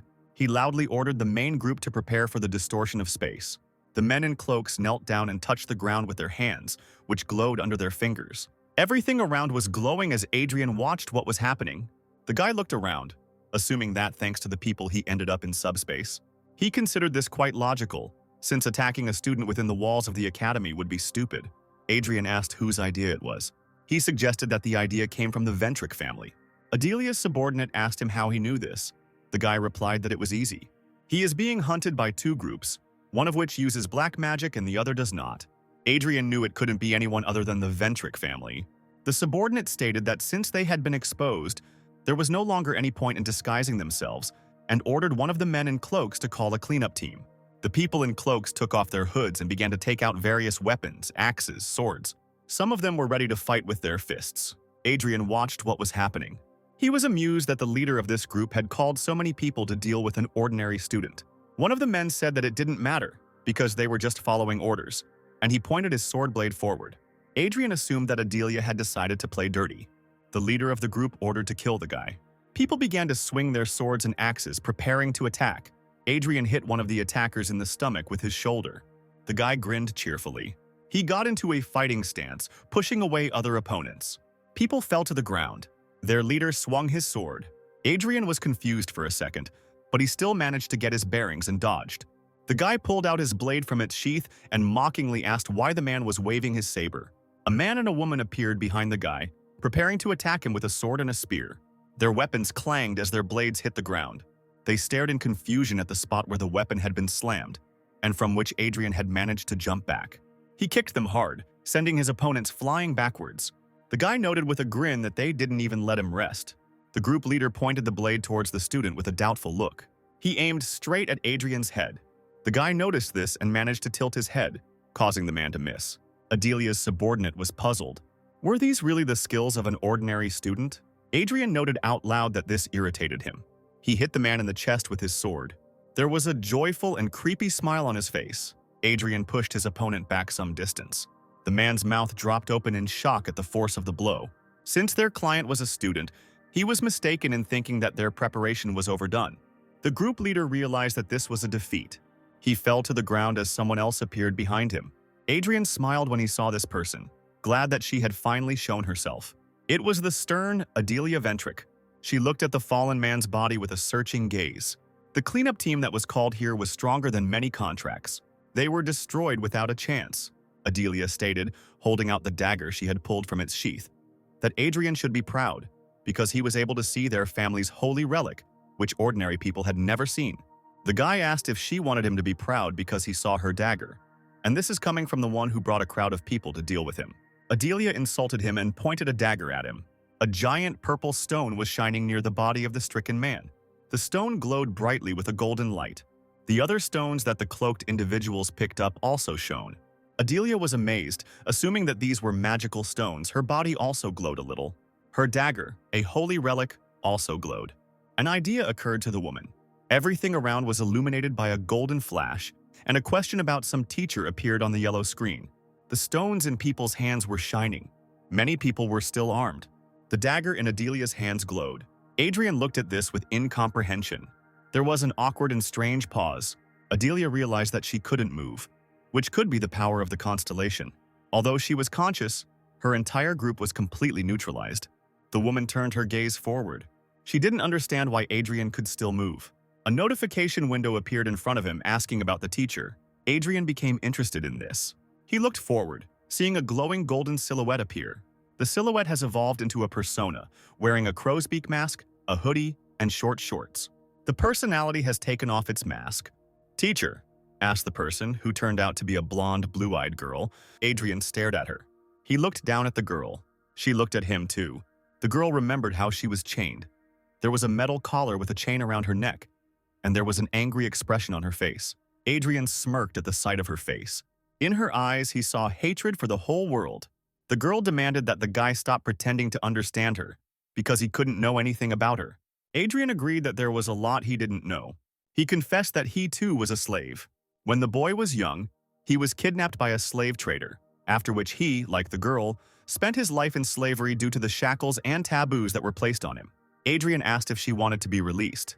The girl clarified that he said he was a slave, and the guy agreed. She asked why he was asking then, if he already knew the answer, but because of the taboo, the girl could not even dream of freedom.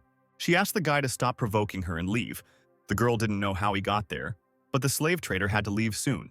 The rules of the taboo are that it can only be removed when the person to whom it belongs either removes it himself or dies. But there have been cases where it does not disappear even after death. This is one of those cases. Adrian showed the girl the dead man. The girl said that they had no other choice then. Adrian asked what would happen if he said there was another way out. He grabbed the girl by the collar. By using the magical components of the taboo, the guy can remove it. Although this is not his specialty, there shouldn't be any problems, because this was the only way Hadrian could end his life as a slave. The collar in his hand began to glow. The metal thing simply shattered into pieces, freeing the girl's neck. She was surprised that the taboo that had tormented her was now broken. Adrian noted out loud that he had gotten rid of the taboo, and the rest was up to the girl, causing her surprise. He asked what she would do and whether she would return to her family now that the girl had been released. The girl admitted that she had no one because the slave trader killed her family and burned her house when he kidnapped her. Adrian said that he was going on a trip. He was going to kill every slave trader in his path because they didn't deserve to live. The guy asked the girl if she wanted to go with him, she thought, holding her hand to her throat. The girl agreed. Adrian smiled when he heard this. He told her to consider him her teacher. Since the guy is now the girl's teacher, she needs to show respect when communicating and not speak informally. She agreed with him. He ordered her to follow him. The girl apologized. She asked his name. Adrian introduced himself. The girl smiled. She also gave her name. And now she stood in front of him, smiling, while there were a bunch of frozen people around her.